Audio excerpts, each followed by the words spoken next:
people say, oh, you must love the running. I love the stopping.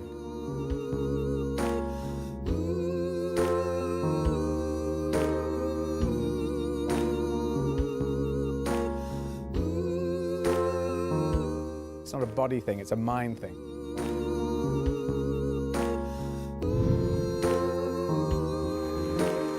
It's so good to be here.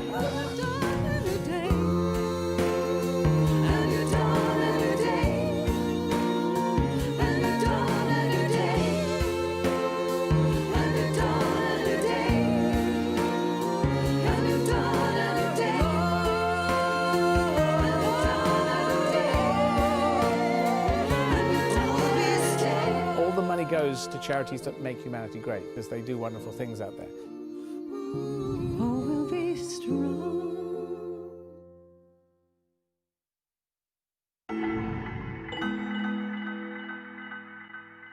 I'm going to kick it off right now, and let's get this going and get the first marathon in London going.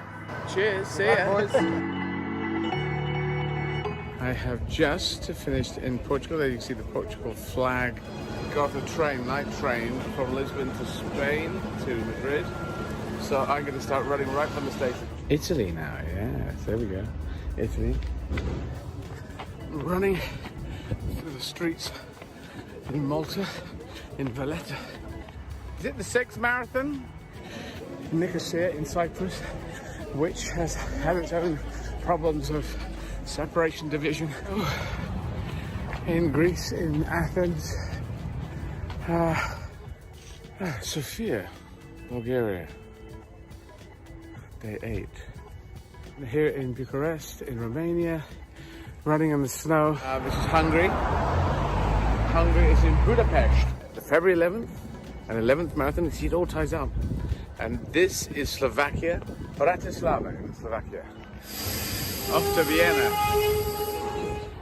Each one I get up and I'm thinking,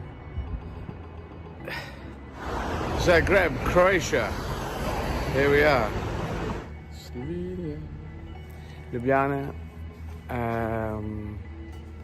Is this marathon 14? I think this is, when I've done this, it'll be the halfway point.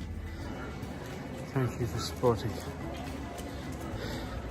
So, I'm in Prague, Czech Republic. I think it's the 16th of February. In Warsaw, Warszawa. So I'm in Vilnius, which is in Lithuania. In Latvia, Riga, about 10k to go. Running in Tallinn and Estonia. And I'm not running, as you can see. I'm staggering. Finland, Helsinki. Almost finished marathon 20, thank you. Just finishing in Stockholm in Sweden. Here in Copenhagen, there we go, the UNICEF. This is the biggest warehouse, humanitarian warehouse in the world. Berlin, Germany, capital city. In Brussels, in Belgium, Luxembourg. Marathon 25? Yeah, 25th marathon. It's 25 days. Sounds insane. February 26, marathon 26. Out of 28. Netherlands. Amsterdam is canals. There's canals everywhere. Canals. So, this is it, 27th. 28th is tomorrow. And been running through Ireland to Dublin.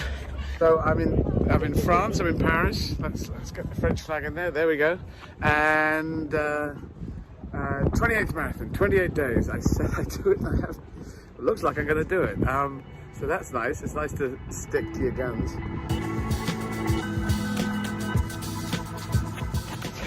I'm almost at the end. Marathon 28.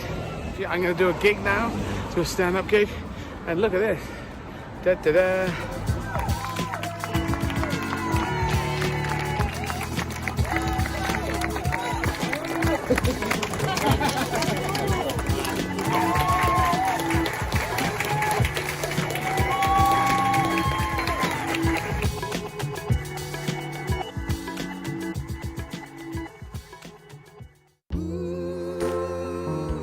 People say, oh, you must love the running. I love the stopping.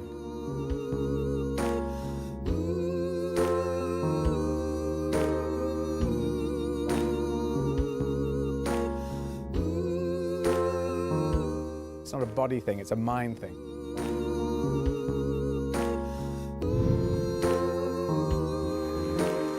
It's so good to be here.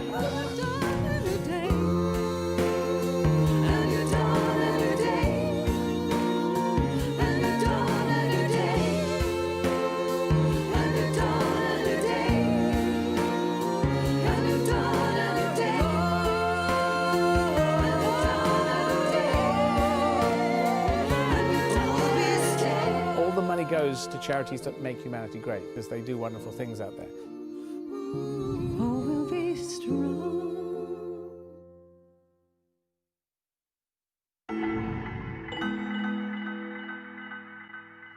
I'm going to kick it off right now, and let's get this going and get the first marathon in London going.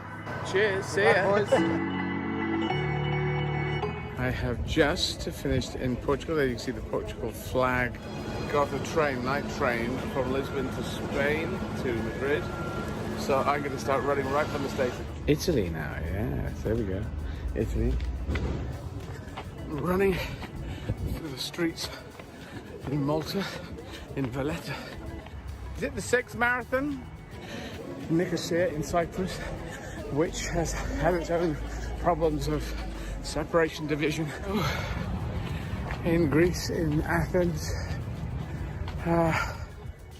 Sofia, Bulgaria, day 8.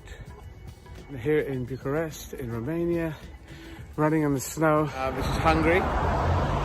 Hungary is in Budapest. The February 11th and 11th marathon, you see it all ties up.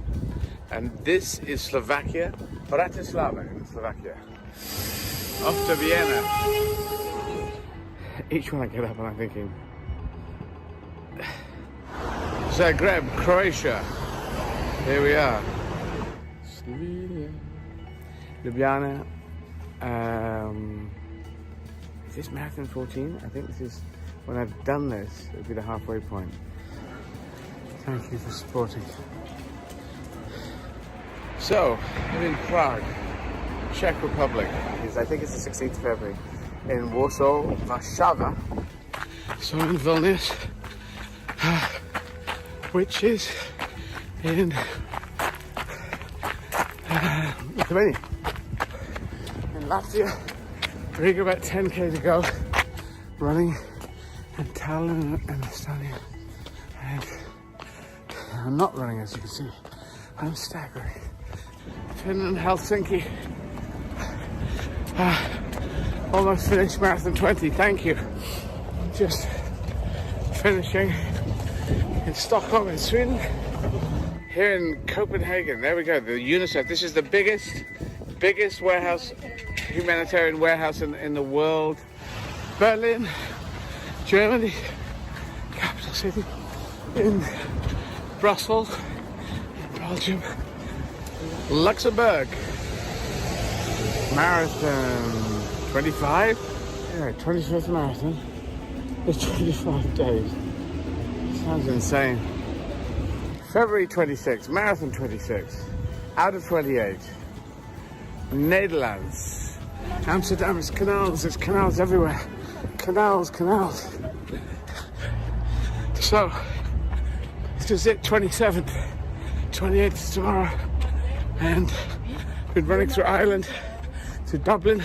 So I'm in France, I'm in Paris. Let's get the French flag in there. There we go.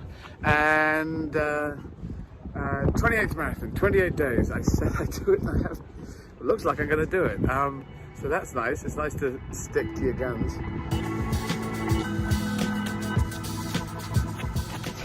I'm almost at the end. Marathon 28. Yeah, I'm going to do a gig now, do a stand-up gig, and look at this. Da da da.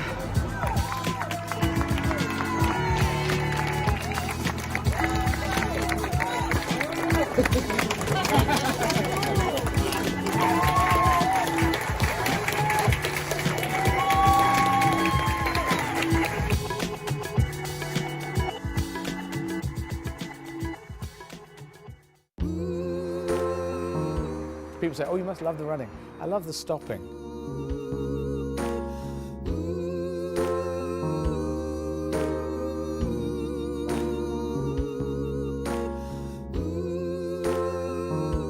It's not a body thing, it's a mind thing.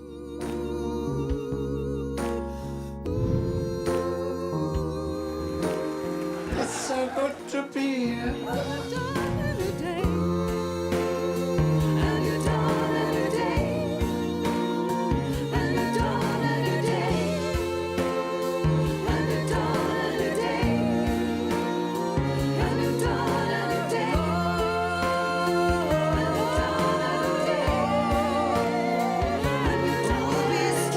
All the money goes to charities that make humanity great, because they do wonderful things out there.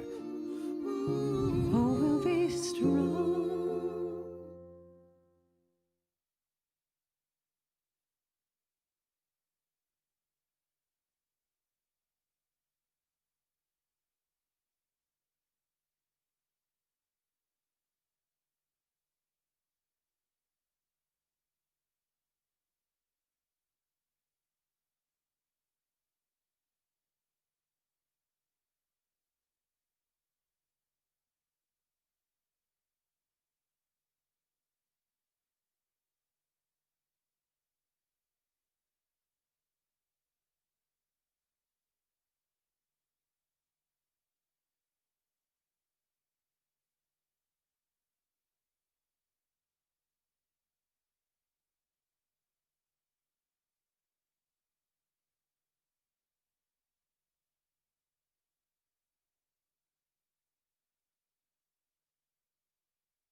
Hello, everybody.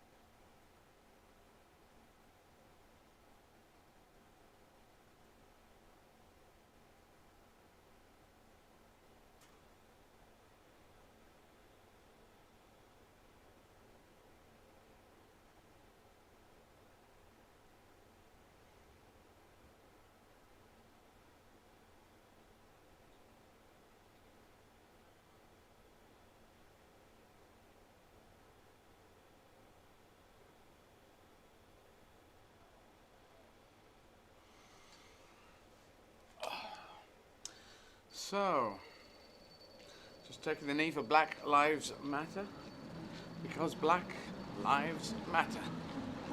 Now more than ever, if we're going to make humanity great again, all lives matter. So that's why we have Make Humanity Great Again, as opposed to trying to make a single country great again. Because nationalism was part of the last century, 1930s. Nationalism doesn't work. And the only thing is going to work is giving everyone the right to have a fair chance in life. So that's what we're running for. Today we are running Vilnius in Lithuania. A virtual marathon for Vilnius, capital of Lithuania. So, and today, if we're coming Sarah up on screen, so you're looking up some facts today for Vilnius. Yes, let me look up some Vilnius facts. Oh. Okay, I'm out of breath immediately. Maybe I should start at 7 kilometers per hour. That would be better. We'll be talking to Tim Fitzhyam at 12:30. Is Tim? He's been the man, and not only comedian, but a man in a bar. Yeah. So Yeah. Tim is a very interesting guy and has done lots of things. So that's Yes. in adventure as well as comedian. He has paddled a paper boat down the River Thames, 257 kilometres. He's rowed a bathtub across the English Channel. Wow. And he's He's inflated the world's largest man-inflated balloon. I don't even know about that one, so yes, he's done some very interesting things. So we're talking to him at 12:30 London time, 1 o'clock. We're talking to Paulius, is it? Paulius Ambrazavicius. So our Lithuanian local tour promoter when I play in Lithuania. Talking to Paulius at 1 p.m. London time, 1:30 p.m. Talking to Jason Mitchell, who's a fan from Cornwall who will have donated.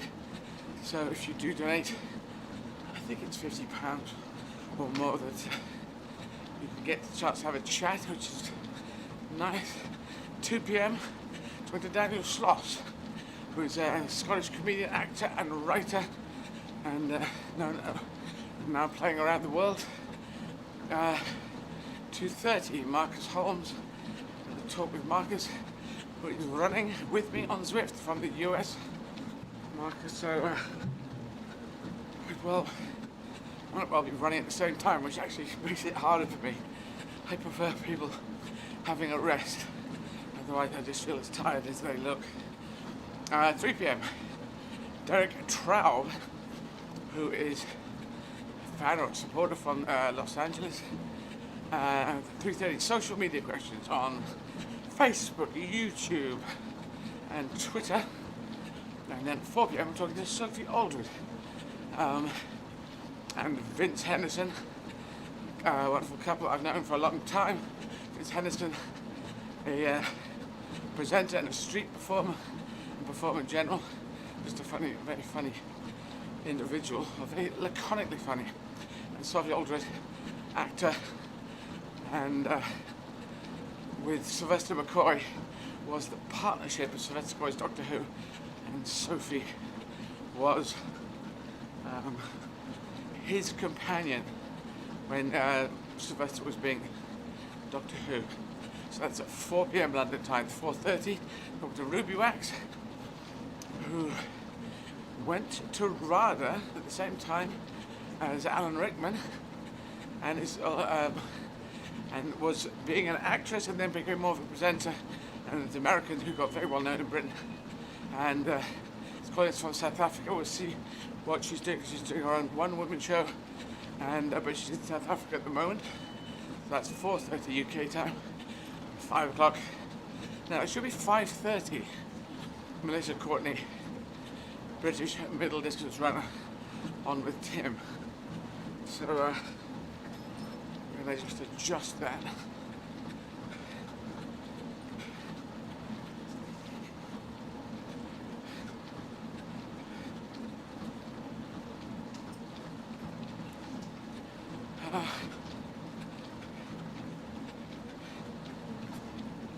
It is 5:15 still. It's not quite right. That should be 5:30, I believe. Dave, is that correct? 5:15 is what we have on the schedule. I believe that's wrong. It's got to be 5:30 because otherwise they're forced into a situation where we're talking for an hour and a quarter, which is not good. Because I'm finishing up at 6:30. Tend to be so. That may be things shuffling around at that point. Melinda, I did talk to Melinda. We're talking about 5:30 start.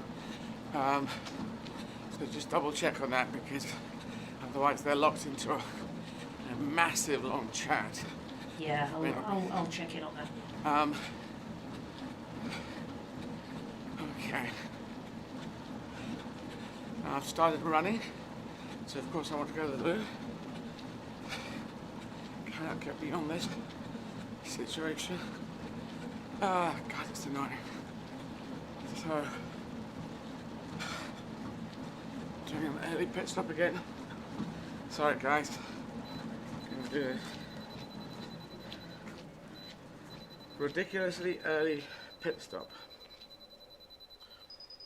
There we go.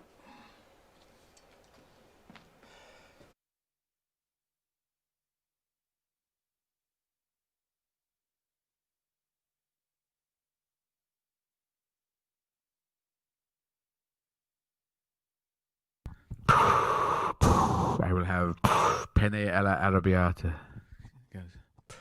Yeah, well, you want to try? Do you know who I am?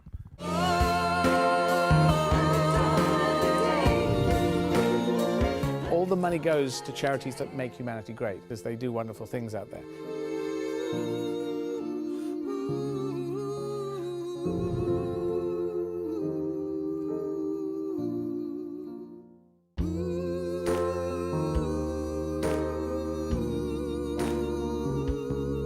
Make Humanity Great Again is a title that came into my mind. I don't know where that came from. Maybe it was a play on something or other.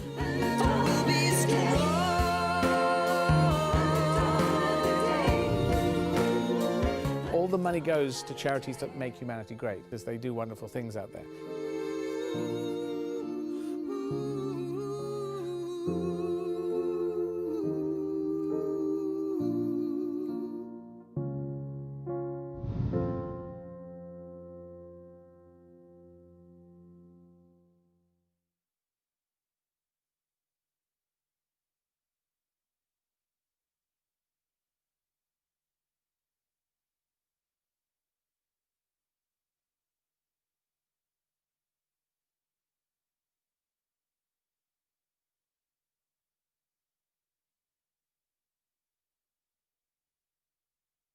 NTD.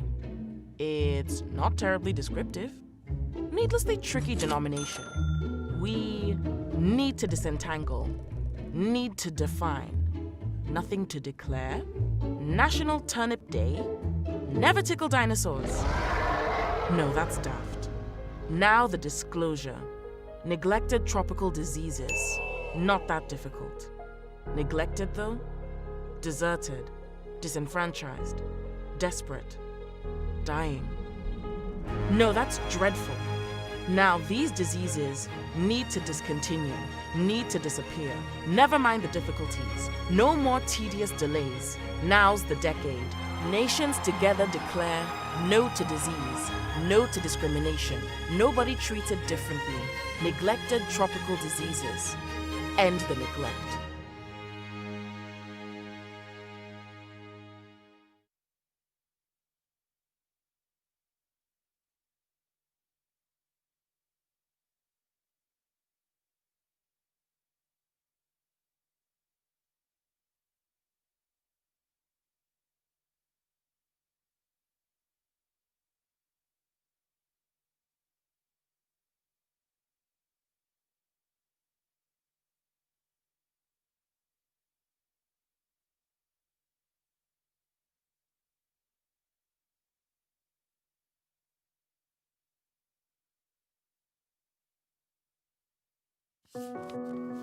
Life is a journey. We set out not knowing exactly where we will end up. It can be tough. It can be hard. Sometimes it takes a "I will." Other times a simple "I do." We take each step with our focus ahead. We have plans and strategies, but they do not always work out. There are times when we get knocked down and doors close behind us. Our hopes can often be replaced by fears. We can lose our direction and struggle with change, become passengers in a life that is spinning too fast. At times like this, we need someone beside us. Someone to listen, to advise and support us, see what is really possible. Someone to give hope and to get us over that line. And someone to say bye when the job is done. Walking with the Wounded supports ex-servicemen and women with physical, mental or social injuries to gain the skills and qualifications to develop new careers outside the military, reintegrate into society and provide long-term security for themselves and their families. Our programs give vital support to the most vulnerable and hard-to-reach veterans, those who are wounded, homeless, or within the criminal justice system. Support more of our wounded to regain their independence.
Yeah.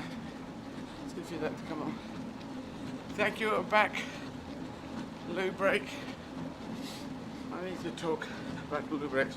Hello everyone in Swift. Sorry about quick loo break, but you know me, that's kind of what I do. Start off already. Maybe the bug just tightens up and says, come on, let's go to the loo. Oh, so it's 17. Marathon 17. In 17 days. If you'd like to donate and help us get to our good targets, we're now aiming for £150,000. We're up at £73,000, and we're going for 150,000. That you can go to eddieizzard.com from anywhere in the world and donate using your credit card. That's an easy way. eddieizzard.com, take you through the crowdfunder. Very helpful getting us the money in there. You can also buy hats, Make Humanity Great Again hats, masks and t-shirts. There, just scroll down that first page and that will be there. If you have a UK phone, you can text to 70810 the word 10 TEN for 10 to donate £10, or 20 TWENTY to donate £20. And it doesn't matter if it's upper or lower case. I've tested it. I should test it on our thing. It doesn't seem to matter. That's good. So there you go. That's how you can donate. Your donations cost the donation plus one standard rate message. Got to be 16 or over to donate. Sorry about the cost of the messages in there, but hopefully that's not a big cost. Well, how much does a text message cost these days? Could you? Oh God, it depends, doesn't it, on your tariff? Can you just some, text it just an average cost? Yeah, it can't be. You a know. lot of them now on tariffs are unlimited, but let me look if you don't have that. Just put in the word average and see what we get. Message cost. Thanks, Clive Finnemore, back again. And everyone else on Zwift.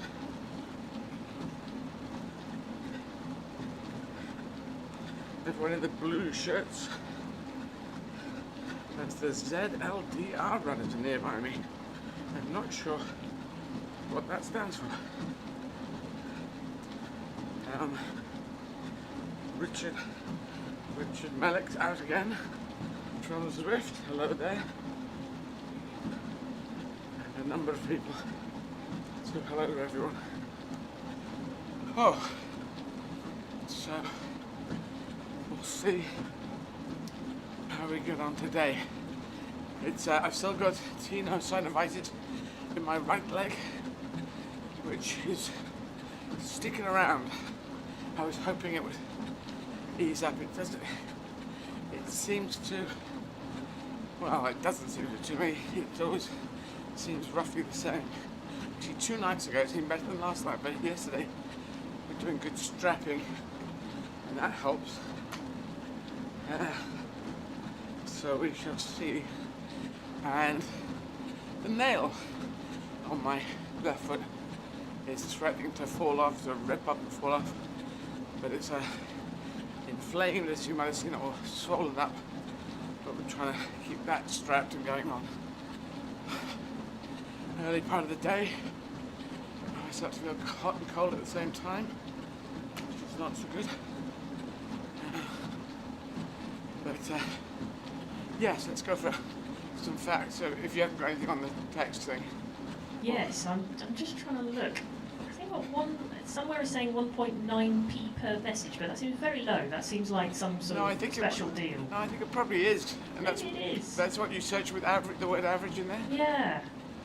Yeah. Yeah, I think they're quite low. Yeah. But there will be It is very variable, I do know that. Okay. So it will be depending on your network provider. But if you're donating at £10, it's going to be 25p at most. I think that would be a very high text cost. You know, in the early days there used to be that. Yeah. Must have come down from that. Because it should have come down, shouldn't it? Yeah. Yeah. What about maximum, if you put in maximum? Maximum. Try that. Maximum cost of a text message in the UK.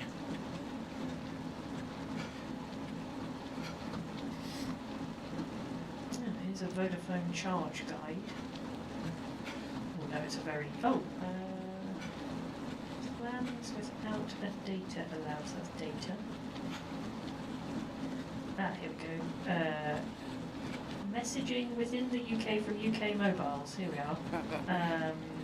So the maximum is that's per minute. Hang on. Video calling, call forwarding, non-geographic. Oh, that's calls. Hang on, text. Messages. Here we go.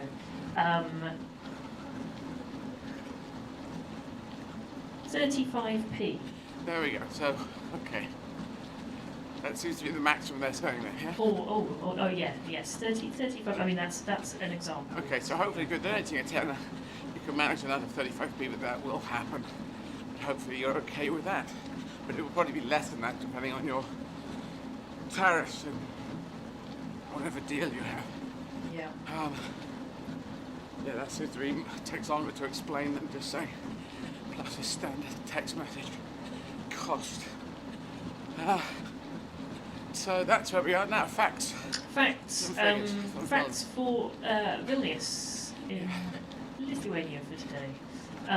So today these are from the Telegraph. It says 15 reasons why Vilnius should be your next city break. So we'll see what this is. Oh, number 1, it's cheap. Oh, there you go.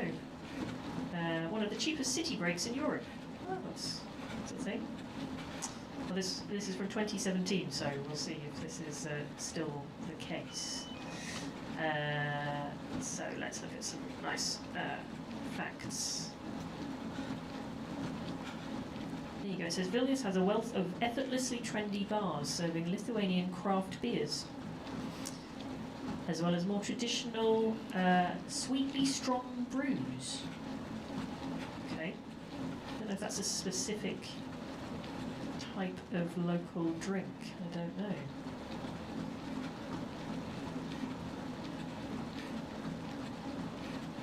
Here we go. It says Okay, so it says it's as a country, it's quite flat, and it's got a flat expanse of birched woodland. But the city centre has a hill with a castle atop. Yeah. It says that hill has formed much of the city's defensive alarm system since the 10th century, and is home to. So the tower is called the Vilnius Tower, and that's the last bit of the castle that was there. So there you go. If you go up there, you get panoramic views of the old town. There is a second hill which has. It says it's home to the Three Crosses, which is also called the Hill of Three Crosses. That makes sense. It was only erected in 1989, replacing the 3 destroyed by the Soviets in 1950. There you go. It says. Yes, it says that crosses of some description have been on that hill since the early 17th century. And, oh yeah, it says marking the spot according to legend where 7 Franciscan friars were beheaded. Oh. Ooh. It also says it's an architectural chameleon. It says back at sea level, the city's old town, which is UNESCO protected, is a cobbled labyrinth of parks, squares, bars, cafes and restaurants. It says there is also an array of charming neoclassical and Baroque churches, such as the Church of the Ascension. So very nice architecture.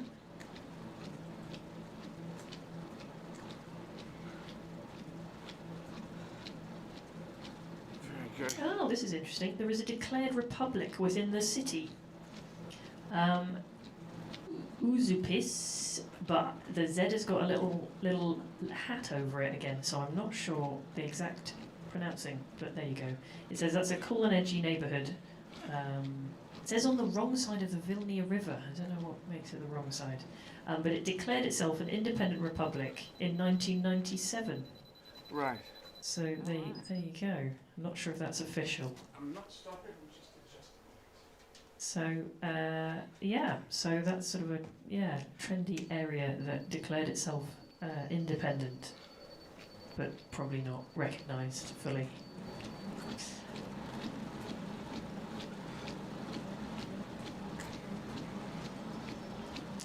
Now it says it has a fascinating Jewish history. There are Jewish roots dating back to the 8th century, which you can still see throughout the capital in the form of the choral synagogue, the old Jewish cemetery, and the Flame of Hope sculpture. Wow, this is a thing. The Flame of Hope sculpture commemorates the 90% of the city's Jewish population killed in the Holocaust. Oof. Wow. 90%. It's not good. Yeah. Oh, they also have, it says it boasts great pasties. So yeah, bit of a twinning thing with Cornwall. So it says the traditional pasties are slightly smaller than the Cornish variety. There you go. Both sweet and savoury.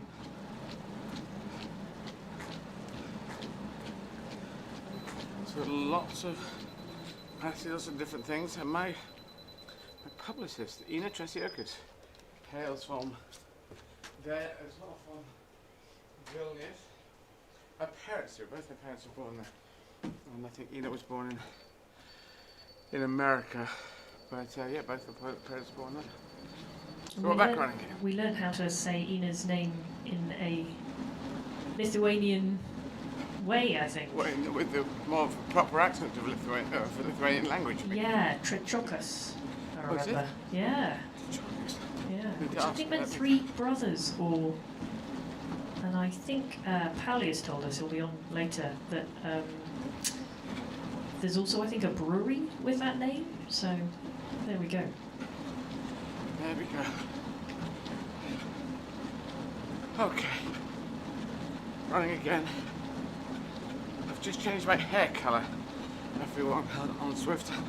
Because I had this kind of... I thought I had blonde, but it's a more yellowy blonde. I think is more me. So I realised, because I saw an avatar run by and she had hair colour that was close to mine. But why is my hair colour the wrong colour? So I've just changed that in the garage, which you can do on Swift. You can change your type. I really should get a headband, I think, as well. Because then I could make myself out at a distance when there's lots of people together. You can't see where I am. Oh, it's not a headband, it's a running cap. I see. There we go. We have pictures of Vilnius behind it, rotating, going to talk to Tim Fitzhyam, comedian, author, explorer, presenter, and world record holder. There you go. Can't make it this time now, family emergency. Okay, so we're not going to talk to Tim. Okay, so we're going to put a pause on Tim. Do you want to phone Mark and see if he can do anything? See if we can... Oh, do you think that's too quick for him? Might be too quick. Yeah, it might be. Yeah. Who's an instant person? Let us have a chit chat.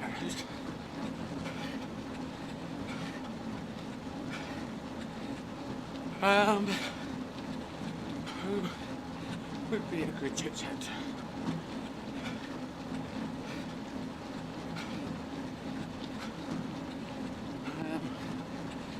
Let me think.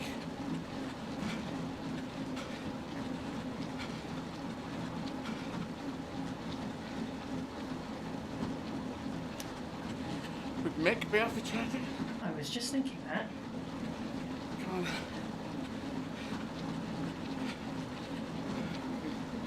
Chat to him later down the line as well. But, anyway, so tell you about my body and everything and how that's going.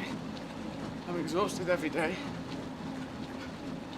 And I start exhausted and I finish exhausted.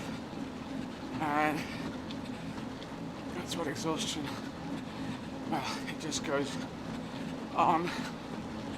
And so that is tricky. The beginning of every day is tough. You see, I keep starting out and run and then I have to walk again. Sorry guys on Zwift, I'm walking again. Everyone will make humanity great, people. People who are near me on Zwift, could you tell me what the ZLDR stands for?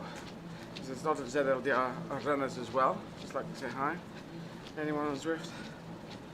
Yes, Alan, thanks. I'm slowing down. I find the starts really hard these days.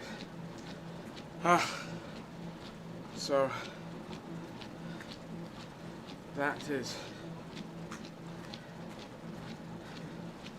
So anyone who's listening to me on Zwift and listening to the thing, ZLDR, what are those letters standing for? I can just give a shout out. Because you could be just running near us. Zwift long distance runners. Thanks, Clive. Zwift long distance runner. Well, there you go. That's a good group to be in. So everyone doing long distance. So thank you for the Zwift long distance runners coming with us. Sorry, I'm being so stoppy-start. Well, I'll try not to stop too much. I'll try and do these walks. But yeah, what can I say? 16 marathons in the bag. It makes everything go a bit weird. But I'm trying, guys. I'm struggling. Struggling on. And I feel very nice before the fact. And before I start running. And then after I've run, I'm waving to people here. Oh, they're playing. Paused. Some people playing at the window here at Riverside Studios. We're here at Riverside Studios in London in COVID-safe conditions. And we are running along, but people are doing their walks outside, health exercise. And so some people can pay at the little pay station, I should say, that we have. Thank you, thanks. Is it okay? Is it all okay? Thanks. I can hear you through this bit. I can hear you through this bit if you come around. Is it all working okay? Excellent, thank you very much. Take care, stay safe. So some lovely people there just donating, which gives me a burst of a burst of enthusiasm, that's a better word. Or infectious, because they're being very enthusiastic. Little kid there with an animal hat on. Hi. So, waving back. So there we go. So yes, it's a lovely sunny day today in London, so there's a few people going by. It's very sunny. It seems to have dipped a little bit, but cloud cover, but people doing COVID-safe walks with masks on. Some on bikes, because Riverside Studios is right next to the River Thames at Hammersmith Bridge, which I believe is still closed at the moment. But good to keep our mental health good. Great thanks to all the teams who worked on the vaccines. Please do take the vaccines if you get the chance. Don't buy into the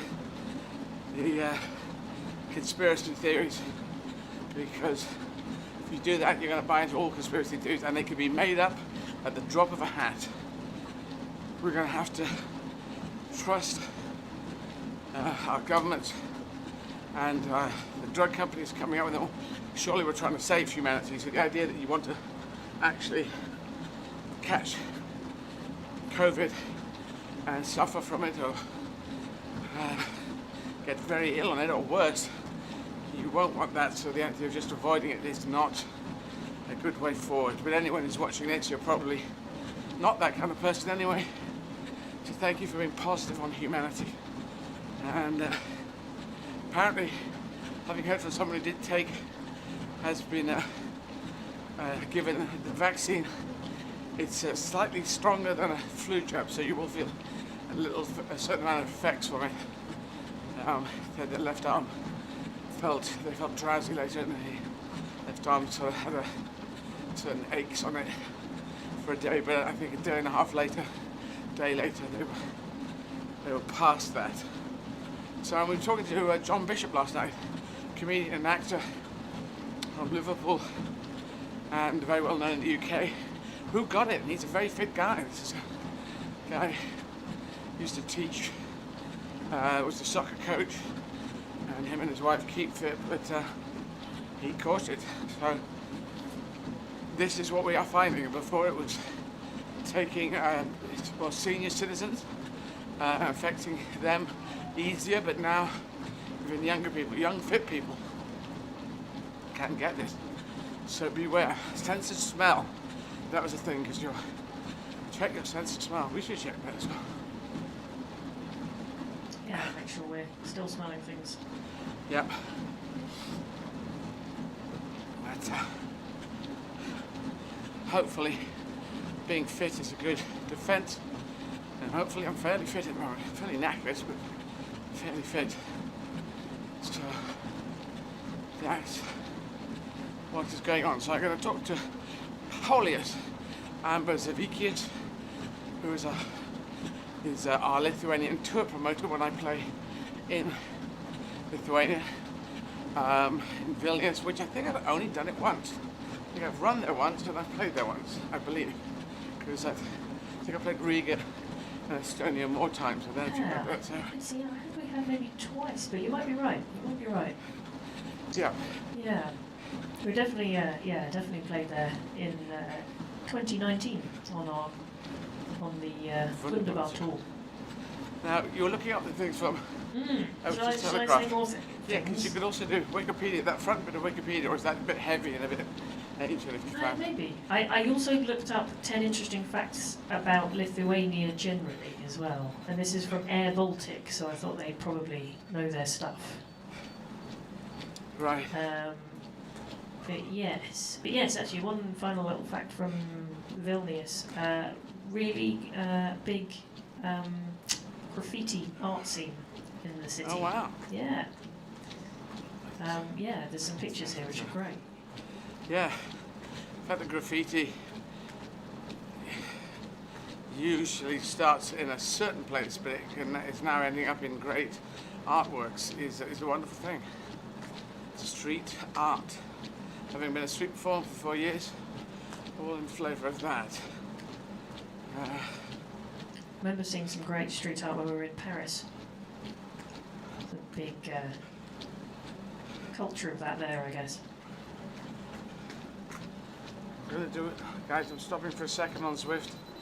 I'm going to do my laces. It feels too soft.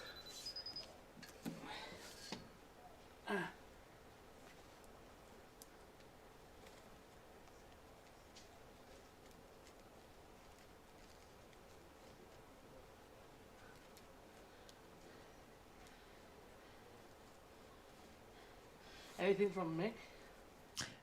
No, I've left Mick a message. Couldn't get through. But Miranda is on the case. You tried phoning, yeah? Yeah. Yeah, I left a message. But yeah, no, I found some interesting facts about Lithuania generally. From Air Baltic, yeah, so they should know. So this is interesting. Lithuania is one of the oldest languages. Lithuanian, sorry, is one of the oldest languages in the world today. One of the oldest living Indo-European languages of Europe. Yeah, but that's what we are. We're English is Indo-European. Wow. Okay. I've always been curious as to the Indo-link. Yeah.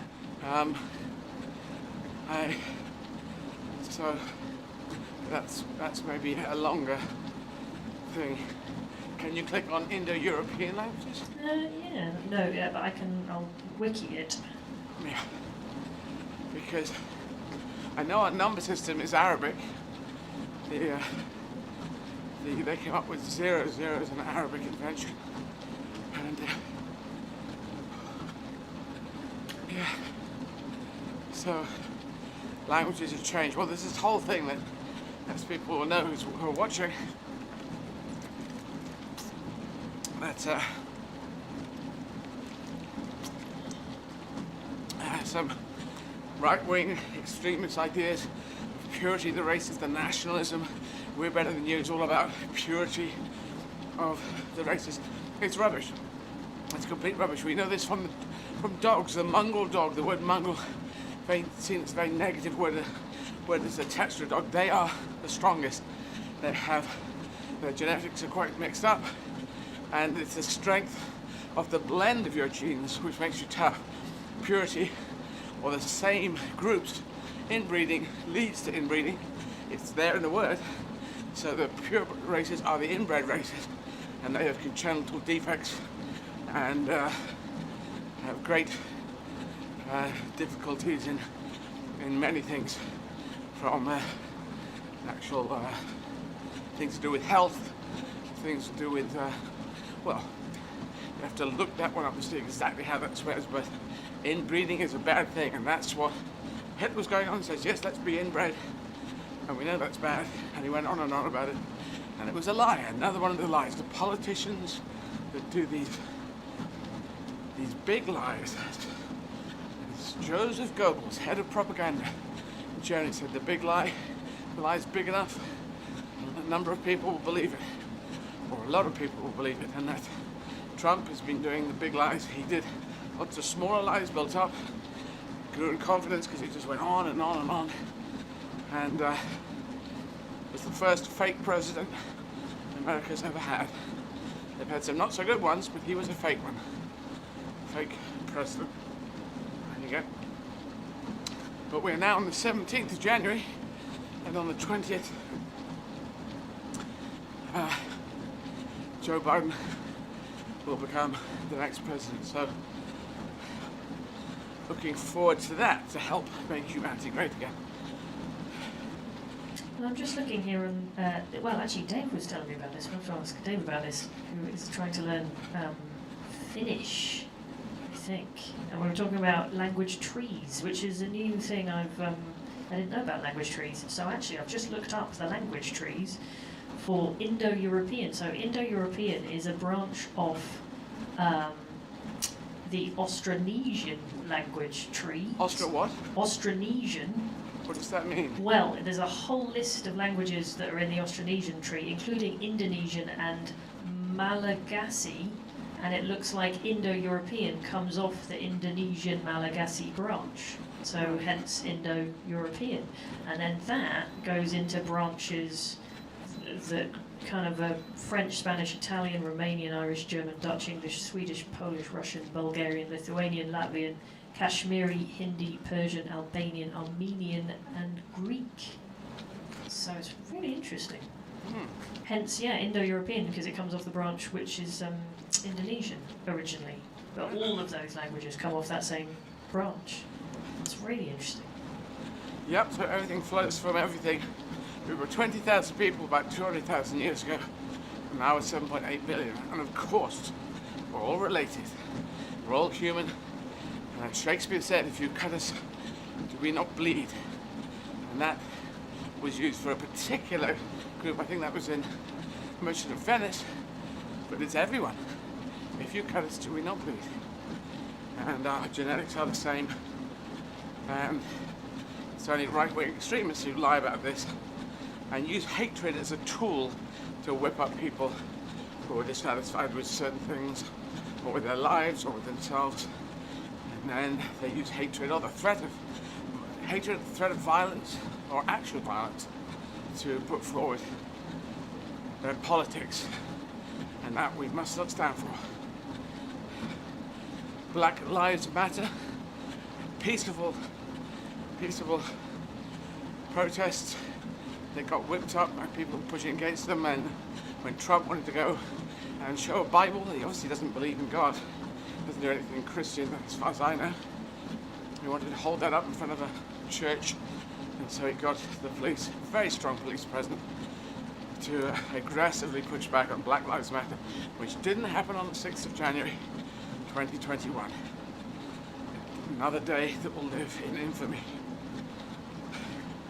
Eddie, Yeah. I have a guest for you, Jason Mitchell. All right. It's on your auto cues, just so you know the info. Thank you. Hi, Jason. Hi, Eddie. How you doing? How you doing? How you doing? Good, awesome. Marathon 17 today. So, yes, Marathon 17. I'm doing okay.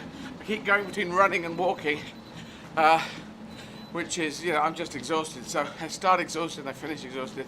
And you're in Cornwall at the moment, yeah? I am, yes. I'm based in Cornwall, so I don't know if your team have given some details, but I'm based in Cornwall and I work for a firm called PK Francis Clark. Right. And we're a firm of chartered accountants. I'm a chartered accountant. Oh, I could have been one of those. Yes, yeah, and I know your dad was BP, and you did it for a year, and then you saw the light and went a different way. Well, I probably would have got qualified and then moved away, but as you know, you probably, in any exam, you do a whole lot of things which are not necessarily what you're going to use going forward as an accountant, but they have to test you on a whole bunch of things. And my dad was encouraged in BP to take the chartered accountant qualification. What are the letters you get after your name for a chartered accountant? So for chartered, it's ACA, and then the certified, which is ACCA. And what do they mean, ACA, ACCA? Association of Chartered Accountants. All right. And the ACCA? Is that the same?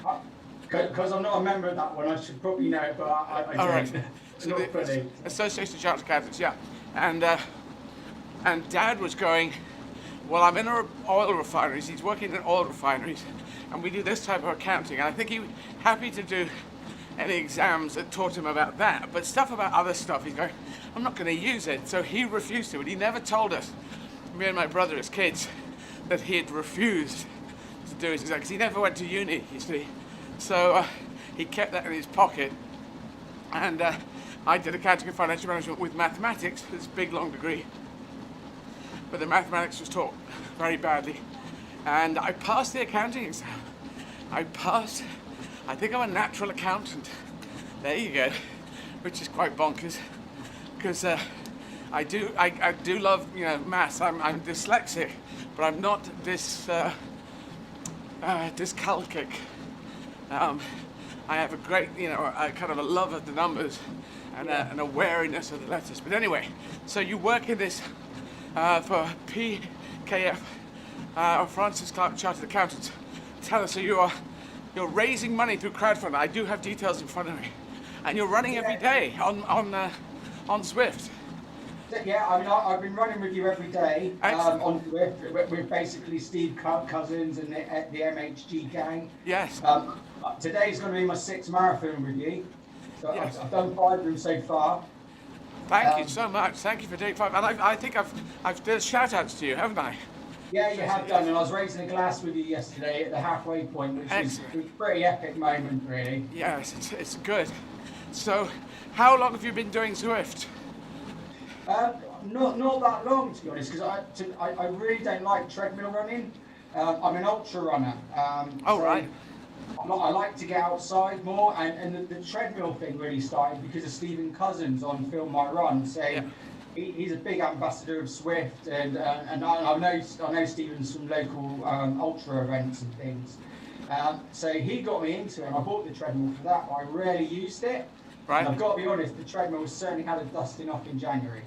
Yes, indeed. Yes, that's and great. You've stuck around and done all these marathons, because it's tough on the machine, isn't it? It's really. It is really tough. I certainly for your viewers and things, I think they need to understand, because you were saying to start with that running on a treadmill is actually easier on your body and the mental aspects of that. But the more you do it, and certainly you've got to get your mind off the treadmill running, because it is very repetitive. And I can see you in a dark room. Yep. I mean, you need the guests and things. Yeah, I was saying yes, it's easy on the body, but having said that, I have got a tenosynovitis, this inflammation around the tendons on the right side, and I've got a nail raising up on the left-hand side. So, in fact, compared to my last 29 marathons, it's a little bit similar. And I've got an ache on the right foot, which I can't quite work out why I've got that. But oh, Sarah, a note. We should talk to Paul about the orthotics, because there might be something in the orthotics doing something. Okay. So just double check what he thinks. Yeah. If you sent that video, if we haven't had any feedback on that. So you're an ultra marathon. I've only done a double marathon, which I suppose is an ultra marathon. You'd make a great ultra runner, Eddie. You've got the right mindset for it. It is a mindset thing, isn't it? It's and so you've done along the Cornish coastline. That must be wonderful. Yeah, so I mean, just like you, with ultra running, I really don't like the running when I'm doing it, these ultra events. Yeah. It's for me, it's all about basically the build up to the event, the anticipation, and the ultra running community. It's a great community to be part of because everyone looks out for each other, and the camaraderie on the events, and you get to talk to loads of people and find out about their life, and I really like that aspect of it. And the other part of it is ultra running really takes you into some really deep places mentally. Yeah. It gets really tough. And I'm a really determined person, so I always try and step up the bar and go for these distances. And I ended up, I'm not an athletic person at all. I'm your average Joe kind of runner. And I entered an event locally called the Arc of Attrition, which is run by Mud Creek. And it's 100 miles on the coastline from Coverack to Porth Tauern. And it absolutely destroyed me. Absolutely destroyed me. And I've done it twice. The first time I didn't finish, and last year 2020, I did. And it's such a massive accomplishment, and I'm so proud I did it. And just, yeah, really great. Do you get a medal and everything? Yeah, I've actually got a medal. I've got it framed behind me. It's the only buckle or medal that I've ever framed. And I don't know if you can see it behind me. There's like a map on the wall, and that's got details of the run I did. Very good. Yes. It doesn't come off the wall, is it? You can't show the world. Yeah, I'll show you. What I do. This is one that I've got here. So. Yeah. That's the buckle and things you get. There you go. And this one up here, which I've got on the wall. So this is what someone made. I think it's a guy called Owen Delaney or something. He made this for me. And that's a map of Cornwall with the run. Wow. Wow, that's quite a thing, yes. Well, I know that they exist. I have done double marathon. I did find that miserable for 11 hours and 5 minutes that I took to do it after having run 25 marathons. So I'm not sure if I'm going to immediately grab at it at the ultras. But great respect to all ultra marathon runners around the world because, yeah, it's a tough gig. Tough old gig. Yeah, I mean, there's a term in ultra running. It still makes me chuckle, and I appreciate it might be a bit childish, but when you run in marathons, you've got this concept. It's called hitting the wall. Right. Basically, your glycogen levels have dropped, and your mind switches off. So I really don't want to do this. And in the ultra running world, it's called bonking. And the first time I heard it, I was like, what? That doesn't mean what in terms of the ultra running context to me. And I just think I do chuckle about it. Like you're running along and you bonk and then you're like, hey, hang on, what are you doing? What are you doing? And it's like, well, this is the point where you start bonking, then, isn't it? And I'm like, on your bike, get Zwift, go on Zwift. The cycling one's over there. We're on the running platform. Right. Yeah, it's. I think the wall thing. Well, as you say, it's psychological, and I think it's just the brain saying, I don't want stuff this for a game of soldiers. I don't want to play it anymore, because I have gone through it, and then I've sped up later. So there's usually something in the tank, but it's the grind, and the thought of there's so much further to go. When I ran 90k, I basically the double marathon I did in South Africa. I ended up running a 90k as a salute to the Comrades Marathon in South Africa, and it was all kind of miserable. But there was one point with only 30k to go that I thought, I think I can do this. So for 5 minutes I got a bit of a high, and then it went away again, and it didn't really stop until I got over the line. But that was a beautiful moment, because it was a sport relief thing. I don't know if you ever saw this thing, but Yeah, I did see. I did see that. I saw how much money you raised. I really hope that you can achieve that with this as well. well, that money. The one thing is that the sport relief organisation is great at raising money, and some big donors come in, and so it's slightly different when you do a sport relief thing, because a lot of people are helping to raise the money. When you're on your own, it tends to be smaller amounts. But we're going for 150 grand, and yeah, just going back to that thing, the end of the South African double marathon, as I had to get there by 3:15 South African time, and we got there at 3:13. So it was just 2 minutes before they went off air and lost the satellite feed. So that was good to do. I had to speed up towards the end, which was not nice. Not a good time. Hey ho. So, I mean, in terms of the charity thing, I'm not sure what you've been told, but so what a part of what I'm doing to help support and spread the profile what we do is, so my firm PK Francis Clark is we've set up this group with crowdfunding, which is I think linked to, you spoke to Rob Love yesterday. Yeah. So we've got out of a lot of our points, we've got 73 signed up so far who are going to run the marathon distance. Collectively for January. They're all raising money for your charities, and it links to your crowdfunder page. Wonderful, wonderful. And we're just basically trying to get as much as we can out, and it's really about spreading the Making Humanity Great campaign. What you're doing, I mean, it's absolutely awesome. As an ultra runner, I've got a huge respect for certainly what you've done so far already, and certainly what you're going to do with the remaining marathons. And you just got to be positive. You can do this. You've got to think of the reasons why you're doing it. Get a positive thought in your head when you get in your slow mode and you're sort of alternating between walking, because you can do this. You've got this in the bag. I know. I just have to listen to my body, and if it says, the one thing I do outdoors is if my body says slow down, I slow down, and it says, okay, you feel better now, keep going, because I like to do this, what I call holistic marathons. I like to be at one with the space and my body, as opposed to, come on, you know, VO2 max, personal best. I'm less into that, and I'm more into being at one with the space, and it's very difficult here, but now that I can just take it down to a fast walk at 6 kph, take it back up to 7.5, sometimes go to 8, and you know, it's taking me 6.5 hours, which is a slow marathon, but you know, I'm doing them day after day, trying to heal at the same time as I'm running on the legs, you know, the legs and feet. I'm trying to heal them up and work them at the same time, which is very counterintuitive, but I believe can work because I've done it before. But at the moment they're not. They're just holding there, complaining and being a bit pissed off with me, I suppose.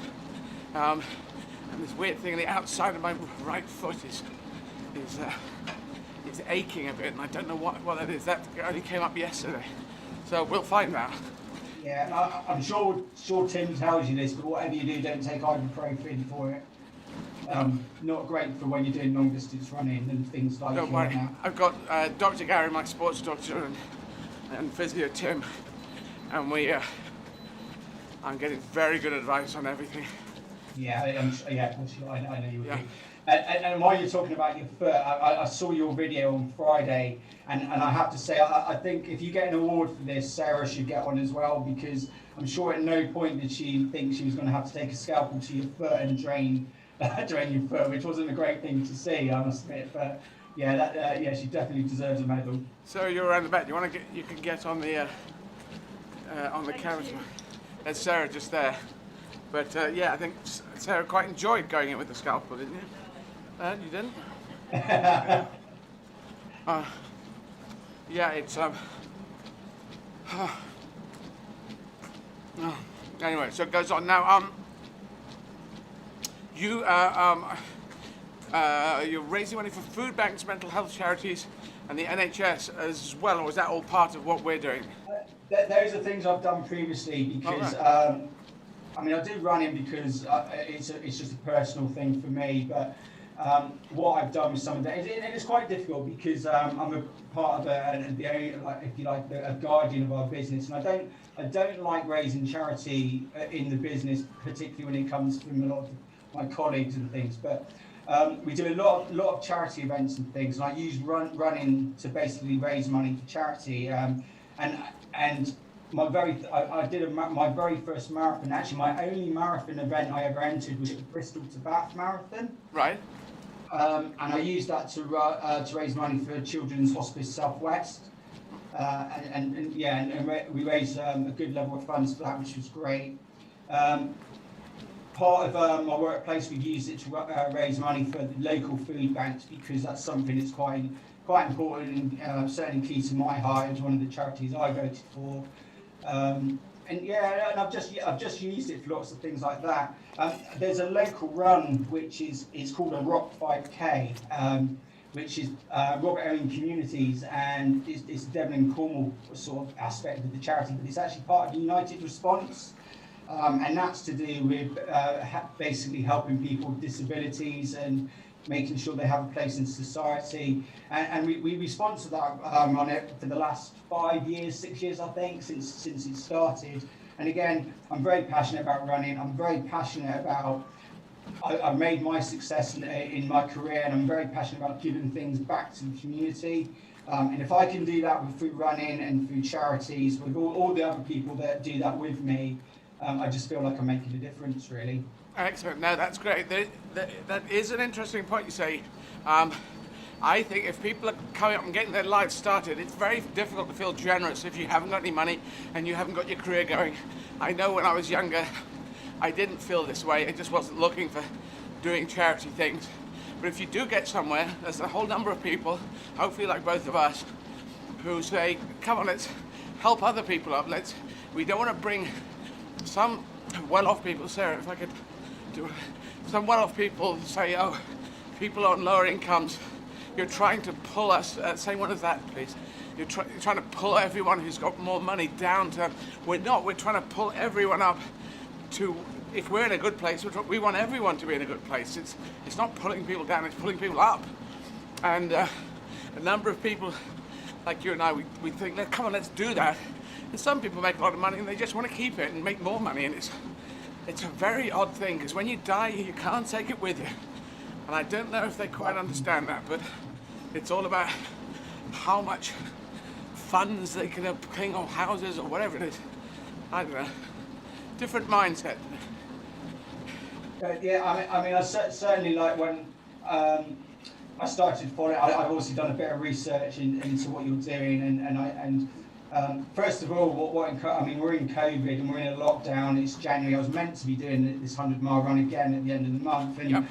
I was feeling quite low, and I was like, well, what do I do? There's not much to look forward to. And I saw you were doing this run, and I thought, I'm going to join Eddie on that and join her for what she's doing. And then I started looking at more into why you're doing it and raising the money, and it sort of touched me a bit inside, because I thought this is something that I believe in as well. I've seen really good things in COVID where people have come together, random acts of kindness, people looking out for each other. Yep. And then I do see the aspects that you're talking about, where for the greater good, some people are trying to pull it apart and bringing back the whole capitalism thing. And that's just really not a good place to go. That's not where we need to be. So I'm totally on board, and that's why I'm so drawn into what you're doing. Brilliant, beautiful. Thank you so much for saying that. And we should give a shout out to your brother's partner, who is from Lithuania, so we're running Lithuania. Who's that? Because I've got her name written here. I'm going to attempt her name, Zykia. That's where she's from, and I'm going to say, she's called Laura. Oh, Laura, that's a lot easier. I think where she's from, I'm going to probably pronounce it wrong, but it's Majiki or Maziki. Majiki, I'm a dyslexic person, so I get them wrong, but there's a little accent over the Z, which means probably there's another letter there. But yes, so her first name is Laura. Yes. But yeah. is that Lithuanian name? It is, yeah. She is from Lithuania. And she's moved over to Cornwall, and she's with my brother. But yeah, really outgoing person, lovely personality. But yeah, the one thing I would never do is take her on in a drinking game of vodka, because I don't know if it's a Lithuanian thing, but she can drink vodka like water. Right. Yes. Well, I want to learn Russian. I want to tour the whole of Russia in Russian, and so I do remember when I was doing my 43 marathons around the UK back 11 years ago now. I went past a pub and some people recognised me. What are you doing? I'm running around the country. Do you want a drink? And I thought, I'm not going for a pint. That's not going to help in the middle of a run. So I asked for vodka, or double vodka. So I just knocked that back and off I went. But I wouldn't recommend a pint in a run. I've tried it. No. I've also tried a Cornish pasty, and I wouldn't recommend that either. No, it's got to be careful on your intake. Well, it's brilliant you're doing that, because you could, the life that you're living, hopefully if I'd become an accountant, I wouldn't have gone accountancy, I would have set up my own business. I love setting up my own business, but it's this interesting point. At a certain point in your life, my life, you say, come on, let's see what else I can do to help other people in situations that are tough. And it's very rewarding, don't you think? Yeah, it is. It is very rewarding, and it's one of the things I do. And I like I said, I just always, whatever I do, I like to feel like I've got a goal that I'm working towards, and I like to feel I'm making a difference, and I'm always learning something new. Because if I'm not, I feel a bit deflated. I'm that kind of person. I've got to have something to work towards. Yeah, that is the way, and that will keep your mind. And for people listening, to keep back from dementia, everyone's heard of dementia, and it can actually strike at younger, even in your 50s, which is a terrible thing. But learning new things, learning new languages, it could be doing crosswords, it could be doing Sudoku. Anyway, keep the mind active as you get into your senior years. You've got to do that if you want to have decent end-of-life experience, senior years experience. And so I'm going to keep pushing it, keep running, keep doing languages, keep performing, acting, making films. I just want to keep doing it all. Like Clint Eastwood, there you go. I think he's in his 90s now, still. I think he's not acting so much anymore, but still directing, still going for it. That's what you've got to do. And the other guy is David Attenborough, Sir David Attenborough. Great, he's still pushing it. That's the best way. You think so, too? Yeah. And like the recent stuff with David and the things he's been saying about our world, again, so important. We really have to change what we're doing for the better of greater good, because, I mean, I've got a daughter, she's 12 years old, and I do worry about the future, where the world's going and things, and the David Attenborough stuff is, we really need to follow his advice and basically go with that. Yeah, and if you are listening to that, you'd like to follow his advice, watch any of his documentaries, but the latest one's on Netflix, and he talks about these figures, and as you probably know, facts are figures. You can come up with loads of them, but this one just resonated with me. That apparently now in the world, if you take mammals, I think it is, and we are the dominant species, us mammals, and this is all mammals, 33% are humans, another 60% are animals that we slaughter to eat. And that takes us up to 90, I don't know, to 97, I think it's 4%, 96, 4%, the other 4% are the wild animals, only 4%. And we are 33%, and 60% are just animals that are domesticated for food, for slaughter and food. So those are bad numbers. They don't sound good. Yeah, I mean, a very good friend of mine who actually got me into this interview today, and actually was a reason for the charity stuff in the workplace. He's a guy called Richard Waterman. And he's very passionate about this stuff, and he's a vegan, and he's been trying to convert me, but he hasn't succeeded yet. Well, I'm heading towards pescatarian. I'm not doing red meat. I'm chicken and fish is what I'm doing, but I'm kind of be happy to go to pescatarian. So I'm working my way there. But 60% of animals in the world, we just keep sort of, that just doesn't sound right. Doesn't sound balanced. And we're trying to balance the world. And I also say this line, you might have heard me say it before, but I think this is the 21st century, the coming of age of humanity. And this century will decide it all. Either we make a fair chance in life, the right of every person in the world, or we're not going to make it. And the whole idea that some can be super rich, super powerful, some countries have all the facilities and others starving and suffering from neglected tropical diseases, that just won't work. We won't get through. We won't make it, I don't feel. So those are the stakes, I say to all people who are positive and have a heart. We need to, a fair chance in life, that's not a big ask, but that's what I'm fighting for. Yeah.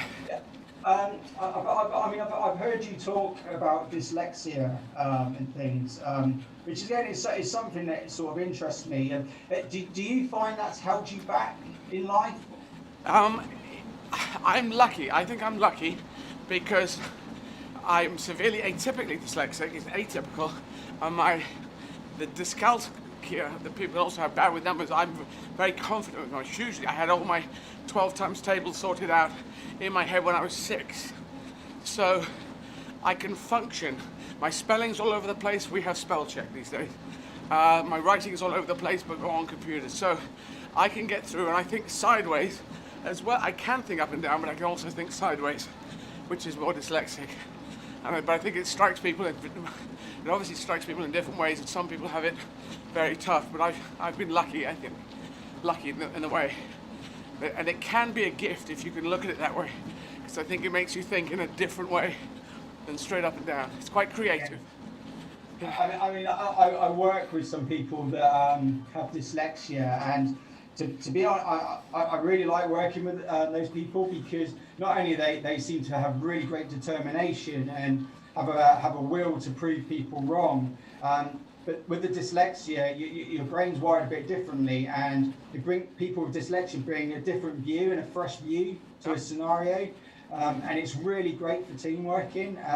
And people have come to me and basically said their concerns about this, and I do say, look, don't look at it as a disadvantage. You've got to look at these things as a gift.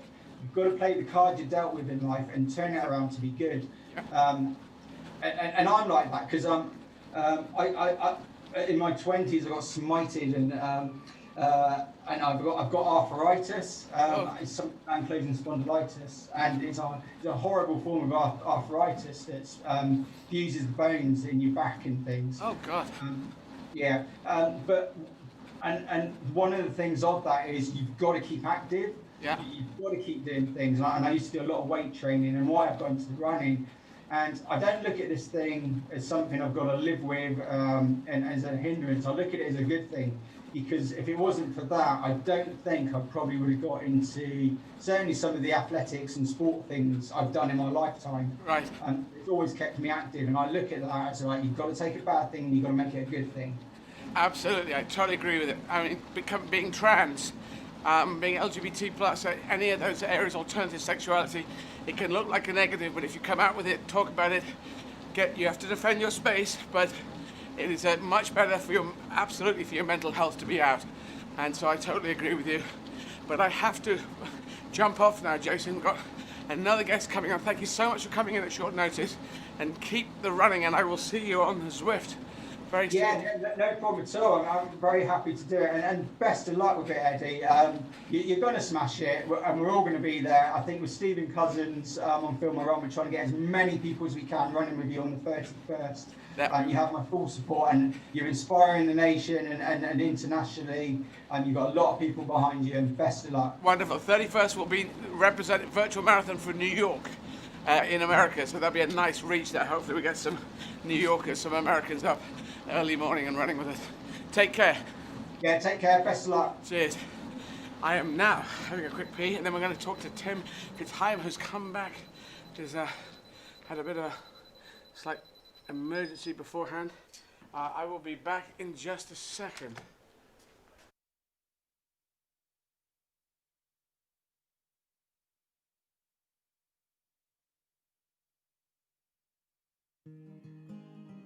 Shockingly, over 2 million tonnes of food a year is wasted within the UK supply chain.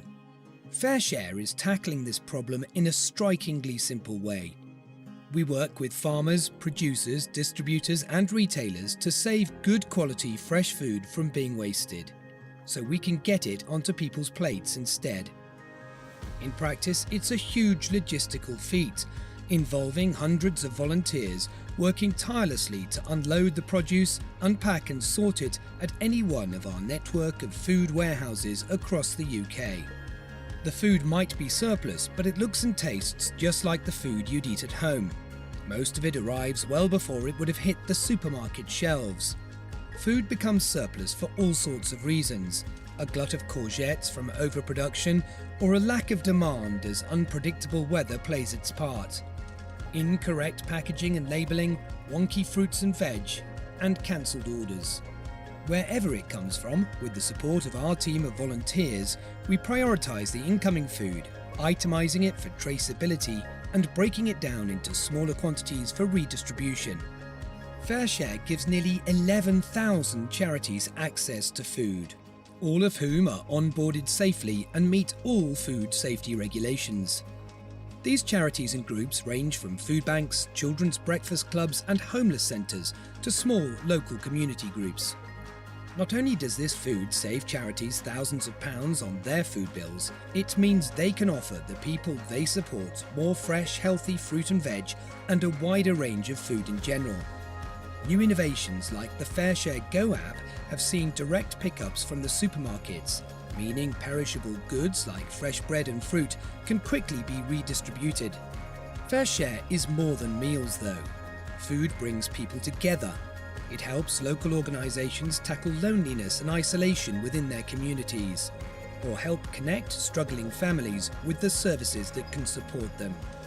It's such a simple concept. Food that could have been wasted is instead used for good.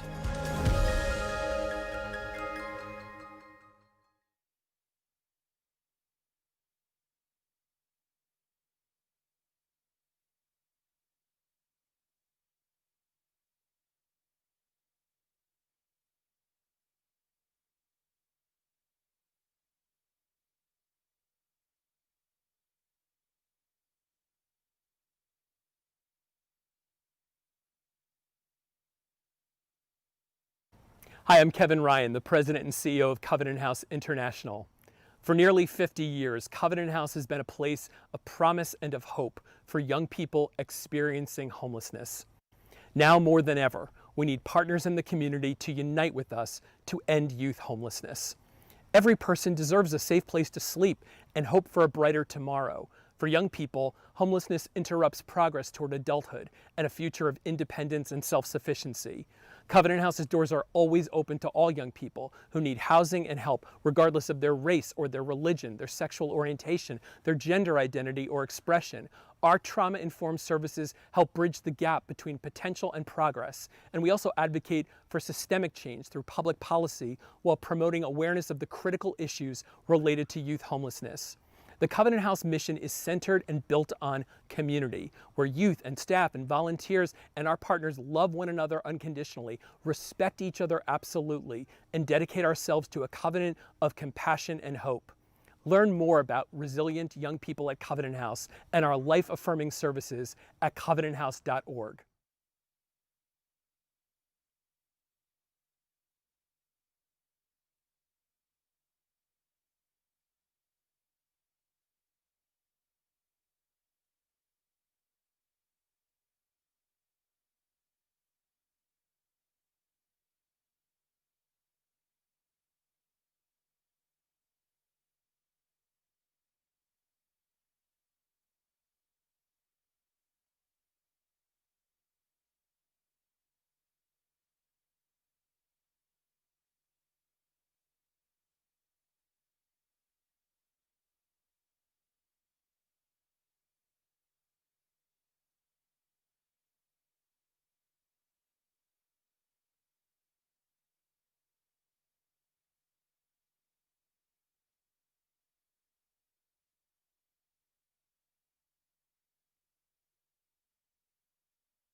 Dave, ready for Tim? We are putting you through for Tim now. Thank you very much. Hi, Tim. Hey, how are you? I'm okay. How are you doing? I'm really, really well. I think, to be honest, I'm probably slightly less puffed out than you. Yeah, you just had a little emergency before. Is that okay now? Are we okay? It's all okay. Yes, it's all fine, thank you. Thank you very much for that. That's very kind of you. Yes, all good. And you're now running day 70 over the halfway mark.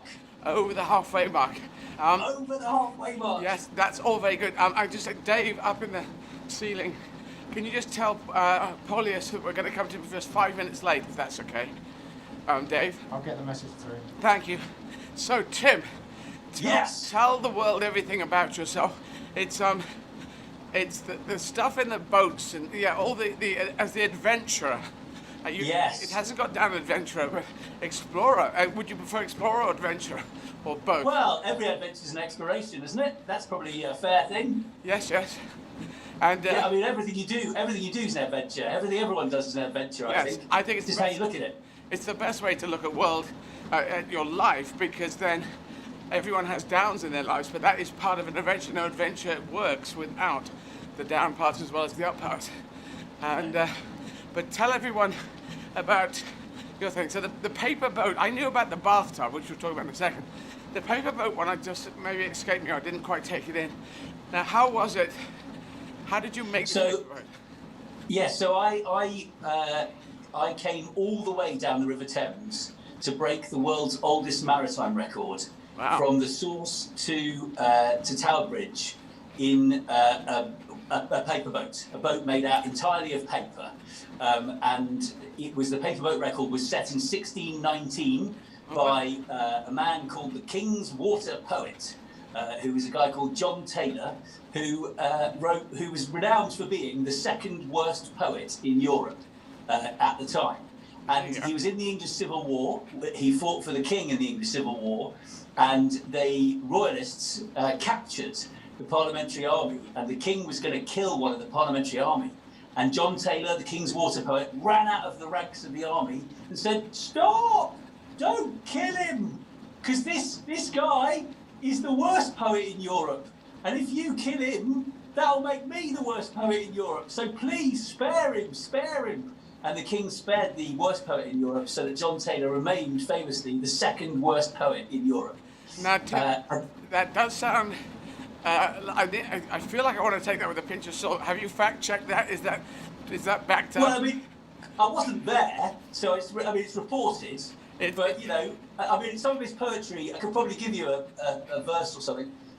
He lists a bunch of rivers, and then he goes, "All these rivers are great in fame and great in name, but greatest in goodness is the fair river Thames. What doth it do but serves our full content, brings our food and takes our excrement?" And that is genuinely one of his verses. There you go. Well, I think it's interesting the fact that he wanted to say the worst, because that means that both the second and the worst poet in Europe will all boast in the UK at the time, or in England at the time. Yeah, well, I mean, that does tell you something, doesn't it? But so he set this record by going 40 miles down the River Thames in a paper boat, and I set out to beat it. And I got to the 40-mile mark, a bit like you in some ways, and I just thought, I'm really enjoying this, and it was raising some money for a charity, and I thought, I'm just going to keep going and see how long the boat kind of lasts, right? And when it falls apart. And 6 or 7 days later, I basically ended up gliding under Tower Bridge in what was rapidly becoming a soggy mass of papier-mâché, loosely held together with some gaffer tape. But I made it to London in this paper boat. It was incredible. What an amazing thing. I never believed it was possible. But that's another really important thing. And I think it's a really important thing about what you're doing, is that if you try something, just try it. Don't give in. Keep going. And stuff that you don't believe is possible suddenly becomes possible. Yep. Look at you. You're on day 17 of an extraordinary challenge, and you're over halfway. Some people might not have thought you'd get this far. Some people, wouldn't, you know, if I'd have got out of bed and gone, oh Tim, you know, jump on a treadmill every day for 17 days and just run a marathon every day, I'd be going, well, okay, I might not be able to do that. And yet you've just gone on and done it every day, got out of bed, got on a treadmill and gone for it. It's incredible what you're doing here. But you know that I've done a few before. People obviously know I've done a few before. So they might say, well, I think this person can do it. I think Eddie can do this. But of course, I've added on the extra gig at the end to make and it. I don't think people realise, because I did do, as you know, the tour. I did a show about the paper boat, and I toured around the country in another paper boat, and and I went from theatres to theatre on as many rivers as possible in the paper boat. Yeah. And I got to the theatre absolutely shattered, because I've been on the river all day doing this incredible kayaking, rowing thing, and then in the evening I then had to do the show. And you just think, you don't want to complain, because we're not, working in horrible conditions for no money, somewhere in the dark in a horrible mine run by nasty people.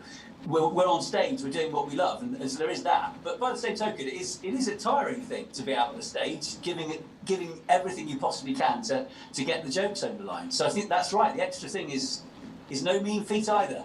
Well, I'm afraid it's not brilliant. I'm doing the best of, so I'm going back to my old material and trying Well, don't be bad about your old material. Some of it's good. No, but I'm saying doing best of. I'm doing the best of. My point is that I'm still stringing it together, which piece I use, which I don't, and improvising as well, and talking some things about my life, the biography show that I do. But I also fall asleep in the middle of lines, which is a little scary. That's good. So, I mean, you could just work it in. Darth Vader in the canteen, falling asleep. Well, just do it. It's odd, because you can't make it the comedy, because it actually happens, and therefore they just see this. I'm saying odd things, and weird lines come out. So that's it. For goodness sake, Eddie, I suspect that everybody watching is totally behind you. I don't think there could be. There's simply nobody that could not be behind what you're doing. Well, I hope what you're doing is extraordinary, absolutely brilliant, and it's a message of hope in a world that is just very, very negative at the moment. Well, this is how I see it. It's a time of great separation. Some people, maybe half a country, maybe half the world, is saying, "Come on, let's separate out. Let's go back into the old style, what we did in the 1930s." And I just don't think nationalism, separation, my country's better than your country. That patriotism, great. I love my country, but nationalism, where you start saying one is better than the other, it just doesn't work. We tried it in the 1930s, so I'm trying to encourage people to head towards the 2030s, where we could be more positive.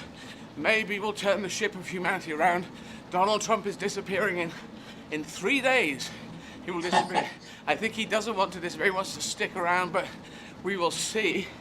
But I just think we've got to. I've said this before. You might not have heard me say this. The 21st century, the coming of age of humanity.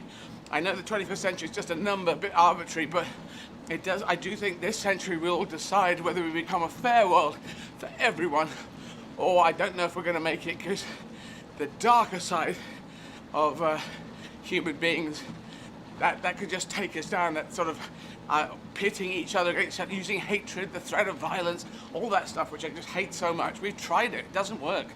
So I don't know why we're going back there. Anyway, I'm positive. Yeah, I think you're right. I think you're right, Eddie, and I might even put it stronger than that. Yep. I think that this century, if we don't get it right, we won't be here. So I think that's really simple. We've got a world, we've got an environment, and we've got to protect it. That's exactly what I'm saying. I'm saying, unfortunately, if there is a God, that's wonderful, but he didn't come down for World War II. So if he's not coming down for 60 million dying, then I think it's more likely that they don't exist, and it's up to us. And I'm totally agreeing with you. I'm saying this year, it's either the first year for humanity where we take a fair world and take it forward with a chance for a long existence, or we wipe ourselves off the planet. And I do, and I'm not being alarmist. I'm really looking at it and saying, this is it. Because you could invent things so quickly. If someone, or if a COVID gets out of hand, if we do this COVID nationalism, we've got the vaccine, you can't have it. We're doing, all that stuff is not good for humanity. And I'm agreeing with you on this. Yeah.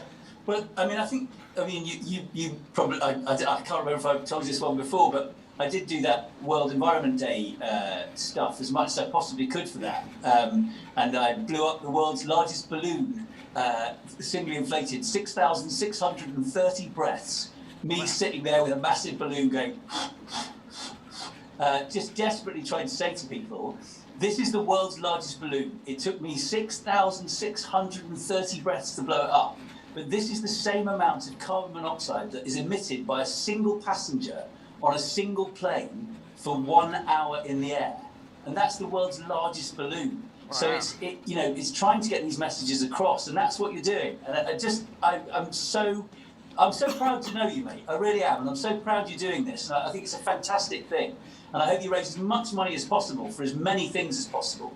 I mean, I don't know enough about Lithuania. I'd love to know more about it. And I hope, you've been through Lithuania already, yes, have you? I ran a marathon. You may know that I ran these marathons. I ran in actuality back in February of last year. So I was in Lithuania on the 17th of February.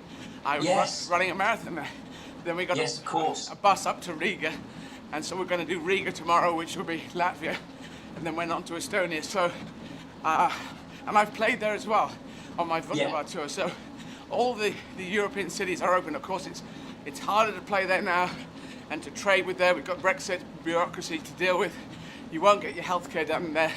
So there's all these negatives that have now been put in our way, but I'm going to push through them because I'm proud to reach out and make even stronger connections that have been made before. That's what I say to people.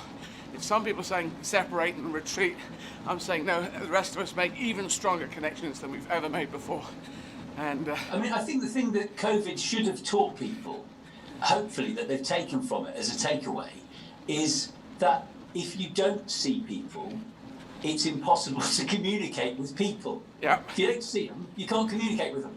And we can see each other via Zoom now and all that stuff. But if you stop talking, problems start happening. And that's the really crucial thing that people should hopefully have taken away from the COVID crisis. It's taught us the vital importance to humanity of physical contact, giving each other a hug, seeing each other in a theatre, sitting in a communal setting and enjoying. It's essentially the old sitting around a campfire thing, isn't it? But writ large, and we've not been able to do that for so long.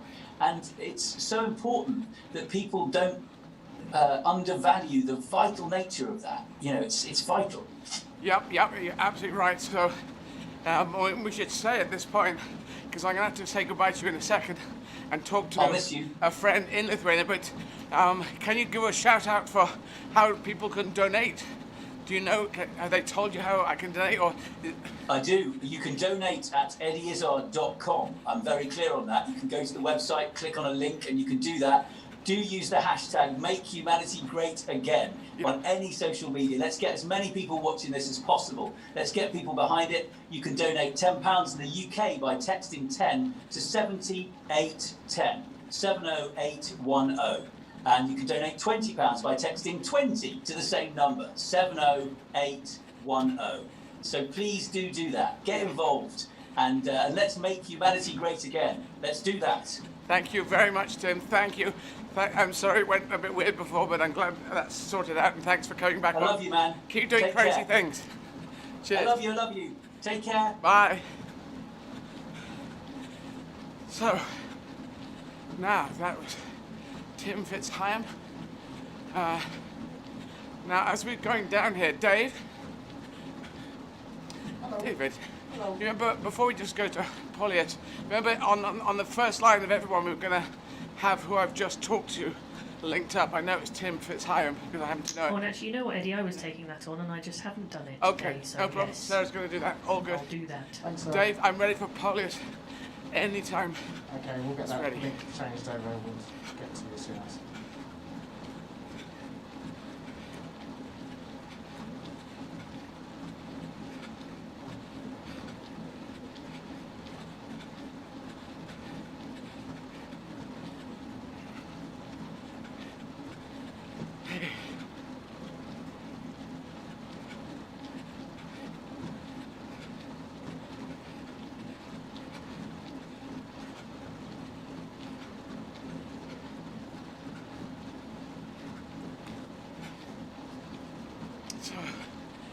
we are running away. Some people just donating here at, so I'm running my 17th marathon. We're running a virtual marathon for Vilnius, a virtual Vilnius marathon today. Virtual marathon for Vilnius, there we go. Hey, we have Polish for you. What are you doing now? Polish. Hi there. Hey. Hi there. Hi, Eddie. Nice to see you. Nice to see you running. Yes, good to be running now. I'm keep pronouncing your first name slightly different. Is it Paulius or Paulius? Paulus. So ignore the Paulus. I. Paulus. Yeah. Please do. Ignore please, that I in there, because I'm dyslexic. So and then I was saying your last name, Ambrazavicius. Is that right? Zavicius? Very close, but it's more like Ambrazavicius. Ambrazavicius. Yeah, I usually say Ambra, say we choose, so that's that rhymes and it sounds a bit like that. Yeah. There we go. So I'm trying to get it right, and we might have talked to you before because and you work with Louis Zazaran. Zazaran, yeah. Zazaran. For promoting, and so when I came and played Lithuania, that was with you in yes. in Vilnius. So that was great to be there and great to run the marathon there. And I think I talked to you about my publicist in America. We did talk about her. And I know, and I think you told us how to pronounce her name correctly in Lithuanian. Because I was in America, she's known as Ina Tresiokas, but that's slightly different. If you're doing it in Lithuanian, how would I say her last name? That would be Trečiokas. Trečiokas, yeah. It's the same name for a person who is in the 3rd grade, or I think it's a coin or something like that as well. The same word has the same meaning, and there's also something related to beer. I think 3 times filtered or something like that. All right. Because Trečiokas comes from the word 3, which means from tris, which means 3. Yeah. Sarah, can you write that down phonetically? Trečiokas. Yes, I will. Yeah. Every time I go back to Ina, I forget. Yeah. So that's brilliant. So how are things with you at the moment? How are things in Vilnius, in Lithuania? Lockdown, the same as us in Britain? Full lockdown? Yeah. Basically nothing is happening, but we are enjoying the winter because it's very cold in here. Yeah. This morning we had -22 or so. Wow. Now it's more like -16. So usually what we do, my wife and I, we just go for long walks. But I think in 3 or 4 days we only walked some 40 kilometers. So that's not even one marathon. But it's very cold. But it's very the winter that you would imagine in the old stories and stuff like that. So very cold and lots of snow. It's lucky when I ran last year, it wasn't too cold. I think it was in the minuses, but I think it never got lower than -10. Yeah, but it was end of February or maybe second part of February, something like that. So it was exactly the same day, but in February. So January 17th. It was February 17th, so it's exactly 11 months ago. And we didn't have this kind of temperature for the last 3 years or so. Oh, wow. So it's cold even by Lithuanian standards. I believed that the weather gods were being nice to us, because I have a deal. I have a deal with the weather gods, and so I take it all shows. Did people doing stand-up? Did that all stop in March of last year? It stopped in March, but then during the summer we had quite a good situation. So the shows we started, especially the outdoor shows, so we still managed to do some shows outside, but still and it stopped at the end of October. So since the 30th of October, I haven't been on stage, and I'm not sure I'm gonna be there at least, I don't know, up until April or even May. Yeah. So it's been a while. It's tough, isn't it? It's tough. It is. I feel at some point I feel like I'm losing not my talents, but like I will now, if I start stand-up comedy once again, I will need at least, I don't know, 10 shows to get back into the rhythm. Yeah. So it sounds a bit difficult for me now. Well, as you probably know, I'm doing a show every night. Yes. streaming, but that's quite a weird thing. One, I'm very tired, and two, there's no audience. So yeah, that's why there were some suggestions for me and my comedy crew Humor Klubas to do some streaming stand-up shows. Yeah. But at some point we talked and we thought, well, it's just we're not sure we're that good to perform to an empty void without any audience, and it's simply just too weird for me actually. Well, it is quite odd for me, but I have done, because obviously I started a lot earlier than back in '88, so I've done, I think, thousands of hours now, so I'm trusting, especially the material is the older stuff I used to do, that it's somewhere in the funny area, and if not, hopefully it's a charity gig, so hopefully people don't mind too much about it. So yeah, sure. I keep struggling on. And is your thing with the R number in Lithuania, is it getting better? Is it still holding still? Is it just floating around? Not much movement? How's it going generally? You mean the cases? Yeah, like the situation with COVID. Is it just is it plateauing? Well, is it getting better? Is it getting worse? Actually, it's been getting better because for example, 2 weeks or so ago we had almost 4,000 cases a day, which is a lot for a country of 3 million people. Yeah. So now we're down more of like 1,000 and so. But we have a very strict lockdown now. So I think that helps. That helps the best because. You can't even visit your friends or anyone else. You have to stay at home. Yeah. Hey ho. But it's getting better, and we're getting the vaccine, which is nice. Yeah. Now, when you do your stand-up, are you doing it in Lithuanian? Do you do it in English as well? Well, I've tried English some 4 years ago or so. I did a couple of gigs, but the thing with me and English stand-up is, well, I'm not a native speaker, first of all. But the second thing, if I start doing stand-up comedy in English, I have to start everything anew. I have to start fresh, because, no one knows me as a comedian. So even though I'm 35, almost 35 years of old, I have to start everything fresh, and I'm enjoying that I'm doing it in Lithuanian and for the Lithuanian audience, and I enjoy the audience that I have in Lithuania. So that's the case. So that's working well in Lithuania. Can you play different cities in Lithuania, different towns? Yeah. Well, we have 4 or 5 larger cities, and we have a lot of smaller cities. But just to imagine for you, we actually, if it's a good year, we can do some 60 shows in all over Lithuania. So even though it's a country of 3 million people, you still can do some shows, at least have 1 or 2 a week, which is not too many, but it still works. That's great. There's no reason I should encourage anyone to do it in English, but I just know that if you do, people can, any Lithuanian comedian can play probably anywhere in the world. It's becoming, it's not really our language anymore. It's not because there's American English, British English, Australian English. It's just whoever wants to use it as a bridging language.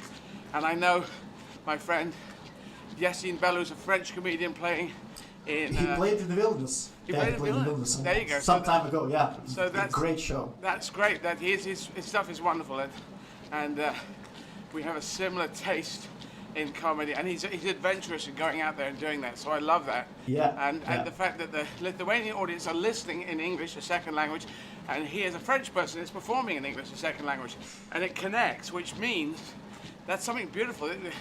This wasn't there 10 years ago, but now it's there. It's a great thing actually. I really enjoyed bringing foreign comedians over who do the comedy in English. So we not only had like a French guy performing in English. We had a German comedian. I think you know him, Michael Mittermeier. Michael Mittermeier, yes, indeed. We had Latvians, we had Estonians over. So still, even though like it's the same region, Lithuania, Latvia, and Estonia, but we still speak, our languages are quite different. Well, ours is similar to Latvian, but still we need some international language, and the English works for that very well. I think that's beautiful, because in the olden days, like under Roman times, it's because Roman, you know, the Roman Empire was imposed and conquered, and you know, the threat of, you know, death because we're invading your country, and then you become assimilated into the Roman Empire. But we used to do that, but now the English language is just, anyone wants it, it's there. It's used in business, science, in pilots have to use English because it's the easiest one to grab hold of. It's just a language that anyone can use, and it doesn't belong to anyone anymore. It belongs to the world, which is beautiful. Yeah, actually, with the Roman Empire, well, we had a very similar situation with the Soviet Union, and that was the same. The Russian we were forced to learn Russian, and for example, some people now do not talk Russian because they don't want it. They don't want to, even though they can speak Russian, because because it was the language of the oppressor at some point. Yes, I understand that, and now English, we're not oppressing, and no one is. It's just sitting there. If you want to use it, you can. I love that, and I think it's the first time that's quite happened in that way. And as you'll know, probably, and people around the world may know, to get to the first level of English communication is really quite easy. There's no masculine, feminine, no tenses. Yes, very easy. First level is easy. Advanced English does get a bit complicated, and you can say subtle things. You can get words like the word sheet, S-H-E-E-T, can sound like sheep, S-H-E-E-P, and then it sounds also like poo, said in a different way if you say shit. So there's certain words that can sound different, and then stand-up, that's very important. I remember talking to Yasin, and he had great difficulty with the English word L-A-W, law, which, if you look at it, should sound more like Lao, L-A-W, Lao, but we pronounce it law, and I just told Yasin, ignore L-A-W and just say L-O-R, say law, and then you're there. And it's there's phonetic ways to get around these tricky pronunciations. Yeah, but although, well, I think it's no coincidence that the English became the lingua franca of the current world, because it's so easy to learn, and you get so much of material in English, especially at the moment. You get Netflix, you have YouTube, you have Amazon Prime, you have music, you have loads of music from which you can learn. Because I think a lot of English that I learned especially when I was even younger, it came from the music. Because I wanted to know, I wanted to learn what are they singing about. And so that's why I was looking into dictionaries or Googling the lyrics and translating those for myself. That is it. It's actually, that is the biggest engine for English going around the world. It's Hollywood, films, dramas, comedies, and rock and roll from anywhere in the world. Hollywood is a big exporter, and it issues stuff around the world. When it comes to dramas and stuff, but rock and roll can come from anywhere, and as you say, it's got this English thing which people can pick up, and that doesn't feel like an invasion. It just feels like it's there, it's entertainment, and let's have a go with it. So that's great. Yeah, sure. Yes, indeed. So the scene. Now, when did the stand-up scene in Lithuania start? When did people start doing stand-up, really? Well, it will sound a bit of a bragging, but yeah, I think we were our comedy crew, Humoro Klubas, which translates as the Club of Humor, of course. I think we were the first to do stand-up comedy, and it was in 2008. Right. So the 6th of August 2008. Well, I consider this to be the birthday of Lithuanian stand-up comedy. So yeah, we started doing that. Well, some people came, some people left, and at this point, I think what we have now in Lithuania, we have a, well, it would sound funny for anyone who knows, like, I don't know, UK stand-up comedy scene or US comedy scene. Well, I'd say we have up to 15 working comedians, and that is a lot in Lithuania. Yeah. But it's only, but there are many different, not many, well, at least 3 or 4 different comedy crews. There are solo comedians. There are some open mics going on, which is a very Lithuanian phenomenon, I think, is open mic nights are extremely popular in Lithuania. Great. You can get up to like 300 people can easily go to an open mic night, because they will be expecting some new up-and-coming comedians or some secret guests, like famous comedians who are performing their new material and trying it out. So it's I talked to Luis and people from Latvia. The open mics are also very popular over there as well. So it may sound weird for a British or American person, but actually a lot of people go to open mics in here. No, I think it's good. They're obviously enjoying their time there. We have open mics here. When I did it, there were very few open mic nights. It was little slots within a normal comedy gig. But whatever gets young people on and new comedians onto the stage, I'm keen for that. So open mics, if that's what it's turned into, that's beautiful. That's a great thing. So, and you think it's going to go from strength to strength after COVID goes away? Yeah, actually, I think just before COVID, we were closing to a stand-up comedy boom in Lithuania. Right. And now it will happen at some point, but it will just be postponed. Yeah. So yeah, I think in 2 years or so, it's gonna blossom. Great, even better. Well, even if it's not your cup of tea, I would say to encourage anyone, Lithuanian comedians listening, Latvian, anyone in the world who's in a language that isn't English, if you do want to do it in English, if you choose to, not if you don't want to, but the probably easiest way, because people will go and do one gig. This is what I think people will do. They say, I'd like to try it in English. I'll do a gig. I'll do 2 gigs. And it doesn't work because you'll most probably have a bad time of it. And you need to do the Edinburgh Festival. You need to get pretty good in your own language. And then do the Edinburgh Festival, because then you're forced to do 26 shows. 26 shows in English, and they've got to be about an hour long. And Sarah, we should bring Sarah up on the screen. Dave, can we get Sarah up? So Sarah's been here. David, can we get Sarah on the screen? There we go. Hey, hi Sarah. Hi, nice to see you. It's been a while. It has been. I know. It's been like a year, hasn't it? Ah, there you go. Yeah, it's 11 months to this day exactly. It's 11. Correct. Actually. But now, Sarah, because you know a lot about Edinburgh, they have to do 26. They could do less, but that wouldn't work, would it? Yeah. That's the standard. That's sort of the expectation. If you're doing the full Edinburgh run, then you're going to be doing about 26 shows. I think most people take maybe 1 day off. Some people 2, but it's almost felt like 2 days off. So yeah, it's every single day in the show. Yeah. Now, Paulus, I'm not encouraging you to do this. It's just if anyone else is listening.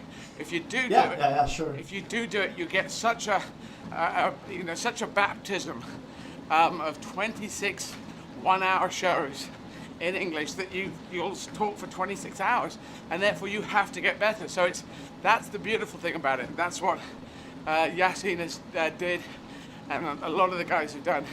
It just gives you that thing. The first week is pretty hellish, and then it gets easier. And by the end, you're going, okay, second language, doing comedy. I can do this. So as a method, that's what I'm throwing out there for anyone who wants it. But meanwhile, you stay there and enjoy being in Lithuania. Yeah, I will. Well, we're always there at the festival, so if you were ever tempted, then yes, we'll drag you around Edinburgh. There you go. I will have this in mind. Yes, anyone goes, they should visit Edinburgh first. First year they should visit Edinburgh, see what it's like, and then they can meet. I've been to Edinburgh Festival actually 2 times, I think. Oh, right. Yeah, two times with a week. For both times for a week. One time I was alone. Next time I came back with my wife, and it's such a great thing. It's just amazing. For me, it's like when you can go to 5 shows a day. and have a cider in the evening, then go to party, and then to come back the second, like the other day through, well, the show starts at 12 or 1, you watch 5 once again, and then you just do the same routines, and then, so yeah, especially, well, during those 2 weeks I watched close to 70 shows, so, because I was really into them. Yep, it is quite a thing. That's great. You managed to. That's a lot. I mean, that's you being very organised and. I am actually. Yeah. I'm very organized. That's one thing I'm proud of myself. Brilliant. Is there any have you like comedy festivals? Is that a thing locally to you now as well? Is that kind of building up too? Actually, no. That's still to come. Some people tried to do the Vilnius Comedy Festival. I think they tried it two years in a row, but it's difficult to start doing a comedy festival if you're not organizing regular comedy gigs. And people who did that, they were from like different spheres, like more of a theater and stuff like that. So organizing stand-up comedy, you need some different skills and different contacts and stuff like that. So yeah, but actually, well, there are some shows in Lithuania in which like comedians from different comedy crews perform and stuff like that. So that's the closest to a festival that is happening here. Okay, yes, it's still to come. That's still to come. Yeah, I think that's like we're on step 1, and that's maybe, I don't know, step 3 or something like that. Very good. Okay, well, I'm gonna let you go so you can relax. And well, I'm gonna watch football, so I will not be relaxing because Spurs playing Sheffield United, and there you go. anything can happen. Yeah. Take care, and thanks for being there for us when we saw you last year, and stay safe. You too. Thank you. Stay safe. You're an inspiration, Eddie. Well, what you're doing now here, well, everyone who's watching, don't forget to donate. Yes, you can do that. EddieIzzard.com. EddieIzzard.com. Anywhere in the world you can donate. EddieIzzard.com. And if you can pay in euros as well if you wish to. So we've set that up. Yes, there we go. Make it easy. All right. Okay. So cheers. Bye. Thank you.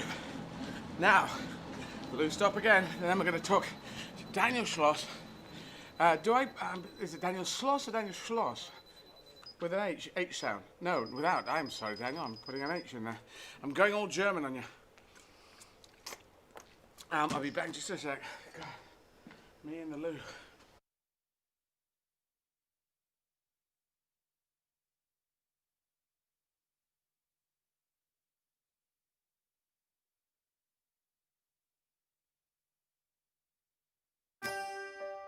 It started with a box, and 2.8 million more just like it. Rations meant for war would now help those victimized by it. Passed from hand to hand, they moved together across land and sea, to a place where everything was broken, where everything had been lost. The box revealed its gift: food, survival, hope. The knowledge that someone, somewhere far away, wanted to help. Goodwill put into action, a world embraced, and yet only the beginning of the story. The need was bigger, deeper, more fundamental. It still is. A chronic absence of food and clean water. Hunger, starvation, desperation. Sickness that racks young and old, mounting pressure on communities already in distress. The ones who can change the world for the better, stripped of their gifts. Every path blocked, and seemingly no way out. But as understanding of the problems grew, our simple box changed. It now turned to the roots of suffering, to empower those at the brink, life flowing back into communities. Nourishment sustained, the seeds of hope planted. Communities freed from sickness, the good building on the good, powering the engines of change. The future we will all share, built on a simple truth. That when you give of yourself, you can be the difference in people's lives.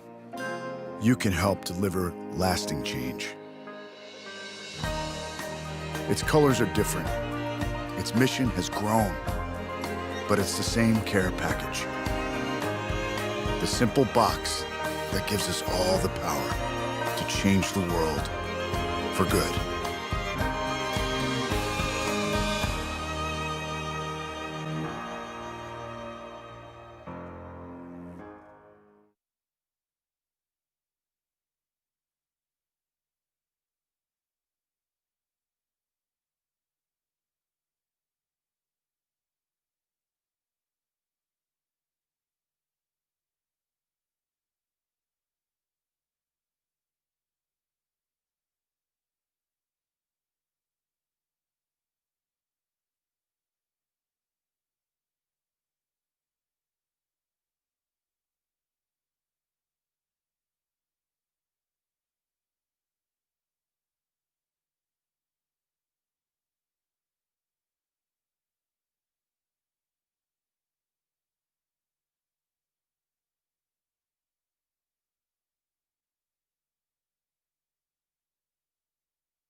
Okay, Daniel Schloss.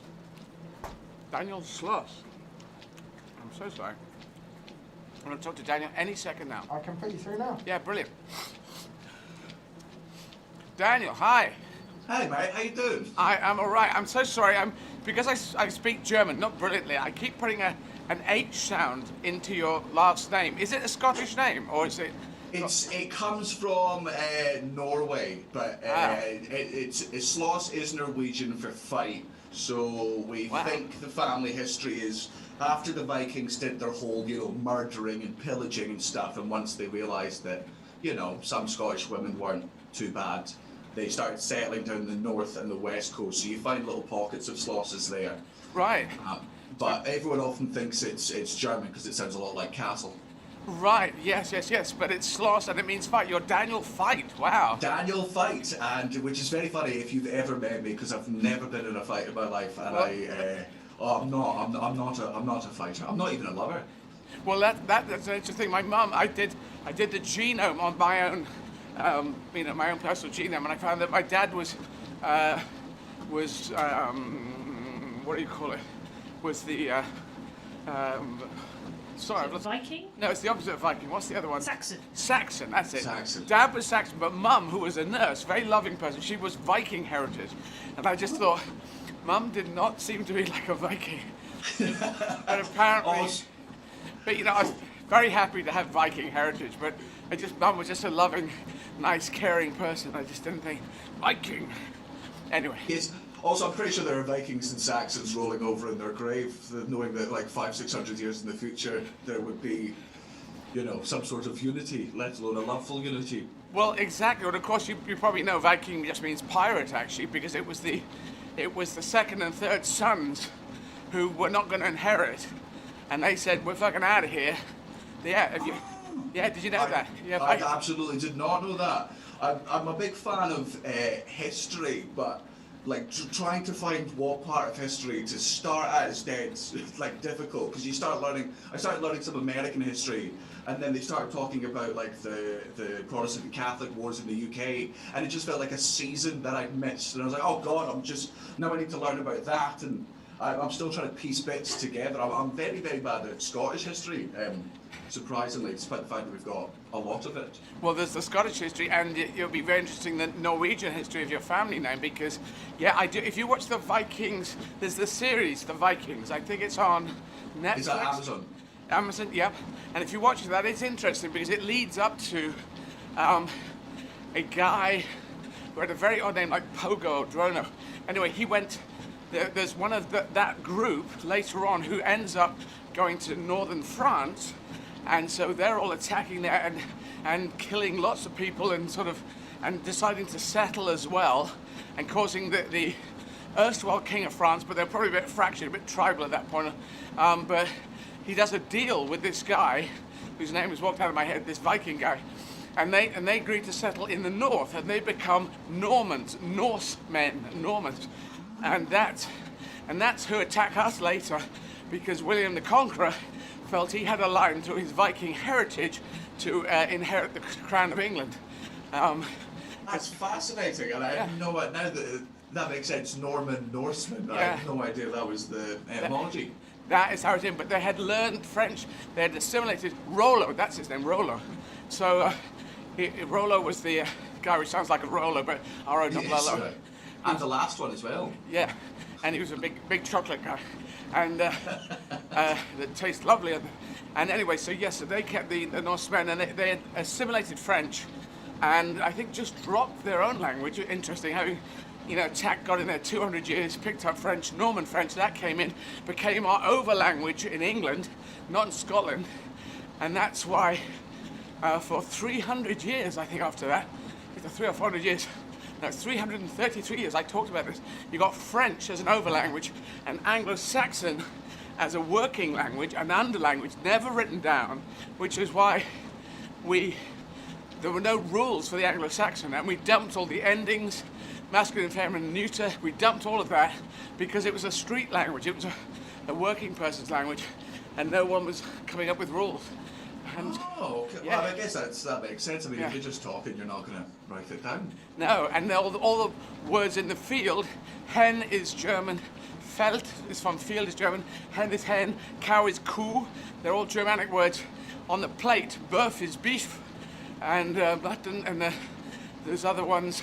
Poulet doesn't quite work for chicken, but a number of the words on the plate are Norseman. I'm sorry that you didn't expect this conversation to be going here. But I'm absolutely riveted, so please continue. I do find it fascinating, but because the Normans were the landlords, the overseers, the aristocracy, when it landed on their plate, they were speaking in French about the food, and it was all French words, and in the field it was all Germanic words, and then they melded together, and we dumped all endings, all nominative, accusative, genitive, dative.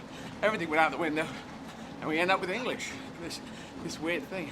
So just this sort of bastardized language from the ground up. Yeah, kind of. And a king about 333 years later, I think Henry IV it was, said, "I'm going to get crowned in English. I'm going to get crowned in English," because all his parents would be speaking French and Latin, of course, still floating around. So, but yeah, that's how it kind of worked in this. So how many? I've seen you do stand up in 3 languages. I've seen you do it in English Right. a bunch of times, and then when we were in Altitude together, which is a great snowboarding comedy festival out in Meyerhofen every year, obviously apart from last year. I saw you do it in both French and German. Have you expanded beyond that? Have you tried any other ones? Like, how much do I have to catch up is what I'm asking. Well, I'd love you to catch up. I'd love other people to do it. So Spanish, I've added Spanish as well. And then I've got Arabic, because I was born born in an Arabic country. I was born in Yemen, in Aden, in Yemen. So I have a duty to learn that one, and then Russian, because of the great reach. So I'm very political in my choices. Yeah. Oh, practical / political. French it's the one I learned the longest. It's very close to us in England, Britain, right across the water. German, I also did at school. It's also a negative, was seen as a, from the World War II in a negative way. So I wanted to get in there and get into that mindset. Of course, anyone born since 45 had nothing to do with that. So I played to all those groovy German people. Spanish has a huge reach. Central America, Mexico is actually North America. Interestingly, I always thought it was Central America, and then South America, Caribbean. So I got the reach for the Spanish, Arabic for my birthright, and also quite a big reach. If I learn Egyptian Arabic out of all of them, that's the best dialect, has the greatest reach. And Russian, again, huge amount of landmass and people. And Mandarin Chinese is a long way off, but it's in my range. I find it so impressive. Like I learned French a little bit in school, got to do the fun little French exchanges, and I lost some of it, but I still know I can tell a French person that I speak very shit French in French, right? And that's normally enough to get them to sort of be nice enough to me. But when it comes to the different alphabets, how difficult is it learning all the different Russian letters? I don't. Well, they are different. But in the end, I'm not going to be writing it, I am going to be talking it, so it doesn't really matter. Okay, right. Which is the thing. So at school, it's about 80% about writing, and only 10, 50, 20% about talking. That oral test we used to have was the whole thing. But in life, it's about 80% about talking and 20% about writing, maybe only 10%.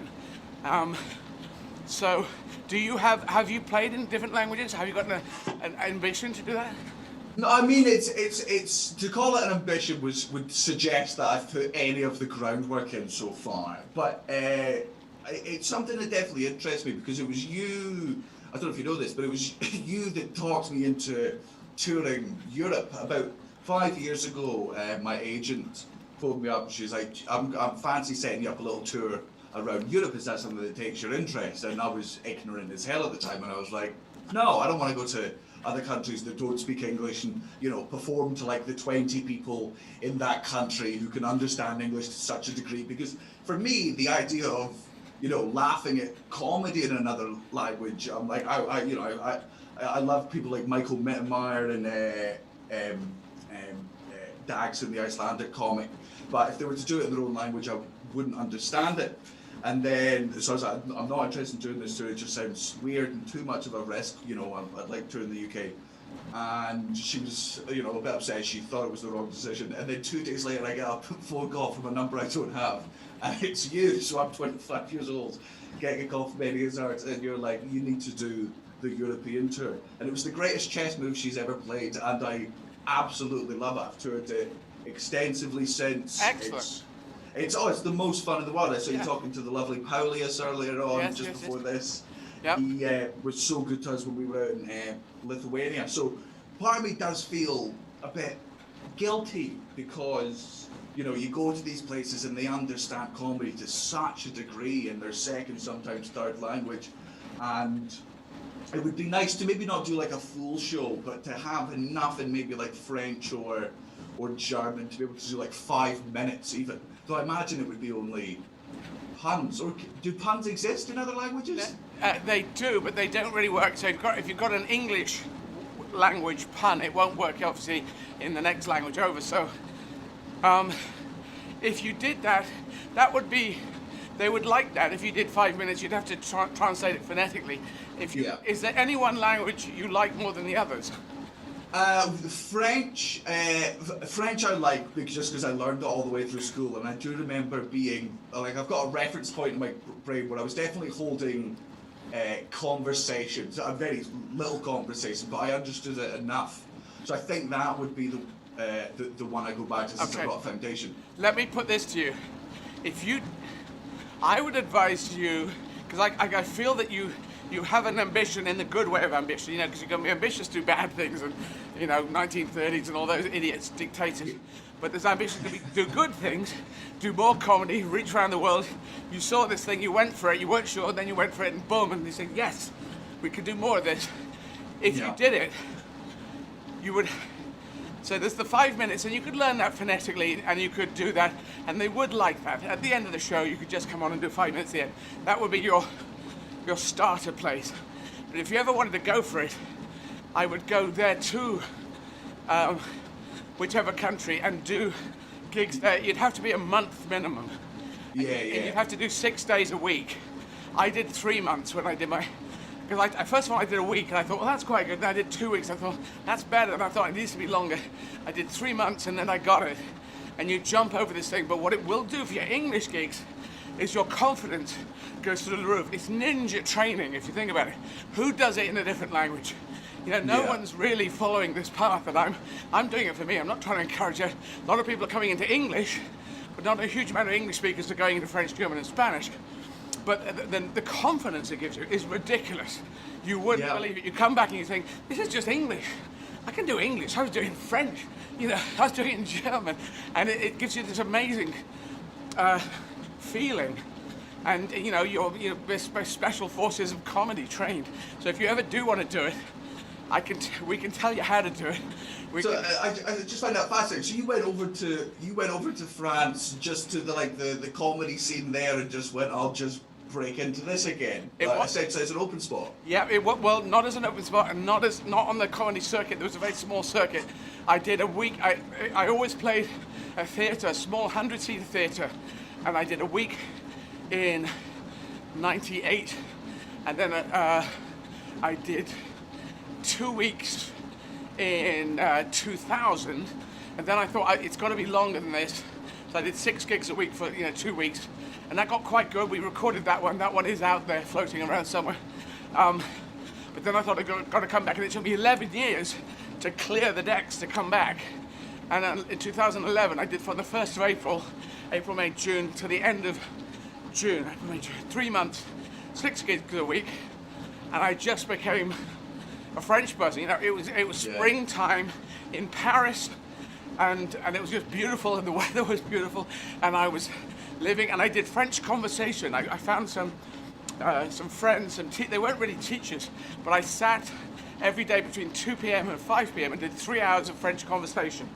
And I just chatted to them, had a glass of wine, we had a salad, and I talked in French, and they would correct my mistakes. They would talk about the show that they'd seen, and I did it that way, but I was very determined. Yeah. But if that seems like a hell of a lot of work and not quite on your thing, I would just get 5 minutes. First of all, Google Translate 5 minutes, a nice piece that's universal comedy, of course, which you've obviously already worked that out. It's the references that trip you up. And just get 5 minutes and Google Translate it, and then find a French friend, French person, or you can tell it to us because we know people, and they can just check it. And then just practice that phonetically, and they'll love you for doing 5 minutes. Yeah, man, and then it also opens up other bits of Canada as well. I imagine they'd absolutely love it if you went over there to a show in English and then afterwards be like, all right, now for the Frenchies. Well, I went to Montreal, and I said this show is, often you play it in English in Montreal, but I said this one's in French, advertised it, and I think I went out, and my first line was, Guten Abend, meine Damen und Herren, willkommen zu meiner Show, alles auf Deutsch. Alles auf Deutsch, heute Abend. And I could see, I could feel the signs. No. Yeah, no, c'est tout en français aujourd'hui. Oui, c'est une blague. C'est très drôle. So I flipped back to French, but just to get the reaction. Yeah, I mean, that's probably the in more ways than one, probably the smartest opening joke I've ever heard of. Yeah, it's definitely one to muck about with. But I'll just use this time to remind anyone that's watching, what Eddie is doing is absolutely remarkable. I've taken more drinks during this conversation than you have, and this is all for charity. So if you're watching and enjoying it, please do text 10 to 70810, because like this is, I'm blown away. And also, it's amazing that while talking to you about this while you're running the marathon and hearing about, you know, learning comedy and all these other languages, arguably at points the running thing's not the most impressive bit about it. Being inspired to do comedy in further languages is. Yes, it's I love the idea. You know, I'm very passionate about, proud of my country, proud of my continent, proud of the world, and I want to keep connections and make even stronger connections. So that's part of me putting my money where my mouth is. But I think it's a great idea. Like, it's definitely it's the only reason I've never considered doing it is because it's such a daunting thing to try and learn a new language. Yeah. And learn it to the point where it's fluent. But you know what? I'll do it at some point. Okay, I'll tell you this. Actually, do a week of English gigs. Do a number of them. Do say 5 or 6, in Paris. Each night, do the 5 minutes at the end that you've learned as an encore. Yeah. Because the first one will be whatever. Second one will be, then third, fourth, fifth, sixth. You'll get a feeling. At the end of it, you can decide, I want to take this further, or that's fine. And that wouldn't be too hard. No, and I think it'd be good. Like, there is just something about knowing other languages that does open. I think it makes you infinitely more understanding and compassionate for the other places as well. Because when you're there, you don't feel so, you know, alienated as if you're just waiting for the signs to jump out at you and speak to you in English. Now, and okay, so if I take it back to the beginning, was stand-up always on your horizon, or did you fall into it, or how did it? It was always on my horizon. So my mum and dad met at Edinburgh University. My dad's from Thurso, which is pretty much the furthest north in Scotland you can go until you get wet. And my mum was from East Kilbride. They met at Edinburgh, they fell in love, and they moved down to London, where they accidentally conceived me. They'll never admit I was an accident, but I know. They lived on a houseboat on the Thames at the time of my conception, so either I was intentional and they're the worst parents in the world, or I was an accident that they grew to love. And I think the second option's more likely. But they had a local comedy club that they went to every single week because they were obsessed with comedy, and I'm pretty sure you remember it. Screaming Blue Murder? Yes, indeed. Yes. So indeed. My mum and dad, they went every single week, and it was you, it was Mark Lamar, Phil Chupitis, Liev, like all the comics that I grew up watching, and they saw, you know, all these greats played to like smaller rooms, really intimate stuff. So they had this really deep passion for stand-up, and then when I was... Just a quick interruption. Which Screaming Blue Murder did they go to? There were 3 of them. One in Wimbledon, one in Streatham, and one in Hampton Wick, near Kingston. That one, because I was born in Kingston upon Thames. There you go. So that one, yeah. My mother worked.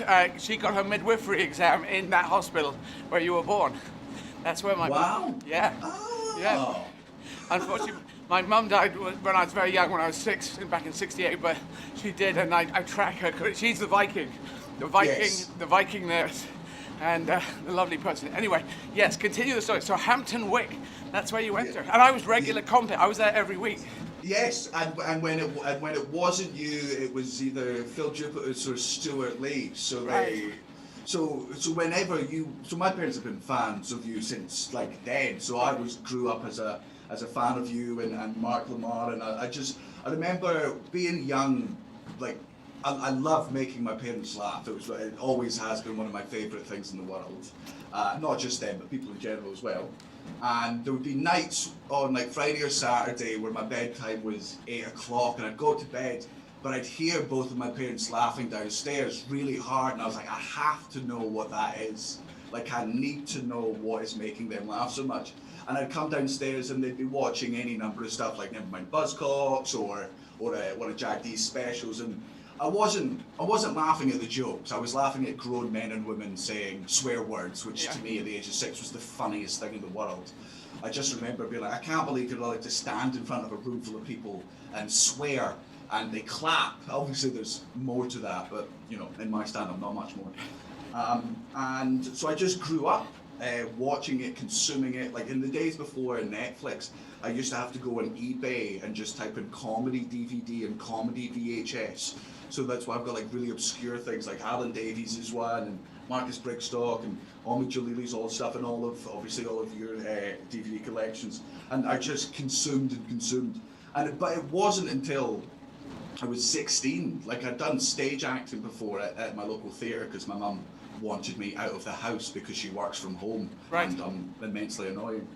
So I really like being on stage, but I didn't like the acting bit because there's not an instant reaction with acting. You don't know how well you're doing with acting until somebody tells you that you've done well.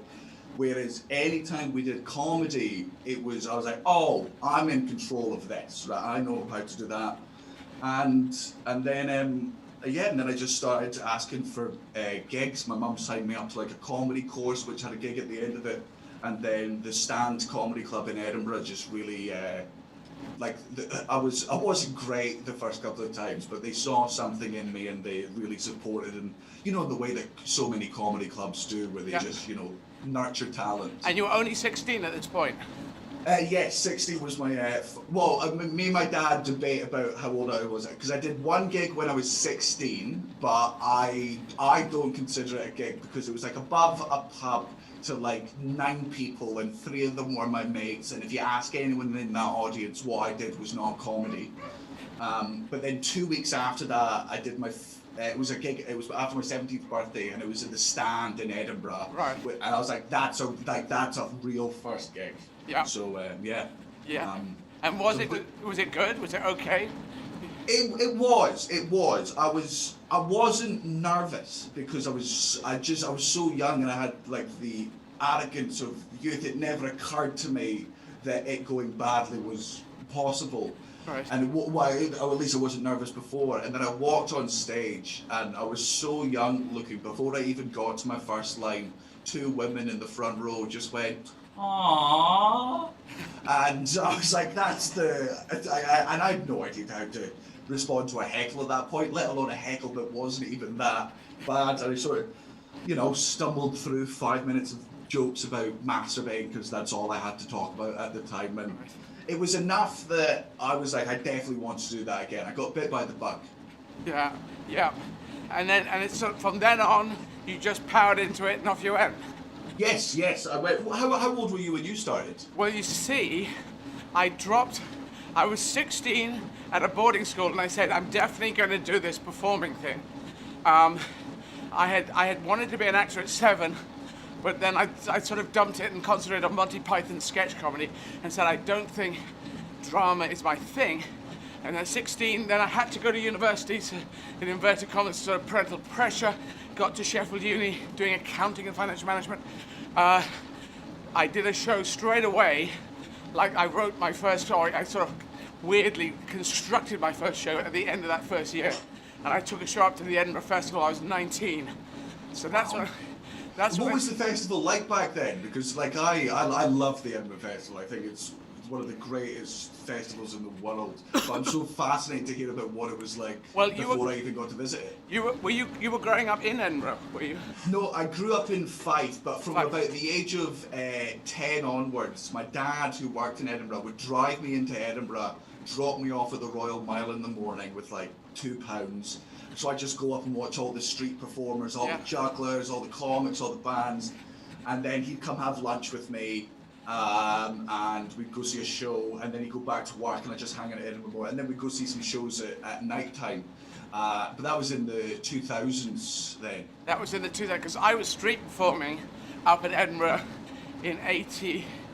Probably 86, 87, 88, and 89. So you might have just missed me doing on a 5-foot unicycle escaping from a pair of handcuffs. But I had developed my speaking thing at that point. But you see, it was my third medium of comedy. Again, this is this accidental ninja training I had. So 19, I was ready to go. Monty Python, go to Edinburgh, take a show, get discovered, TV show by 25. That was my plan. TV show, kind of like Python, Son of Python, anything like that. The Fast Show, or any of the guys who came later. That's kind of what I wanted to do. It took so long. I did 3 sketch shows, 81, 82, 83. 84, I just felt lost. In the end, I came out that year, 84, 85. Then I started doing street performing in boy mode, because I found this, I thought girl mode, it would be too confusing, people think it's drag, so 85, 86, 87, 88, 89, it was really about 4 years. 88, I was street performing, and then I started stand-up in 88, my third medium of comedy, and by 89, by 90, I was best newcomer, you know, not the nominated thing, but the newcomer thing, and that was, I was going like a train. I was just like a train because I'd been so long, you know, and it's interesting, yours came quick, but you still got this fire going in you, which I love. How old are you now, can I say? I am 30, I'm 30 now. So from 17 to 30, and you've just gone in, and I can see you, and you've got HBO specials as well as Netflix specials. Yeah. That's beautiful. Yeah, I am. But basically, when I first got into it, it was just more of a, you know, a dream that I didn't even realise I was sort of getting into. I was just doing it as a hobby. I never really thought that it would take off. But so during my first year, the Stand took me under their wing. Frankie Boyle was very nice to me early on and gave me like all the ins with certain clubs and gave me bits of work here and there. It was opening for him. And then I was still at high school at the time. So after high school, my mum and dad's thing all the time, even though they were immensely supportive, so thrilled that their son was going into stand-up, my mum was like, you still need to get into university. Like, you can do it while at university, it can be your job there, but, you know, you've got to, you know, for your future. And then during that year, though, I got to the final of the So You Think You're Funny competition up at the Gilded Balloon. I was fortunate enough to cross paths with my agent, Marlena, who's been my agent ever since. And it was actually my mum who, at the end of the fringe, when I was meant to be going to university, she said, do a gap year, but like the opposite of a gap year. Normally after university, people travel the world for a while. Before you go to university, delay it for a year, and just, if this is what you want to do, and you want to do it your job, give it a year. Yeah. And she was really strict about it as well, because my mum works from home. She is a environmental consultant that's outsourced by the UN regularly. She's in charge of global warming and how to stop it. Wow. And she, her thing was, if it's going to be your job and you're not going to university this year, every day at 9 a.m. she'd come up and get me on my bed and make me sit on the opposite side of the computer to her on my laptop, writing jokes and writing things, and it really sort of, you know, she was like, you have to, if this is your job, this is your job, you have to go for it. And that sort of lit a fire up under my ass. And then also, but then after that, I was just so happy and amazed that, you know, I was part of this job that I'd watched since I was 9 years old. I had imposter syndrome for so many years, just like being in green rooms with comedians that I love and respect. I remember the first time I did the Comedy Store, even like the Manchester one, just being at the age of 17, I had to do the way I got into the store was I did the gong shows. Did you ever have to do those? No, I managed to avoid them. I didn't think my stuff would get through them, but yeah, it's for those people that might not know what a gong show is. Essentially, like, the Comedy Show's one of the best clubs in the UK, and obviously getting spots on them can be hard. So on like late Sunday night, they get a smaller crowd in, and you can get up on stage.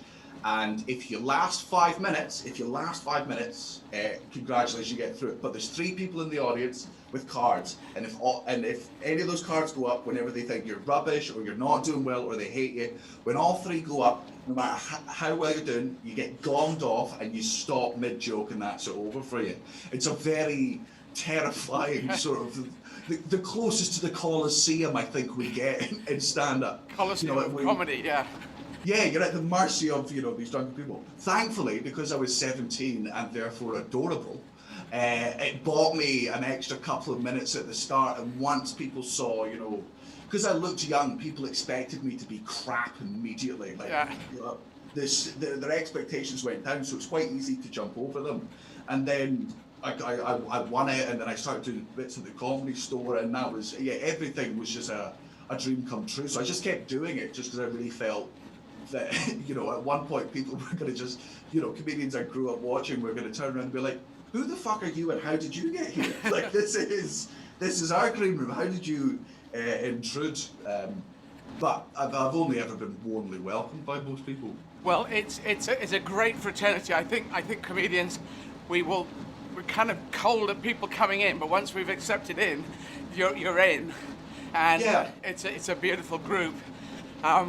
I'd love to talk to you more, but unfortunately we're going to have to go on to my next guest. So that's absolutely fine. If I could just encourage everyone to donate to this, because it's an amazing thing. The number's down the bottom of the screen. £10 is a brilliant cause, and yes, look at this. I'm going to add to it. You can go to eddyizzard.com from anywhere in the world, and they can pay in euros or dollars or pounds. So they've got no excuse. Or their own currency. So great. Thank you to hear about that. That inspire any younger stand-up, anyone in the world. Try it and have a think about that French thing. I definitely will. 6 gigs, doing 5 minutes at the end, phonetically, and you'll decide whether you want to do any more. That's quite a nice feather bed way of doing it. Okay? Thank you so much, Eddie. You take care, Danny. Well done. Keep going. Keep doing what you're doing. So, Daniel Slaughter.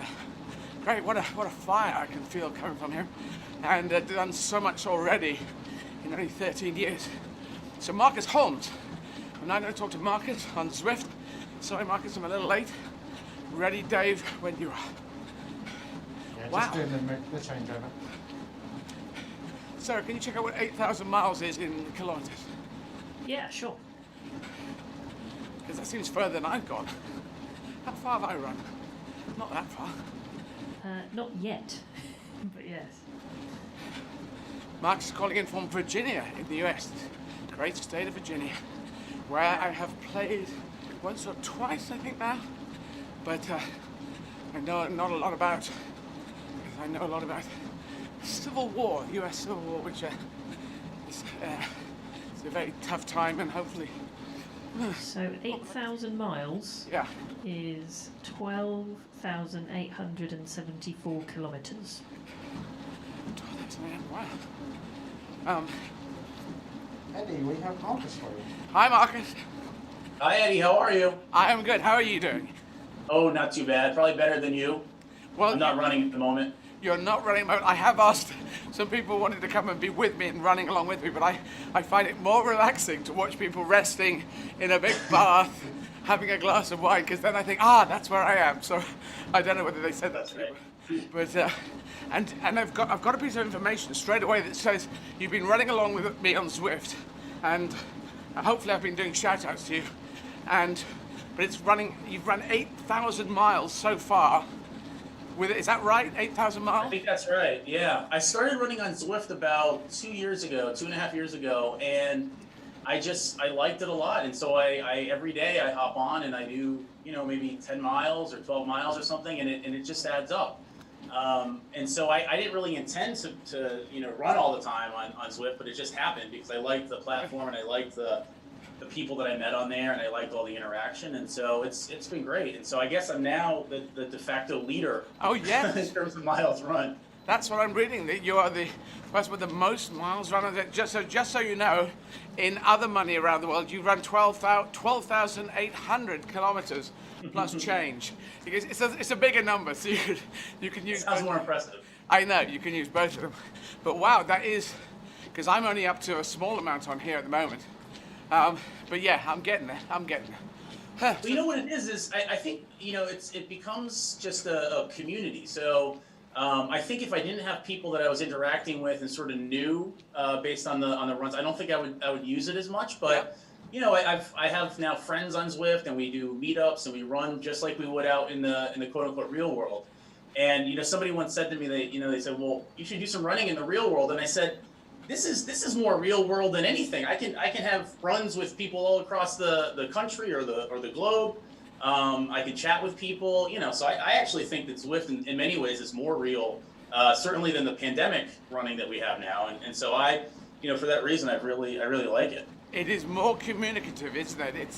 It is the one weird thing that we're going to get. Well, one of the good, hopefully there's a lot of goodwill from COVID, some ill will coming out of COVID, but hopefully I'm trying to lean on the goodwill and stuff, and the ability to chat to you. You're in Virginia at the moment, I believe. I'm in Virginia, so I'm in Williamsburg, Virginia. I'm a professor of international relations, and I study diplomacy mostly at the College of William and Mary, which is a school that's the second oldest in the United States, founded in 1693, so very old, very nice. If you make it to Virginia at some point in the future, stop by. We'd be glad to have you. I would like to do that because I have played Virginia, and I think either once or twice I have played, because I've played every state in America I have played in the States, so I'm very proud of that because I don't think most comedians have done that. But it says you're a professor of the international relations and talking about this, you're an expert in some of the things that I've been talking about creating empathy, building trust, honing a cosmopolitan identity, and stuff like this in diplomacy. Yeah, let's talk a bit about that because you probably know I want to get into politics. I want to be an elected member of parliament, which I'm going to keep pushing on until I get that. So I like talking to experts in all areas because, it's knowledgeable people. I can probably learn from a lot of people out there. So, yeah, tell me about your work as a professor. Okay, well, one of the big questions that international relations has kind of puzzled with is how you develop these good relations between states, right? And so, we know that at the end of the Cold War, for example, the United States and the Soviet Union went from being, really bitter enemies and sort of, antagonistic with one another. And then through a series of summits, Reagan and Gorbachev eventually got to a point where they could end the Cold War peacefully, and they could sign agreements and reduce nuclear weapons. And all of the sort of animosity and enemy stuff that was going on just sort of dissipated, and the relationship changed fundamentally. And so one of the questions that I look at and I look at with my co-authors and colleagues is, how do we develop these relationships? Why do some relationships sort of end in these really trusting types of endeavors, and yet other relationships just languish and distrust and never really go anywhere? So if you compare, for example, Ronald Reagan and Gorbachev at the end of the Cold War in the 1980s to, say, Vladimir Putin and Barack Obama, this is a world of difference. This is two. In both cases, they're states, they're countries that sort of see each other as enemies. Yet in one case, they were able to overcome that, and in another case, they weren't. They weren't able to sort of get over that hurdle. And so my research is basically about how we can make, it sounds a little corny, but how we can make the world a better place by promoting these types of trusting relationships where there's more empathy, more understanding, more acceptance of the other side. And a couple of the things that I think are really important. The first is just good old-fashioned face-to-face interaction. There's a whole host of research in psychology and sociology that basically suggests that when you're interacting with another person face-to-face, there's just a lot of unique things that are going on that you simply can't replicate in other ways. You can't do it with a cable wire. You can't necessarily do it with a letter or a telephone call or a tweet. It has to be in person. And you get that sort of humanization when that happens. You start to see the other person not as an enemy, not as somebody who's very different than you, but rather somebody that's kind of like yourself. It has many of the same fears that you do. And so when the Soviet Union and the United States, had their leaders interacting, they basically got to a point where they said, it turns out I don't really want to attack you. I'm afraid that you're going to attack me, but I don't want to attack you. And the other side said, well, that's funny because that's exactly the same way I feel. I don't want to attack you, but I'm afraid you're going to attack me. And so if you're in that situation, and we call this a security dilemma in international relations, the way to overcome that, it seems to me, is to convince the other leader that your intentions are benign, that you actually do want peace, and you don't want to attack the other side. But crucially, you can only really do that, it seems to me, when you're interacting face-to-face. And so that's a big chunk of my research. I have a colleague, Nick Wheeler, at the University of Birmingham. We're working on this book together, which is about how do you build these kind of bonds among leaders in face-to-face interactions. And to me, that's a huge piece. And that's why when I look at the COVID situation and I see leaders interacting on Zoom like we are now, it's okay, but it's not the same thing. You need to be in the same room as the other person, it seems to me. Can I ask on that point? So, what if being in the same room is say 100% of the best thing you can get to? What percentage would you say doing Zoom? Because I would have said it's better than just a phone call, and it is real time. So in my gut, I would say this compared to being with you is like 6 out of 60%, 70% is the same. Would you say that, or less, or more? I think that's pretty good. I mean, it's really tricky to put numbers on these things, but You know, I think there are some things where Zoom really falters. And one of them is, and I think this is actually one of the most important ones, for leaders, they're never really sure who else is in the room, right? Yeah. So if you're interacting on Zoom, there might be somebody off listening, somebody might be recording the call. You can never really have that security. And I don't really mean it so much in terms of national secrets and things like that. I just mean in terms of having a relationship with another human being, sometimes you just want to be alone. You want to be able to keep outsiders away, and you want to have a private moment where you're just sharing, you know, sort of who you are. You're sharing your true beliefs. Because oftentimes those are the moments where you can actually overcome a lot of the distrust and the lack of trust, right? You basically show your cards, you know, you make yourself a little bit vulnerable in those interactions. And I think that what happens on Zoom is that leaders are afraid to do that because they're not sure who else is listening and they're not sure who else is there. So you can't really recreate that private moment where you're sort of by yourself. The other thing with Zoom that I think is really important, and we've all experienced this, the technology is great. I mean, the sort of leaps of technology that we've seen over the past decade are just phenomenal. But even with those gains, there are subtle, you know, sort of problems with synchronicity. There's subtle sort of like information richness issues. One of the things that the psychology and some of the neuroscience literature talks about with face-to-face interactions is that picking up on subtle cues in a human face are really critical. So if I want to get an understanding of who Eddie is, I want to talk to you, I want to see what's going on in your face. Yep. I want to be able to sort of read those cues and those sort of nuances. With Zoom, you get a lot of it. You get maybe 80% of it, 75% of it. But there's a crucial bit that's missing in that I can't see all of that very sort of specific micro stuff that's going on in your face. And I think that's important. So I think those are the two major limitations, is that you can't really create that personal moment. And then you also just have this blatant sort of issue of, I don't have all of the information that I would have if I were in a face-to-face interaction with you. I'm getting a lot, but I'm not getting the full package. Well, Marcus, I'm going to say one other thing to this point, that I feel I am semi-encyclopedic on World War II and the your Civil War as well. But on World War II, in the big summits that Churchill loved to do, Roosevelt did. He felt obviously very ill, and it was getting harder and harder for him to do. But I know that Churchill really felt this thing face to face with Joe Stalin, Uncle Joe, you know, the sort of cuddlier side, trying to create this thing, the big Russian bear. I've seen a lot of his stuff that he'd written about it, and he thought he could win him over. But Stalin was already, he knew what he thought. An interesting thing, that Stalin had come up from meetings after meetings. He'd come all the way through meetings, rather than Hitler coming up through speeches and demagoguery and that.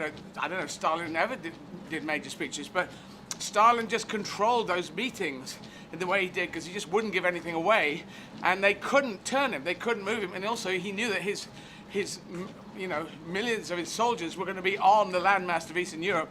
What could they do? So there's some points where you just can't move it with a face-to-face. Is that? Yeah, well, definitely. So there are definitely cases where you see the limits of these things. And actually, this is why I think this area is so interesting to research, because you have these cases like, the Yalta Summit, for example, the one that you were mentioning, or Neville Chamberlain going to meet Hitler, and you get the infamous Munich Agreement, right? So there are these moments where clearly it doesn't work in terms of building trust. But the funny thing is that even in some of these instances, you might get the precursor to trust, which is, for me anyway, it's intention understanding. So for example, one of the things that happened in Yalta was, it was true that Stalin, did not live up to a lot of the things that he said he would do, but there were crucial areas where he actually did, and FDR was able to read that in that interaction. In the Neville Chamberlain instance, there are some pieces of evidence that suggest that actually Chamberlain was picking up on a lot of the cues that Hitler was giving to him. He didn't ultimately act on those, but there is some evidence that he was sort of in those meetings picking up on, boy, this guy might be lying to me, or this guy, at least at the very least, is not the most trustworthy person, and he writes that down. And I think so. That's kind of interesting. So even in those instances, it might be that we don't get trust. We don't necessarily get a sort of thick version of empathy, and that I really understand the other side as a human being.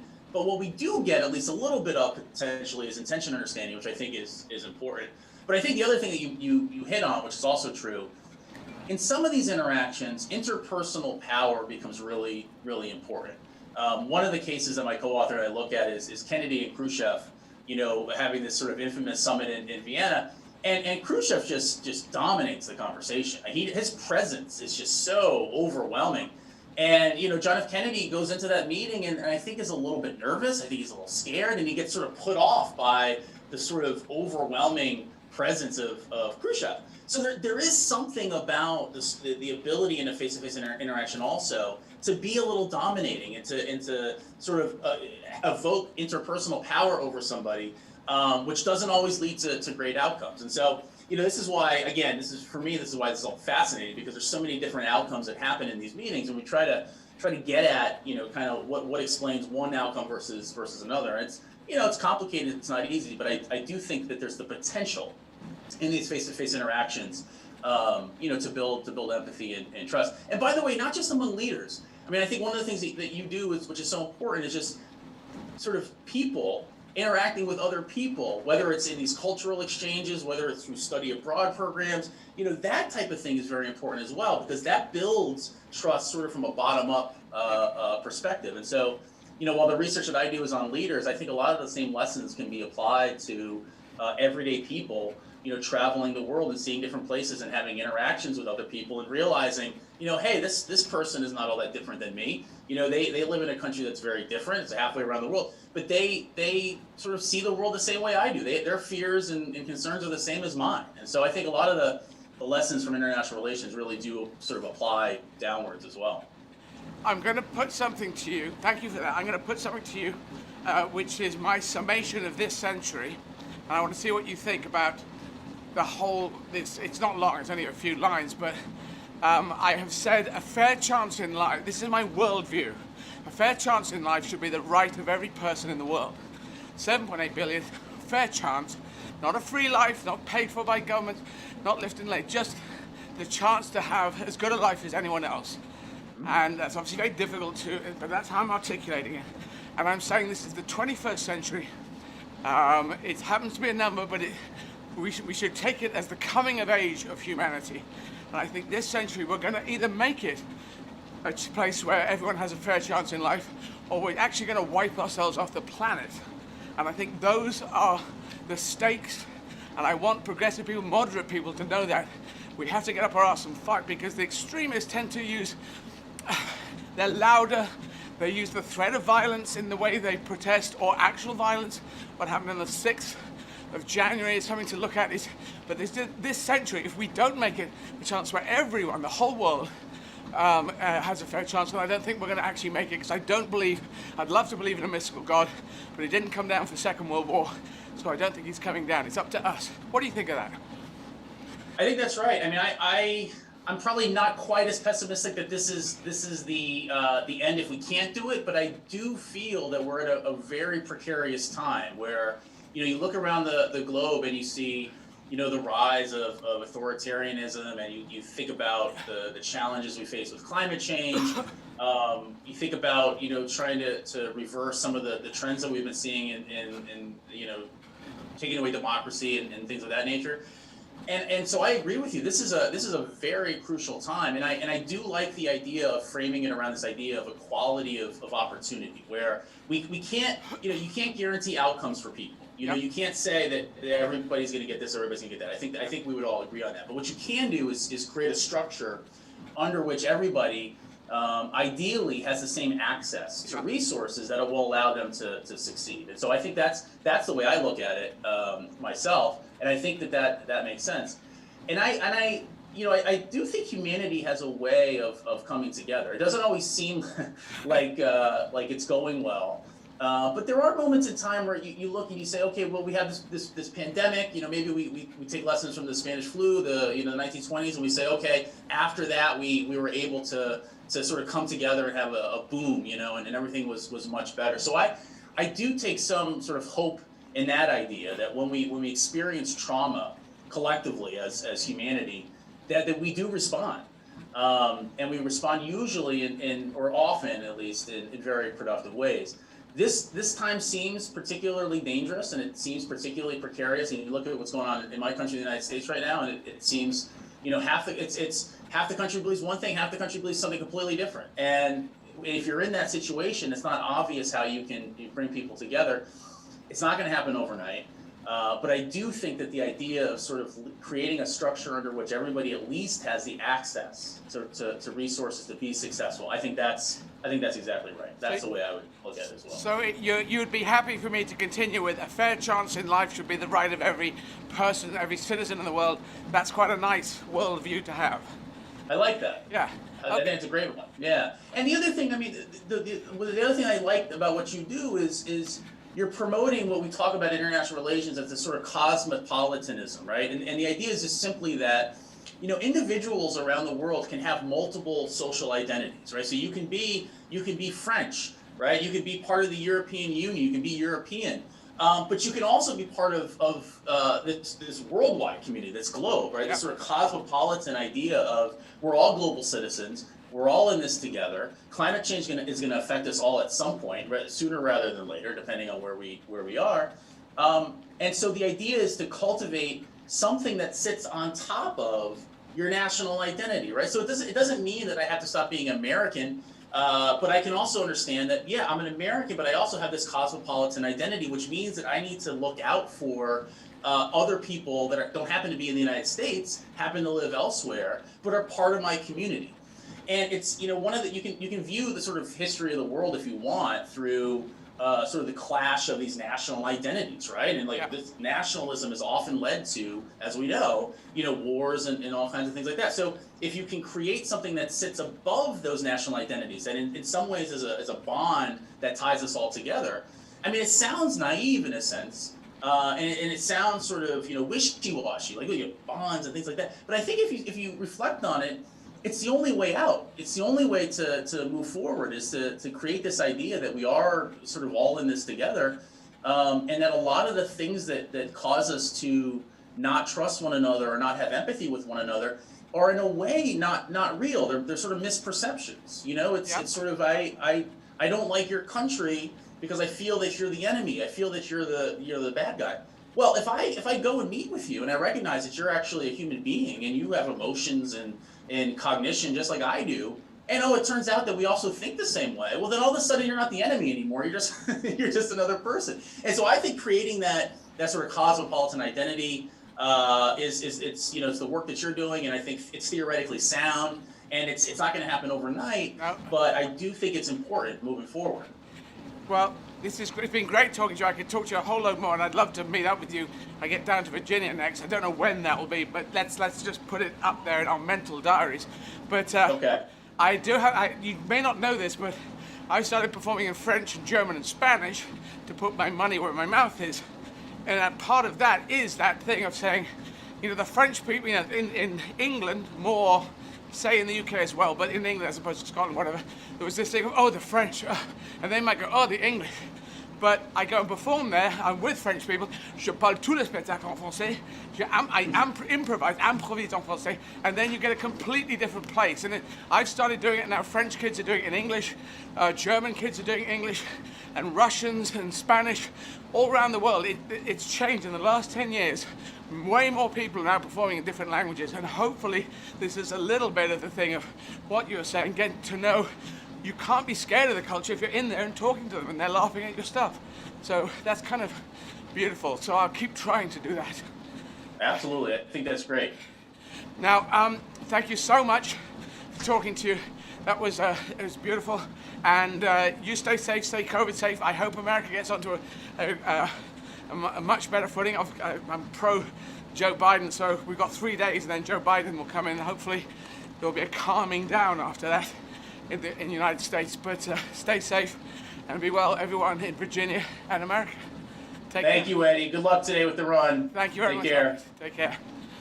So, if you would like to donate to help make humanity great, please just go to eddieizzard.com, or you can donate £10 at 70810 if you have a UK phone by writing 10 to 70810, then £10, or you write 20, and then £20 goes. That's for UK phones. I'm going to have a pee, then I'll be right back to talk to Derek Traub from Los Angeles. Oops, just stood in something.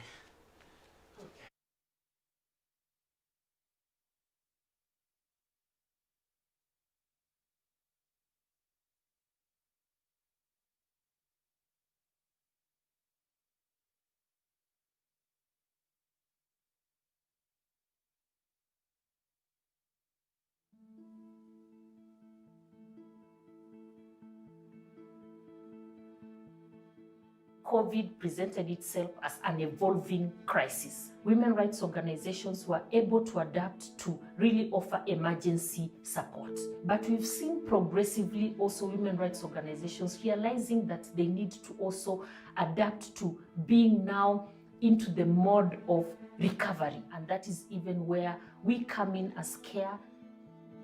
So tunajaribu kupunguza hiyo ujauzito wa mapema.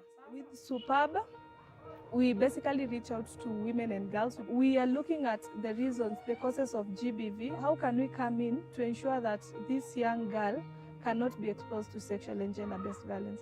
We had to adapt into different approaches and interventions to see on how we can be able now to reach out to our girls.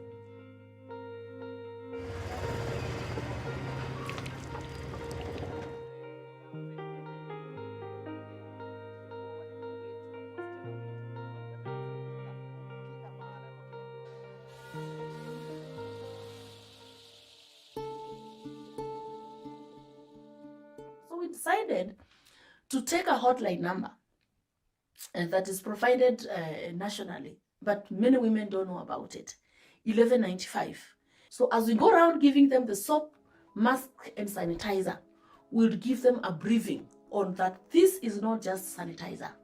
This is sanitizer to protect you from infections, COVID infection, but also it has a secret number that you can call anywhere without airtime, and you can get a relief. You can get counseling, you can get support.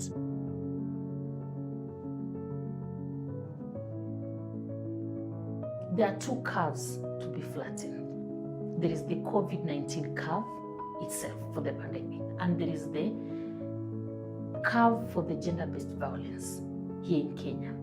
So the government and also the stakeholders need to invest in flattening both the curves, because both the curves actually are on the rise.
Okay, ready when? You want to talk to Derek. Handing you through to Derek.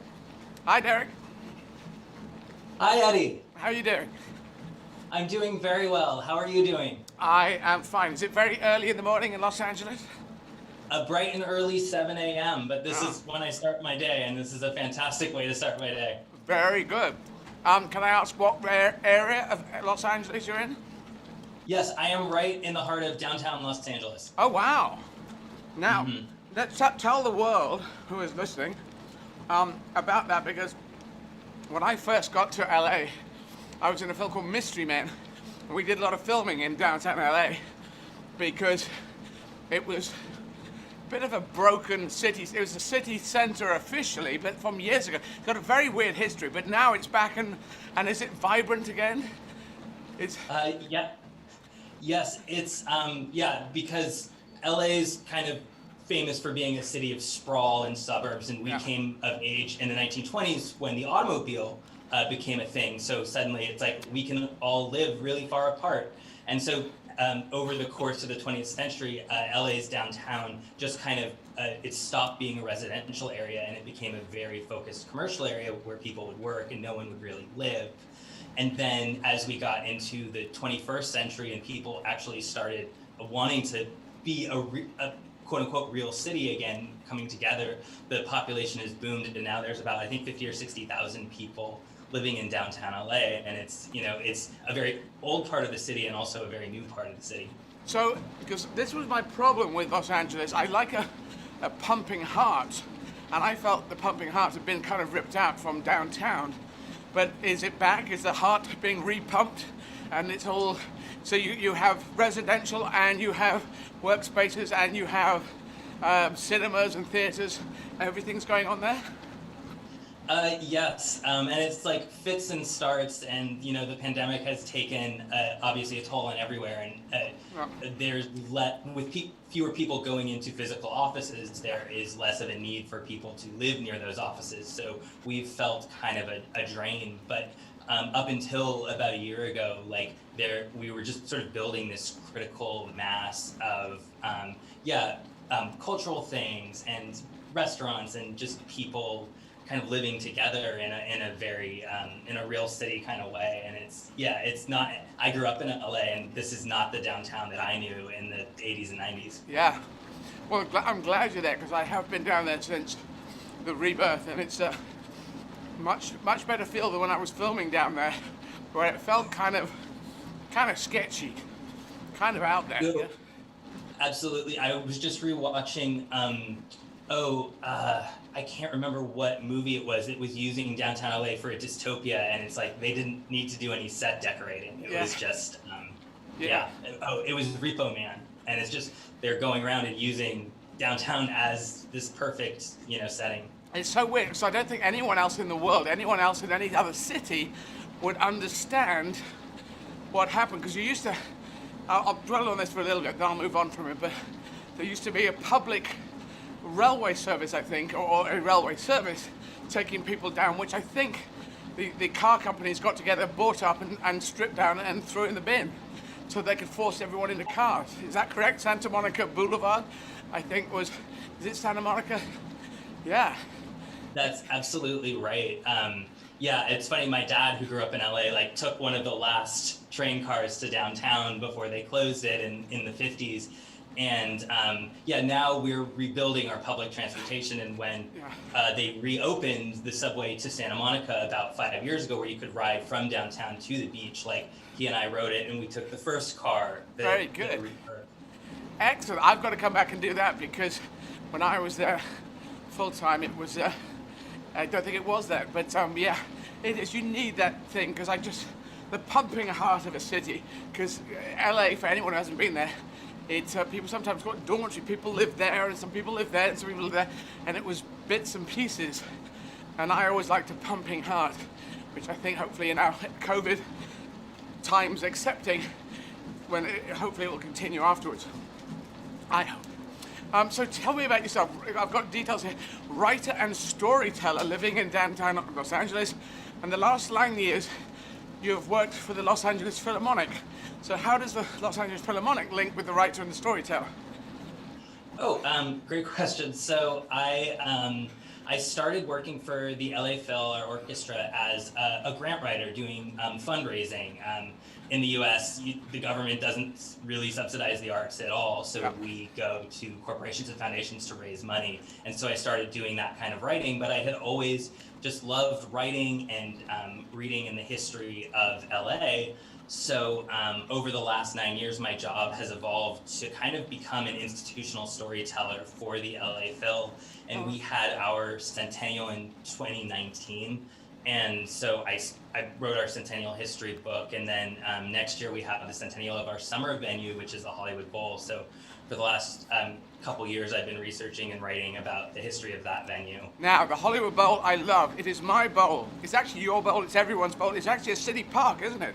It belongs to the city. It absolutely is. And so anyone in Los Angeles, anyone from the world, tourists, can come in if there's not a show on in the afternoon and sit and have sandwiches, I believe, in the auditorium. Yes.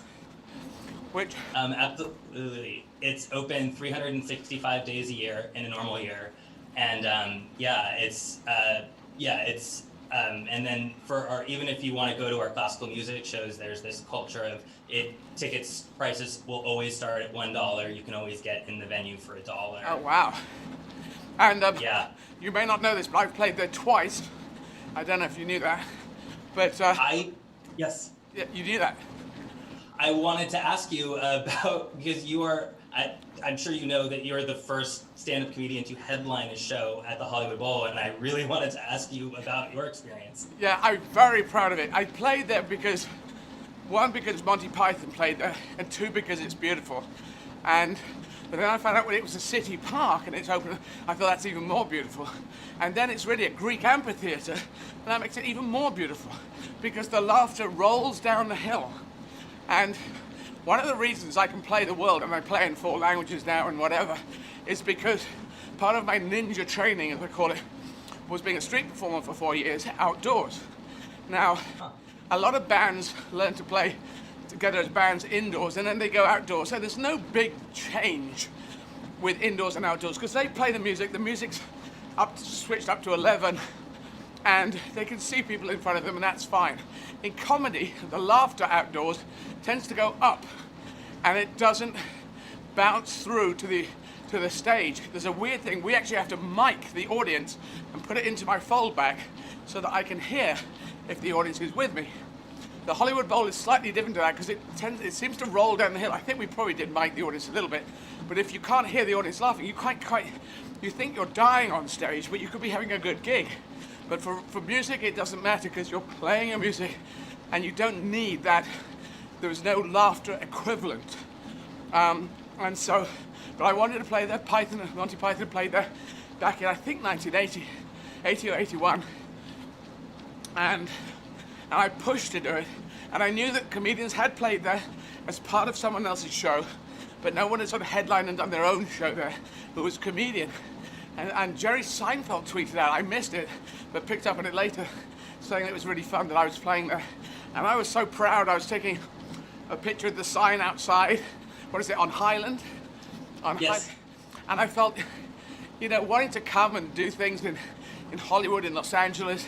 The difference between Hollywood and Los Angeles is very difficult to explain to anyone around the world, but it's just there. And the Hollywood Bowl is not part of that other thing, but it's the LA. Does it belong to the LA Philharmonic? Well, I don't know. It's obviously a city park, but the LA Philharmonic has got a big.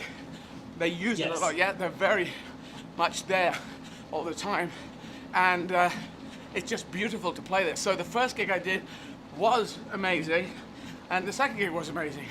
And the first gig I decided, I normally come on the stage and sorry, this is going on a bit long, but I come on and I used to bow to the front, and the applause was still going, then I'd bow to the section on the right and the section on the left. But because it's a sort of funnel shape, I found that I was just hardly moving. I was bowing essentially to the front all the time. I thought, this is ridiculous. So I thought, I'll come around the front. So I came around, there used to be where the lake was, the water was. I walked onto that walkway, and I said, that was a bit of a weird beginning. And then I said, I know, because I'd done these marathons, my first marathons in 2009, running 43 marathons around the UK. I don't know if the people in LA knew that, but they might have done. So I stood at the front and said, I'm going to run up to the back. Now, I thought it was 5 levels. It's actually 7 levels, I think. I'm not sure if you know that, but correct me if I'm wrong. But it was a long way up, and I had to clamber over people. And once you start as an ex-street performer, you've got to keep going. You've got to commit. You can't give up halfway through. So I had to go all the way up to the top, and people went nuts. And they were filming it as well. And for a documentary back here, and Alan Yento, big documentary maker in Britain, he was saying to my makeup artist, Rachel, Rachel Downing, and he says, does he normally do this? And Rachel's going, I don't know what he's doing. And I was just off. And then I came back, and then out of breath, I started the show. So that was a lot of fun. And the one other thing I'll say, because I want to talk to you more about, is I realized it's very difficult to sell the back seats for me as a comedian who's well known, but not that well known. So I did this thing, you may not have heard of it. I did a Q&A session at the back. Did you hear about this? No, I didn't hear about this. We sold tickets at a lower price for the very back tier, and if they came in at 6 p.m. for the 8 o'clock show, I would do an hour's worth of Q&A. I think it was an hour Q&A that I did. We set up a stage, you know, so that I was kind of at ground level at where the first seats were, because it's quite high up there, and set up a microphone. And as soon as people got in, they came early with their sandwiches and picnics and whatever. And I did a Q&A for an hour to, you know, encourage people to buy the back seats as well. And that was beautiful. It's just a wonderful way to get up there. Then I went back and did the show. So I love it. I love that place. I tell you, do you like it? Yeah, I absolutely love it. And that's so in the spirit of the bowl, which is supposed to be this egalitarian venue. And so whether you paid the dollar seats in the back or whatever they cost, or, you know, the very expensive seats up front, you know, you had this connection and interaction. And yeah, I love that. It was, yeah, the amphitheater it's actually a natural amphitheater in the canyon, and they discovered it in the early 20s that it had this really strange acoustical property because they didn't have any amplification of sound, and yet you could do these orchestral concerts in a canyon because it would just resonate and create a resonance like a concert hall would, and it was described as magical and miraculous, and yeah. It is beautiful. Now, and I also believe the LA Philharmonic, if they're doing a gig there, they probably call it a concert, but I'll call it a gig, make it more rock and roll. They will practice in the morning or early afternoon, and people can come in again and sit down and just watch. Is that true? Is that allowed? That is absolutely allowed. It is a public park, so people are welcome during the day, and we rehearse in the mornings from about 9 to about 12:30 before it gets too hot. Yeah. And I actually interviewed a Bowl fan a few months ago who's come to every single, he lives in the Hollywood Hills nearby, yep. And he's come to every single rehearsal for the last 30 years. He hasn't missed a single one. And which days of the week? They're typically rehearsing Monday through Friday, and then sometimes on the weekends as well, depending on like what's being programmed and scheduled. So you're saying Monday through Friday all around the year? Oh, sorry. Yeah. This season, we have great weather in Southern California, but not quite that great to run year round.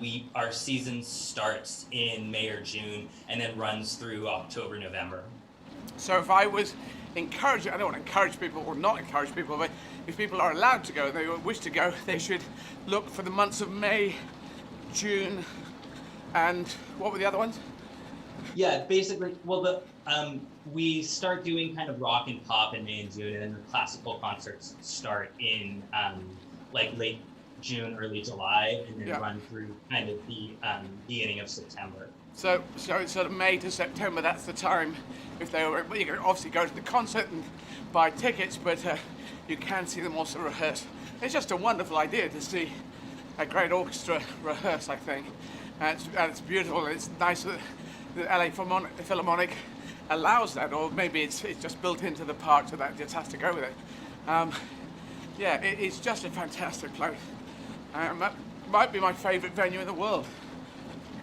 Well, that's very high praise, especially coming from someone who's probably played more of the venues of the world than, you know, many people.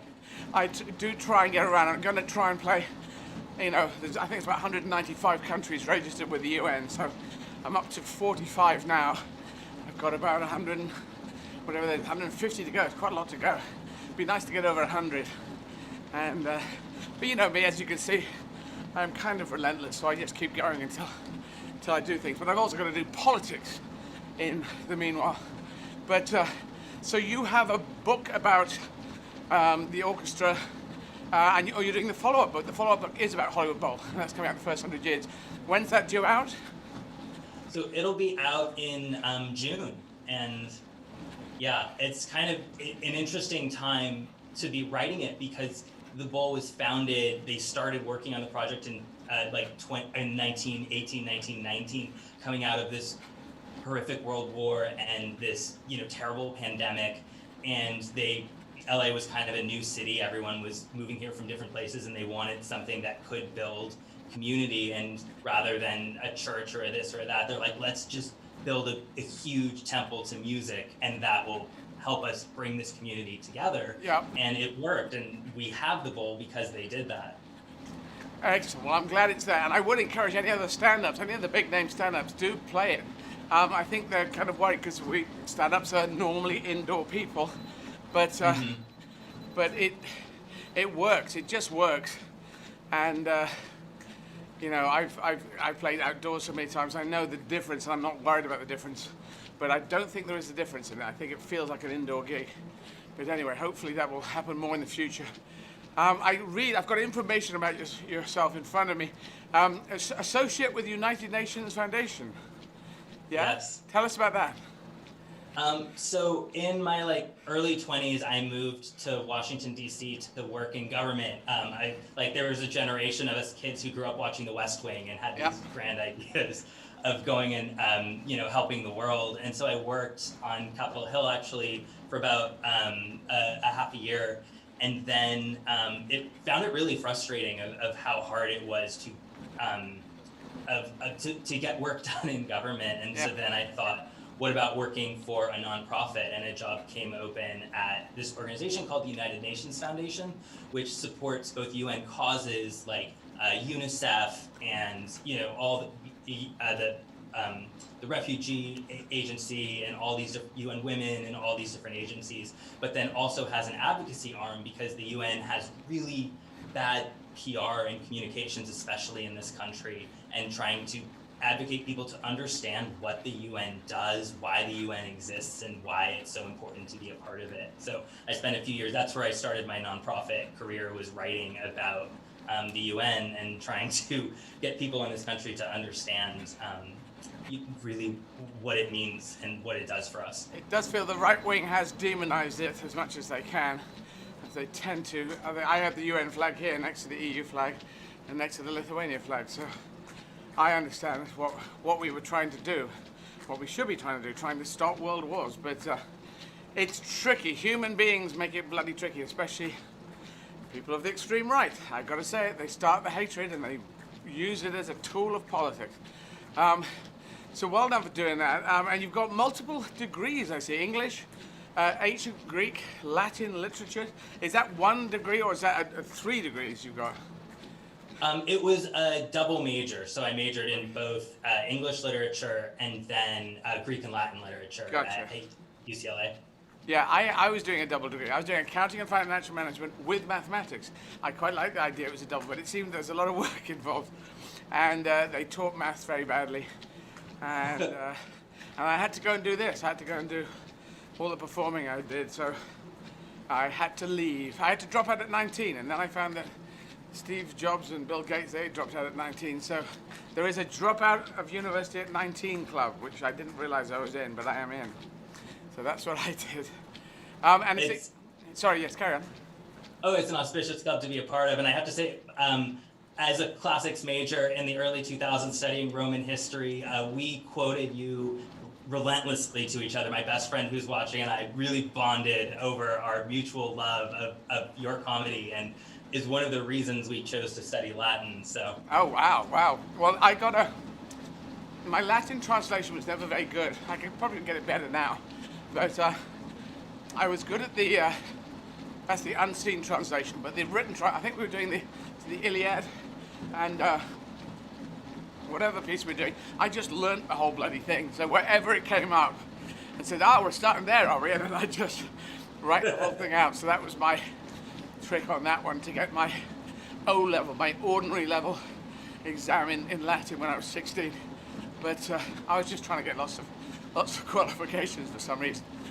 But yeah, it's great. It's great use for comedy. I noticed that history wasn't being used in comedy much, and so I just dived in and started using it all. anything, anyone, any leader, anywhere you can talk about. It's just any time, any place. Yeah. And you're also... Yeah. Sorry, yes, I'm interrupting you. Oh no, I was going to say, yeah, I saw you perform for the first time in the late 90s at the Tiffany Theater on Sunset here in LA, which is no longer here. Yeah, you saw the first one. Yeah, sorry. You saw my first shows in LA then? Oh, that makes me really happy to know. And I was, I think, 14 or 15 at the time, and it was just like I had never seen a comedian like delve into history. I didn't know that probably maybe very few had ever done it, and it was just opened my mind to like, oh, you can love history and then do some, not be a historian. Yeah, I love the fact it's human beings repeating themselves. You know, sometimes making the same mistakes. Sometimes come up with beautiful ideas. Years ago, the Greeks came up with democracy. The Romans continued it, but then it went away for centuries. Democracy went away, which is a curious thing, something we need to worry about, I think, or watch at least. You know, we got democracy now, but then some countries, some people decide they just want to be authoritarian leaders and do this managed democracy where no one ever gets the chance to be in opposition. And that is not good for humanity. Anyway, I'll keep pushing. And so tell us also about the Academy of Magical Arts and the Magic Castle, because the Magic Castle is a very fun place. I haven't been there, I'm afraid, but yeah, it's the one that's in LA. Tell everyone about that. Oh yeah, well, next time you're in town, let me know. It's a technically a private club. You can only go if you're a member or the guest of a member, and it's kind of the sort of most renowned magic club in the world, or one of like a handful. Is similarly started early in LA's history by some people who just absolutely loved magic and didn't see it as and respect it as an art form in and of itself. It was sort of seen as this kind of offshoot of vaudeville. And so they kind of created, it was originally called the Academy of Magical Arts and Sciences, to like parallel the Oscars, yes, or the Academy of Movies. And so, but anyone who loves magic can study it, and then you audition to become a member. And then it's sort of just a private club that's, you know, in the normal times open. Every night of the year you can go and see just incredible magicians from all over the world who come to perform magic in very small rooms in this old kind of pseudo-Victorian mansion tucked in the Hollywood Hills, very near the Hollywood Bowl, actually. Yes. Yeah. Yeah, I know Highland quite well, because the Henson Studios are not too far from you, and I love to go and visit the Henson Studios because they were the Chaplin Studios, and I played Chaplin in the film The Cat's Meow, and I do feel a certain link with Charlie Chaplin in the sense of him starting on the streets of London and pushing to say, I'm going to go and play America because I started on the streets of London and I want to go and play America. And he became this massive international star, and I've become this sort of eclectic, I suppose. I had a word for it. It's like an eclectic, I'm eclectically known. Very groovy people seem to know about me all around the world, and some very mainstream people think I'm a toilet cleaner. Eddie Izzard? What is an Eddie Izzard? You can scour the toilet with them? Is that how it works? I don't know. Get me some more soup. More grits. Sorry, I go into this thing. Anyway, it's very good to talk to you. It's great. Thank you for that love the Hollywood Bowl. So tell everyone at the Los Angeles Philharmonic, it's great what they do and it's lovely. And I've got to come down there and watch your rehearsal one day. That'd be beautiful to do. Wonderful park.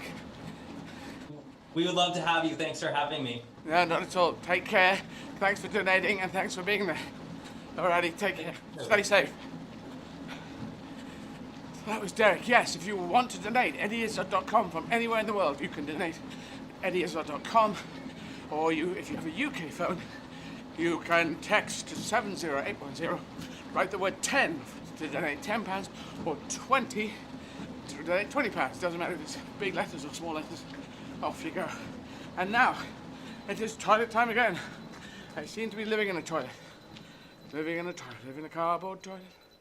There we go, and then we're going to do social media questions. In a few minutes, get ready to jump on Facebook, Twitter, and YouTube. Mm-hmm.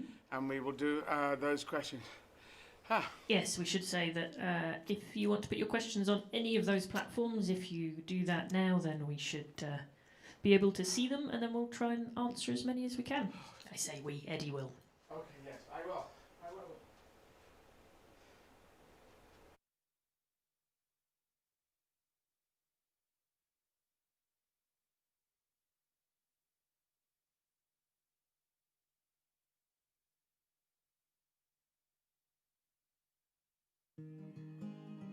Shockingly, over 2 million tonnes of food a year is wasted within the UK supply chain. FareShare is tackling this problem in a strikingly simple way. We work with farmers, producers, distributors and retailers to save good quality fresh food from being wasted, so we can get it onto people's plates instead. In practice, it's a huge logistical feat, involving hundreds of volunteers working tirelessly to unload the produce, unpack and sort it at any one of our network of food warehouses across the UK. The food might be surplus, but it looks and tastes just like the food you'd eat at home. Most of it arrives well before it would have hit the supermarket shelves. Food becomes surplus for all sorts of reasons: a glut of courgettes from overproduction, or a lack of demand as unpredictable weather plays its part. Incorrect packaging and labelling, wonky fruits and veg, and cancelled orders.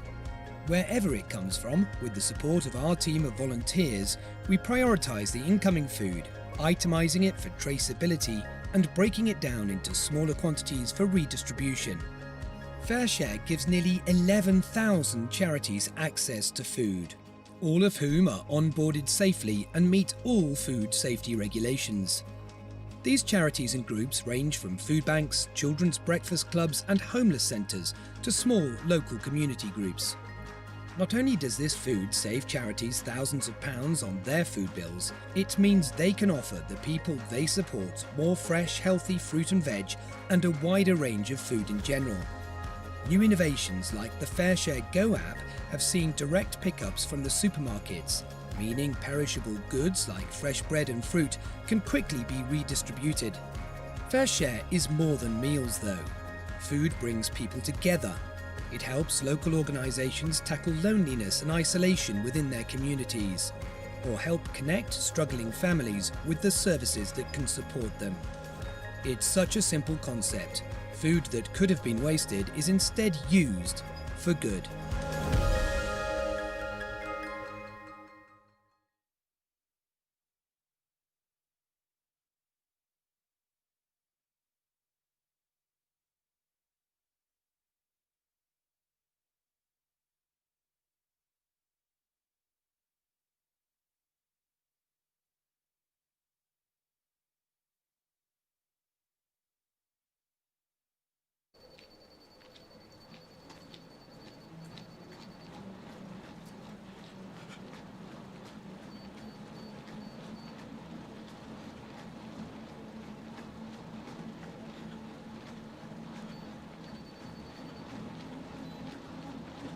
So, I'm going to do questions on social media. Jump on Facebook, Twitter, or YouTube. And you can ask me questions through my site. As I struggle through my 17th marathon in 17 days.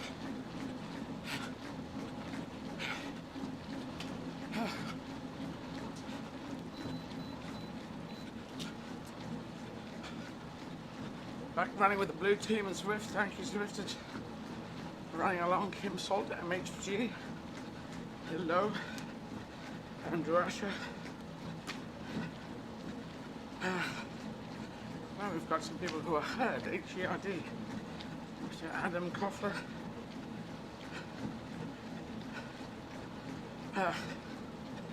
So we are running along in the mountains, in snowy mountains, going down switchbacks, as they call them.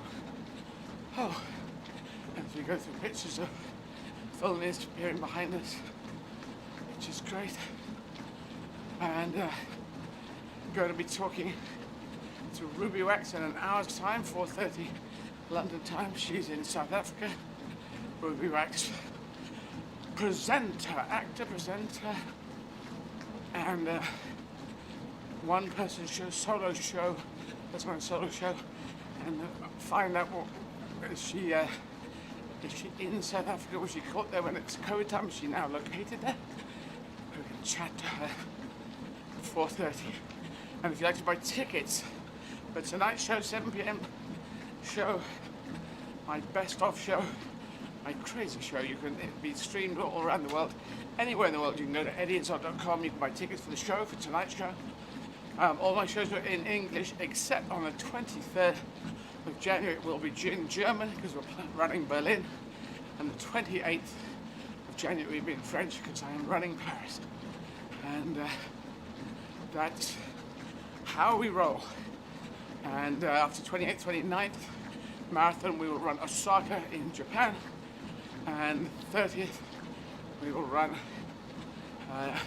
Kigali in Rwanda, a place that suffers from neglects and tropical diseases. It's Rwanda. And then 31st will be New York City in the United States. So that's how we're going to do it. That's how we're going to do it, kids. Yeah. So, Sarah. We'll do some questions. Yep. Yep. So just reiterating again, if you want to put questions to Eddie, then go to either Facebook, Twitter, or YouTube. Go to the live stream and put your questions there, and we should be able to see them. I'll read them out, and Eddie will answer. Oh, before we do that, Dave, did we put out the first video? Did I do the first one? I did, didn't I? We didn't. Oh, did we not? No, we didn't. Let's put out the first video then. We'll do this all slightly more concertinaed.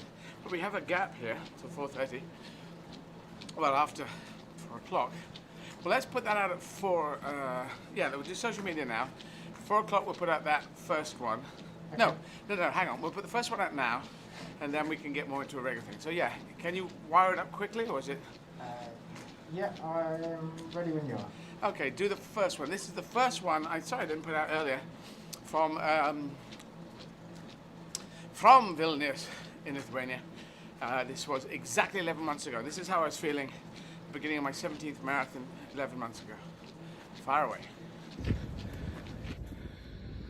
So it's about 5:45 in the morning. 2 degrees above freezing. We're in Lithuania now. So this is Vilnius. Marathon 17. It's the 17th February, it's marathon 17. I keep forgetting which number, but then you just got to run it and then you check out, and obviously you're not going to do more than 28. Okay, way to go for a run today. So here we are. Here we are in Lithuania. Marathon 17, I do believe. When I get to 20, once I've done 20, then I feel I'll be on top of things. 20, there's only 8 to go.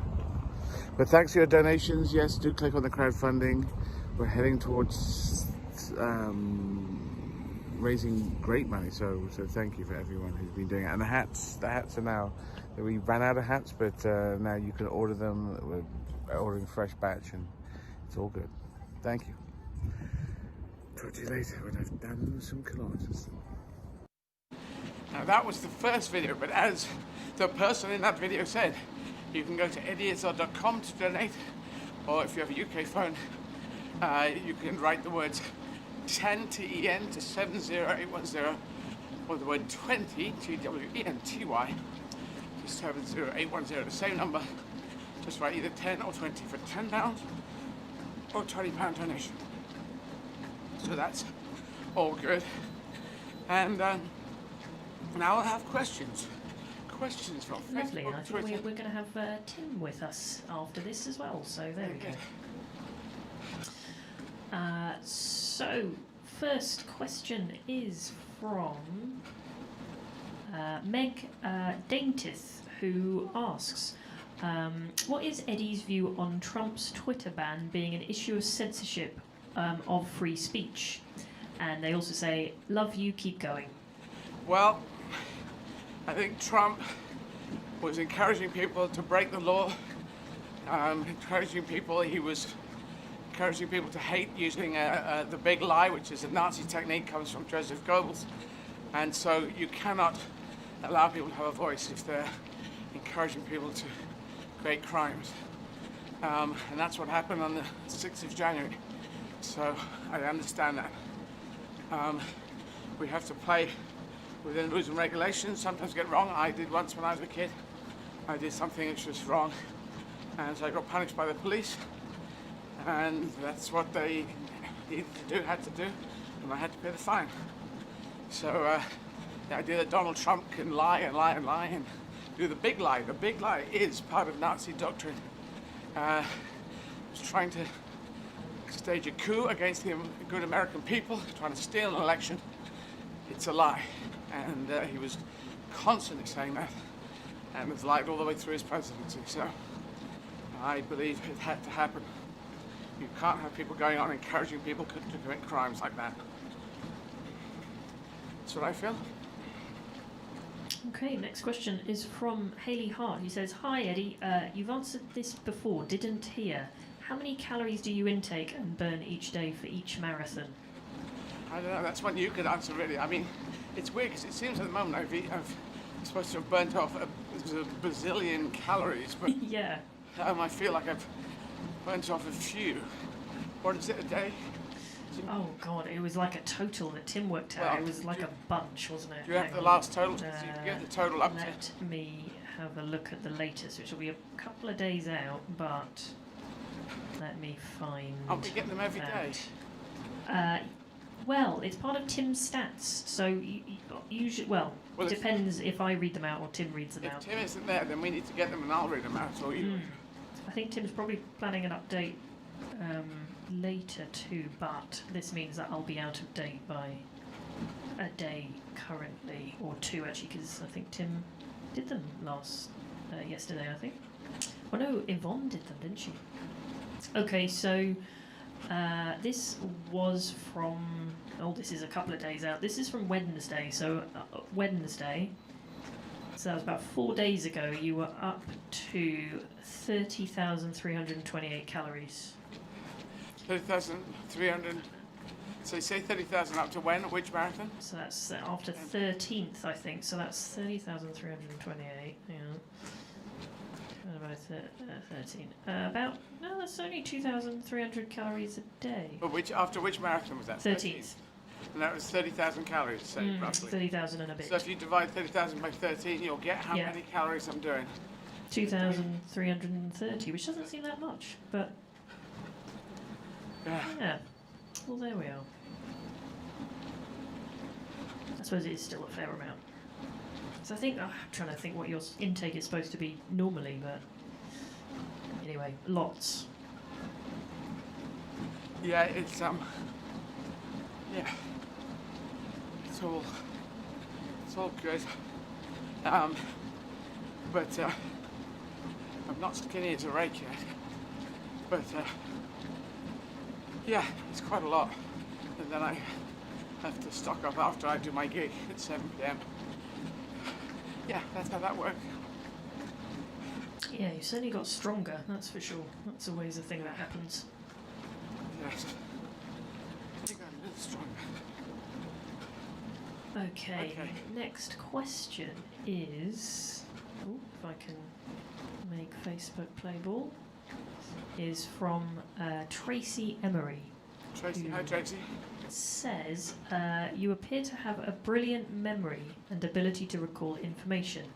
Is that a skill you taught yourself, or just have naturally? And then they also say, doing great, as is Sarah and your team. Thank you. Well, thank you, Tracy. Thank you, Tracy. It is a curious thing. When I was tested for dyslexia, they found that I was severely atypically dyslexic, but I had a huge mental map, so I can sort of see things. I can hold things maybe in front of me, and if I want to remember something, I will work at holding that. A bit like if you live in a city and you gradually pick up the geography of the city and you put it together. I do that with history, with facts about humanity, things that we keep repeating, good and bad, and I put them and knit them together because they can inform each other. So I could well have had a facility for it, but I have worked upon it as well, and in stand-up comedy it helps to be able to compare and contrast, especially if you're improvising, and in politics as well. So I've worked on it, but I might have be lucky and have a gift for it, or a sort of genetic predisposition for it, if that's the word. So yeah, but it's an interesting point, Tracy, but it does seem to be good, quite good, so, and I work on it. Thank you. Okay, next question is from Mary Bennett, who says that they'd like to ask the fabulous Eddie, do you plan your route on the Europe marathons? And how do you know where to go? And are you following someone? Well, these ones I'm doing on Zwift, on the Zwift app, and Richard Millick from Zwift is suggesting different routes each day. So that's how I'm doing that, which we're on the virtual world of Watopia. So we're running through snowy mountains today. But when I'm doing the real ones, I tended to go out and look for places, parks, interesting places to run, near facilities. I needed a lube for pit stop, that kind of thing. So I would look on a map, and it was very cold, so I had to find places in that had things to keep my mind going during the tough times and the tough temperatures. But it wasn't obviously an organised marathon, but it was mine. But as long as my watch was going and telling me that I was running down the kilometres, I could just keep running. That's how I did it. So I kind of followed my nose a lot in the Europe marathons 11 months ago. That's how I did it. Okay, so next question is from Simone, who says, "Hi Eddie, I often listen to podcasts when running. Can you recommend any?" Oh, I haven't really yet got totally into podcasts. Joe Rogan is amazing. He gets probably one of the biggest podcasters going, and I've done his podcast and he's interviewed me and had a great reach. So he's very interesting to talk to him, and a lot of people have, and people find it very fascinating. And he talks for 3 hours, so that is intriguing as well. Just even that technique, or that decision he made to do that. So that's cool. So have a look at his. As regards others, I'm not sure. I like looking at history ones, but I haven't got any at my fingertips I can say, this one or that one. But there's a lot of good ones out there. Yes. So that's my answer, I'm afraid. Not brilliant on the podcast front. I listen to a lot of audiobooks as well, so, and they just come thick and fast. Yeah. Okay. Next question is from Natalie Angela, who says, "Hi Eddie, I've loved you very much for as long as I can remember. Thank you, Natalie Angela. Can I ask you if you think you are incredibly motivated or if you're incredibly disciplined to do all the things you do? Also, do you like Fawlty Towers?" There's a little extra question there. Yes, I do like Fawlty Towers. John Cleese's done amazing comedy over the years, so I do love that. And can rewatch it again and again. I think I'm more motivated than disciplined. I force myself to be disciplined in the motivation forces me to do that. I feel I'm quite lazy, but very driven. I don't really want to do things. I don't want to do this. I want to go home and have a snooze. It's Sunday. I could be watching black and white movies and eating toast. Oh, that sounds wonderful. But yes, toast. I'm allowed to eat toast at the moment, but not really. Once I finish this, I'll have to stop. And yes, so yeah, motivation more than discipline, but my being motivated, insisting I'm going to do this, I force my discipline into place, I think. Okay, next question is from Flimbies on from Twitter, who asks, do you enjoy cooking or baking?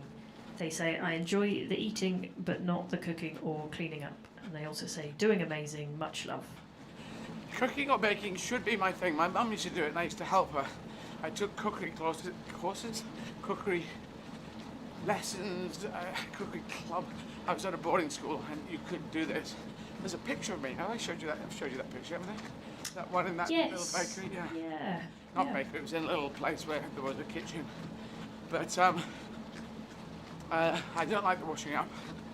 And I'm doing the washing up at the moment, but then Sarah's cooking breakfast, so that seems fair. And normally I leave things in to soak, which was what my dad always used to do. And so baking and cooking, they're kind of there, but I kind of work hard normally, and so I've been able to earn some money, so I'm very happy to roll around the corner and go and have a nice meal somewhere, or breakfast, and I do that, and they cook, and it's lazier. But as I said, I am kind of lazy, so I'm just trying to adjust my thing here. It feels weird. Yeah, so like the idea of it, I just don't do it enough. Maybe I'll change it at a certain point, but not right at the moment. Oh, God, I'm tired. Okay, for another question. Yep. Okay. So next question is from Jackie Parry, who asks, what would Eddie like her main achievement to be if elected as an MP in the House? I got to keep it as simple as make a positive difference. That's all I can say. I don't plan like that. I would like to keep going until I can get a seat, and then I'll go in and I'll work hard to get our party elected and get Keir Starmer elected as Prime Minister. But I don't tend to say I'm going to do this policy, and that's because it's the word hostage to fortune. If you don't do it, you say, oh, well, you were hoping for that. So it's I keep it more open than that. So, but yeah, to make a positive difference, because I am trying to help make humanity great again. So that's what I pushed for. It's got to be for the many, not for the few. That's how we do it in the Labour Party, and I will push for that. Okay, next question from Twitter is from Crozzy, who says, can we beat City? And in brackets, from a Palace fan. Can we beat this?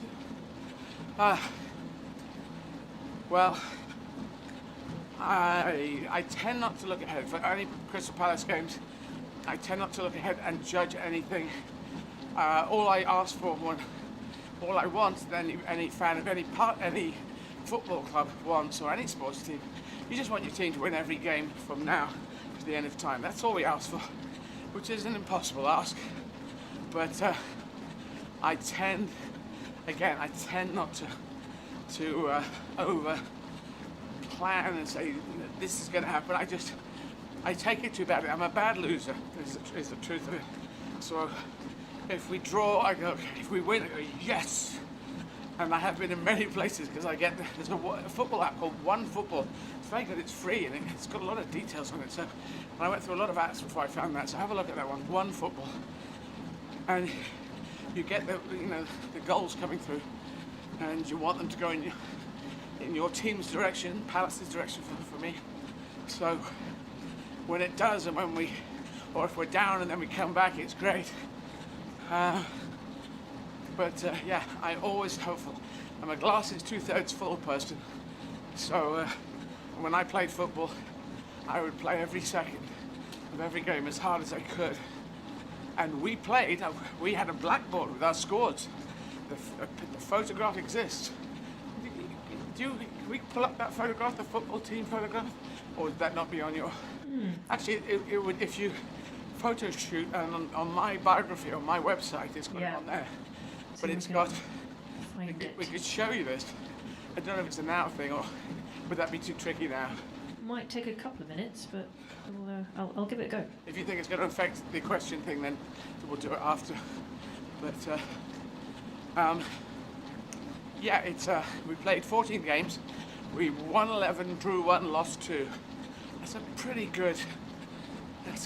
What is that in percentage? I'm now going to do percentage. I do like numbers, but 11 over 14 is tricksy for me. So 11, 14 equals 78%. Hi there. Hello. Hello, hello. I'm just getting a call here. This is a little odd. Not coming through. Sorry, just getting a little call here. From people, so I'm going to come out of that.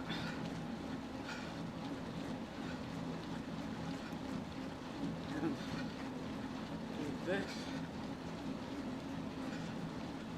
So, sorry, Sarah, I just got to this.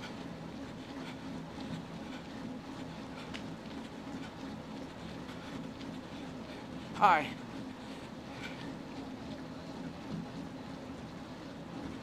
Sorry, say again, I can't hear what you're saying. Oh, okay. All right, no problem. Talk to you later. Bye. It was a bum call from Kevin. Our leader, so I thought, okay. Things, emergency from information. Kevin. Did Kevin do that? Okay. Yes. Oh, there you go. Kevin did that. Magical things have been done by the our magical team. So if you would like the picture of the football team, we can do it either big screen or small box, I think. Do it small box and see what it looks like, and then in front of. There you go. You think that's big enough for people? I don't think full screen. May as well go full screen. Dave, go to full screen. There we go.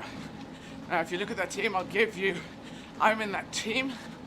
I was quite a good player, so you've got to work out where I am. And I'll tell you in a few seconds. I'm sitting just to the right of the captain, seated. And it's Andrew Izzard who's the captain there. He was very good. And I'm next to this Carlo Jolly outside there. There's David Pymont, Adrian Vincent on the front line, David Pymont, Fred Buin, Richard Champion, John Stevens, Max Ascoff, Ed Gearing,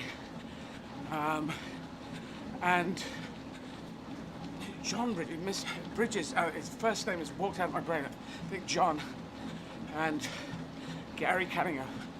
And if it's John, excuse me if I'm getting his first name wrong, but John Bridges and Gary Cunningham both were only 11 years old, and the rest of us sitting on that line were 12. So the 11-year-olds and the 12-year-olds played together, so they were very good to get a seated position in that team. But look at the results. 1974, my last real team games I ever played. Go back to full screen. Back to full screen. Played 14, won 11, drew 1, lost 2 on the blackboard. And it was very rare at our school to get a blackboard. I haven't seen, maybe there were other ones, but the blackboard only came out results were good enough. So, yeah, that was the end of my football career. So I loved it. I bloody loved it. I was the second to get my colours after Andrew issued it. But I got given it, unfortunately, in the corridor instead of in front of the school. So instead of a prize giving kind of thing, I was just in the corridor because I was ill that day or something. Off the day of the assembly. And so I got it in the corridor. Yeah, not so good. Thank you, Dave. We can lose that now. There we go. So that's my my footballing credentials. And then I never sort of played again. And I tried again at university. I went to school, the college in Eastbourne. They didn't play it. They should get football as one of their main sports. But field hockey was deemed to be, which could be a wonderful game. People play wonderful field hockey. But surely, rugby, football, and cricket, those would be the three in England, I would say. And then I would have played for another 5 years, and I could have been something. I could have got better, but I didn't. So maybe everything I'm doing since then is, sporting-wise, is partly trying to regain that bit where I was in the first team for 2 years. Yeah, there we go. What a long answer. Okay, thank you. One more question? I think we might have time for one more. Well, because we got time for ages. And then, Tim is going to join us. Okay. Yeah, Tim's almost ready. Well, actually, Tim is probably ready. So yes. we can bleed it into with Tim there. We can have Tim and questions, and we can flip them back. Do everything, yeah. We can keep the social media questions going until 4:30. That's my idea. So we have Tim on, and then Tim can use it to bounce off and say, "Oh, I didn't know that." Or here's a question. Might find some. And all three of us put all three of us on the screen. Yes. Well, bring Tim up now, Dave, if you could. Yeah, we'll just get that lined up. Okay, we'll bring him as soon as you're ready. Just bring him on, and yeah, fire away with questions, and we'll just bring Tim in whenever you want. Actually, I'll save a few sort of more Tim-focused questions for Tim. So for now, just before we've got Tim, question from Twitter. This is from Rebus on Twitter saying, "Hi Eddie, love you lots. Can you share any memories of your time in Northern Ireland?" Yes, my time in Northern Ireland. Now, if you buy the Believe It, Tim, we're doing questions from questions and sessions. There might be some for you, Tim. Social media questions, and we'll bounce around in them so we can have the questions coming in. Some will be going towards you as well, and then we'll talk for that for the next half hour, if that's cool with you. No worries, man. I've got a few to come to you. A lot of people are posing questions to me about what you're doing. So it'd be nice for me to do that. Well, I'll answer this question, then we'll come to you. Northern Ireland was a wonderful time, the best time in the Izzard family childhood for me and my brother, and probably family life for my father. So my father married, our father married our mother in 1959, and in 63, 64 is when we got to Northern Ireland, and we left in 67, so it's about 3 years, 64 to 67. And we played with the kids. Obviously, if you think of Northern Ireland, you might think of the Troubles, and you can't think of Protestant. It was essentially a Protestant town of Bangor, County Down. And as soon as I got there, I started talking like this, because the kids sounded like that. So me and my mom, I was only 2 when I got there, so probably about 3 or 4, packing us up, sounding like this. I'm a brother too. But apparently, Mum and Dad, I've heard that Mum was freaked out. I think Dad was. If your kids sound different to the parents, that's a bit unusual. People might think these are not your children. So we were encouraged to speak a more English, like Mum and Dad did, English accented English. And apparently what we did was we would code swap at the front door. We would swap accents. And Dad heard us do this. He never told me this. He told a work colleague who told me later, after Dad had passed away. Outside, we were talking like this to the kids. Okay, see you later. This wee thing, that wee thing. Ballyholme Primary School, where we went to school. And then inside we'd go, Mummy, can I have a glass of lemonade? And I'd go back to that. without thinking, and that's a survival thing that kids do. And that's kind of beautiful, but I lost the accent, but I've managed to retain it, to get it back. We had a great time there. The troubles, you know, if you think about the difficult political situation, it's probably like 400 years in Northern Ireland in reality, but it really kicked off after Bloody Sunday in '69, the Civil Rights March, which people forget about. That was a civil rights thing, as opposed to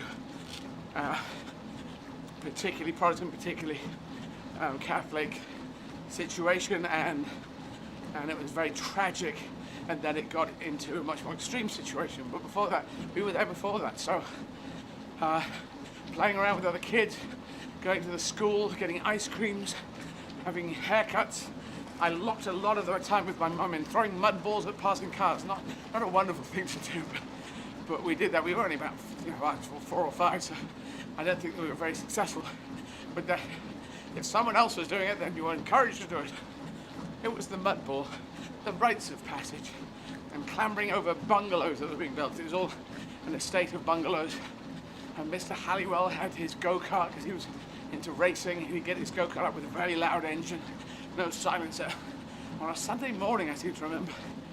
And the Frasers lived up the street, and people having... And Eddie, I recollect, in terms of talking about accents, I recollect having an Indian meal with you where you were speaking in Scottish because you were practicing for Castles in the Sky. Yes. And then I also remember a 3-hour marathon Zoom call when you were in Canada, when you were talking in a Northern American accent or North... Yeah. Was it be Canadian or American? No, that would have been American accent. Canadian has an out. When they say out, that sounds much more Scottish because of the Scottish influence of settlers coming in from Scotland. But yeah, there's a thing, if you're playing an American accent, you want to lock yourself into that so that you stay in there. And if you're doing it all the time, and when you go and do it on the set, you're already in the accent you want to be. When I was playing Scottish or Angus, so Robert Watson Watt, who was from Angus in Scotland, and so I had to be there, so trying to keep the accent very intact. A lot of Glaswegians on the crew of the shoot, which is shot up in and around Edinburgh and different places, and so I had to just keep there and just make sure I was. And I found the out sound is very difficult because in an English accent, in a say Southern English accent, or you'd go out, and then an English person might think that a Scottish out would be oot, but that's really way up. Maybe in Shetland they might have an accent like that, but very north of Scotland. But an Angus one would be more out. Out, it's not oot, it's out, and it's not out.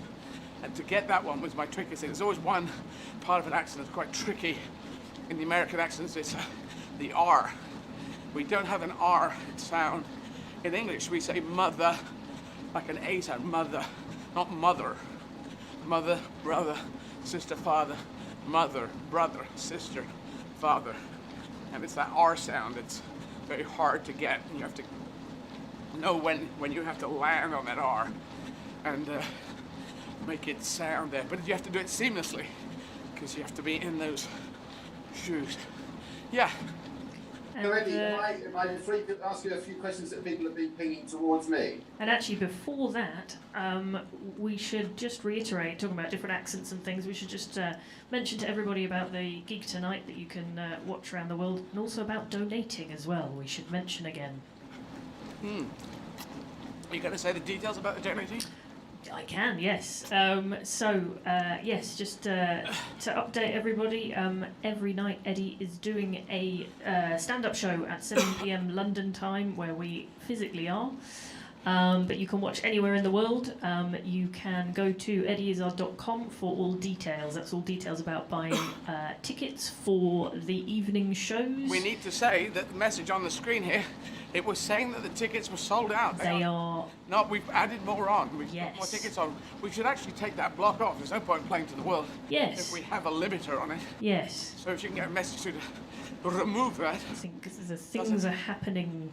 It doesn't seem to help on that. So there are tickets available, even though we sold out for tonight. It's of course a virtual thing, so we haven't sold out because there would only be 7.8 billion people buy a ticket, and that's not probable. Actually, it would make everything crash. But how much are the tickets? They are £12, and the profits go to charity. There are certain costs to put on the gigs, but that's what that is. And what's quite good with that is because it's a streaming ticket, that's £12 per household. So Yes. bargain. There you go. Yeah, so 2 of you can watch, 3 of you can watch, 4, anyone in your bubble can watch that. Now, Tim, yes, do fire away with questions. Well, actually, have you explained how you can what am I trying to say? If you want to donate, if you're abroad, have you explained that, sir? No, you do that, Tim. You go for it. Okay, so in fact, this will be a nice little anecdote. So, if you want to go from the UK, you obviously text either 10 or 20 to 70810. But if you're outside of the UK, then you can go to the eddieizzard.com and you can actually then go to the crowdfunder page and then post whatever you like to donate in whatever currency, even rubles. So, Mr. Putin, off you go, make a donation to Eddie. But then that also reminds me of when we were in Cape Town, when we were talking to Tim Peake. And at the end of the conversation, somebody complained that Tim Peake didn't actually sponsor you. And I explained, well, he's outside of the UK, so he's not allowed to. Do you remember that moment? I don't remember that moment. But yeah, that was. I'm sure you would. That was the only time you've ever turned to me and said, "That's funny." It's the only time you've ever said that to me. There you go. One a year. So yeah, so one of the questions that's coming up is you're doing 31 marathons in 31 days. Yeah. So what's the significance of that? Why 31? It's 31 because it's a month. It's a month, 31 days. Last February, we went for 28 days in February, but in fact there were 29. It was a leap year, so we did 29. It seems a nice number.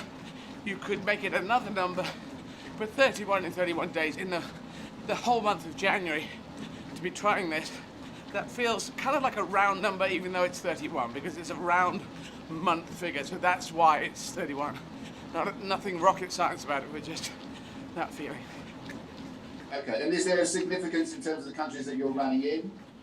Yes, I am running through the ones I ran in before. This is a time when half our country is saying, come on, let's separate, let's pull back and go.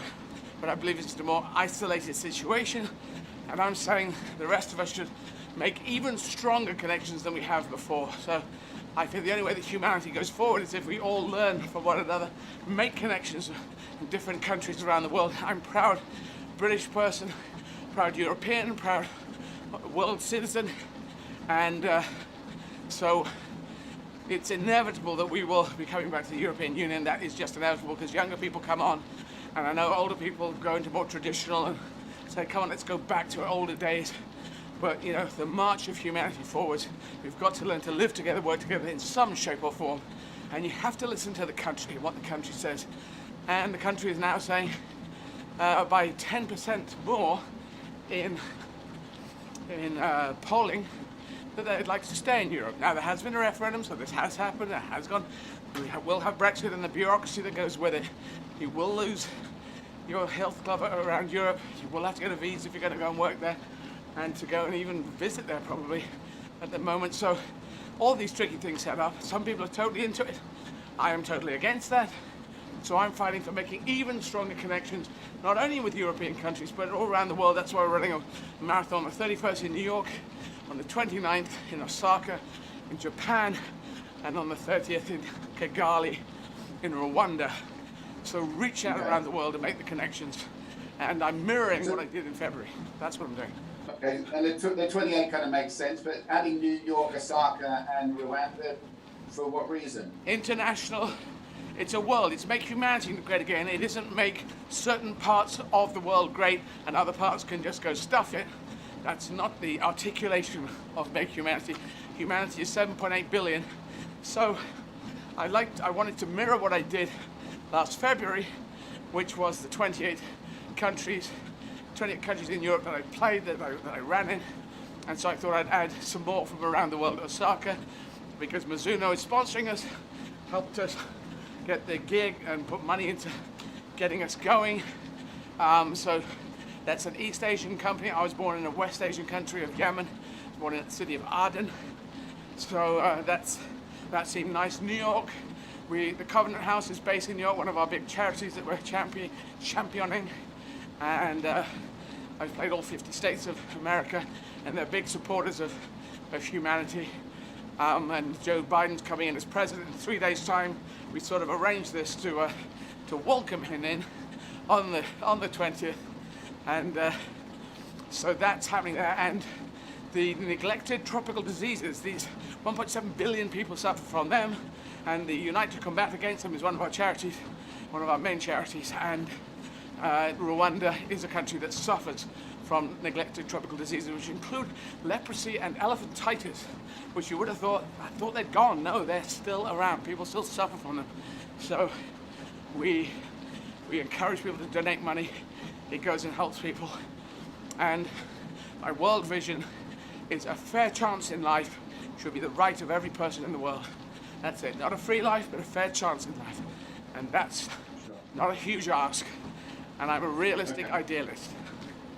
Cool. And as you know, when sport relief and comic relief all come round, and we all have those sort of charity fundraising situations arise, there's always this question: is that if my hard-earned cash, if I sort of text 10 or 20 to 70810 to donate to the 5 charities that you've championed, there's always this question: well, how do I know that money's going to go straight there? How do I know it's not going to go into administration? Well, it doesn't go into the administration because we are sponsored by Mizuno and Hyperhydrate and by Zwift, and we get certain donations to make the infrastructure, the administration happen, so that all your money goes straight through.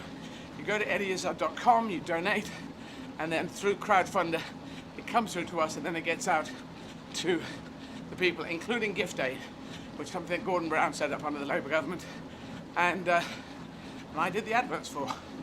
So that's how it does it. We pay for the administration through other means, and your money will go through. You have to pay. If you text, there is a standard text rate message, but we worked out the most of that will be 35p at the maximum. You're probably paying less for your text. But if you're paying, just write 10 TEN or TWENTY for 20, 70810 is the number, and then boom, you get a message back within a split second. You did it, didn't you, Tim? Did you try it? Yeah, absolutely. And I tried in different texts, different font. Yeah. It still works. Yeah. Bugger, I was hoping it didn't, but it does. Big letters or small letters, doesn't matter. Just blue, you do different colours. Yeah, so yeah, and that was something I had learned from the when we did the South Africa trip as well, is the sort of the anonymous donor. So some people will fund projects so that all the money goes to charity, which is a really interesting and kind of reassuring thing that I learned when we did the South Africa trip. So yeah, spot on. So, and the charities that you've chosen, was that you personally, or was that did you discuss that with other people? Well, as you and Sarah know, who are on the screen now with me, we're part of Make Humanity Great and the organising group, and Kevin Carthill is kind of our team leader. And so he was the head of Comic Relief and Sport Relief, and he knows, he has contacts all around the world with charities. And we're doing exactly what Sport Relief does. Sport Relief does the same thing, of take the money in, and then charities bid to Sport Relief, and they're bidding to us. And so it was discussed which charities, and we thought we would focus on these 5. There can be other charities coming in that we put money out to as well, but we have to see how much we get. We are now climbing up, we're aiming for £150,000. So we will see what happens, but these are the 5 which are Care International, care packages all around the world since World War II, Covenant House, helping people in their teenage years, young adults having difficult times in their lives, trying to find a space to live in, based in New York and working in 6 countries. Then we have Fair Share, working against food wastage. Mark and Strash are doing a great job in this area too, similar kind of thing, and they do a wonderful job. Food packages out, good food packages to kids who from low income situations. And then we have Walking with the Wounded, working with people from UK forces who got into difficult situations since they've come out of the forces, and they help them. And then Unite to Combat Against Neglected Tropical Diseases, which include, as I mentioned, leprosy and elephantitis and a lot of horrible These 1.7 billion people suffer from them, and it's not good. When you hear the details. And I guess, I presume malaria is included in that as well, isn't it? It could well be, but I know Bill Gates has a big fight on malaria, so maybe that one is not being singled. I think he's trying to put a lot of his wealth into stamping it out, so I'm not sure quite what it is, but they tend to be, that might be one of the non-neglected, because people know about malaria, but it is the ones which slip through the net and you haven't heard of so much. Yeah. And it's interesting because one of your messages throughout the time I've spent with you and this project that you're doing at the moment, is people are much more capable than they think they are. People can do a lot more, and I think Marcus Rashford is a classic example of that. How one individual can make a huge difference. Now, there's obviously a big team behind all this, but quite often it's a single figurehead person which drives the whole message and the whole desire. And I think you're a classic example of that too. Well, yes, we can all do more than we think we can do. It's the line I articulated, and that's all I prove. People might think I do something special. I'm determined. But a lot of people do amazing things, and I've been talking to them. Marcus Rashford has done a great job, Premier League player, England player, and he has blown the whistle. He's just said, come on, government, UK government, you've got to step up. Kids are having a tough time, and the government keeps playing ball and then not playing ball. And then coming back and playing ball. It's a bit weird. I don't know quite what Boris Johnson is doing on this. Obviously, it's a time of tough COVID time, but kids and getting food, it's something we just cannot ignore. And the Conservative government cannot ignore this. So we will keep on fighting and keep encouraging people around the world in all the different countries that we're talking to keep helping make humanity great. Absolutely, great stuff. Well, I think I've just received a message, Eddie, that I think they can reminisce with this about the Tim Peake moment in South Africa. I don't know if that's ready to go, Sarah. Yes, I think Dave has that lined up, which is a lovely picture. What is it? And Sarah, can you remember one of the things again that I didn't know is that there's actually an area code for outer space, like 44 is the UK. Plus 44. Do you remember that there's actually a code that you can ring if you want it, and there's something like about 18 telephone numbers out in space somewhere? Yes, there is that. We should tell that story. But the guys have got the actually, should we put the picture up, Eddie? It's a picture of Tim Peake sent us when he was at the International Space Station. That was for the double marathon, wasn't it? Yeah. Yeah. We just talked to him about 2 or 3 days before. So. And he was actually training for the London Marathon on a treadmill up there, wasn't he? Yes, that's right. Yes, he was going to do a virtual one up there, and I believe South Africa was behind him. I'm trying to make out the land masses that are behind him on Earth. But that's right. Yeah, we did have a great chat. Yeah, I think I remember he said he'd watch out for you as they went over South Africa. I think is what he said. But yes, it turned out this was the story when I managed to miss a phone call from space, which wasn't great. But yes, I think I just popped to the loo. We were having dinner. I think we were having dinner in Cape Town, wasn't it? Yeah. And we were having dinner after the marathon, the whole team, and I went up and went to the loo, came back, and I sat back down. Then my phone rang, and I looked, and it was the phone number that everyone has an international dialing code. So UK is +44, US is +1. And it came up +28, and I know South Africa was +27, so I thought, that's not here, so I don't know what that is. So I thought, well, pick it up.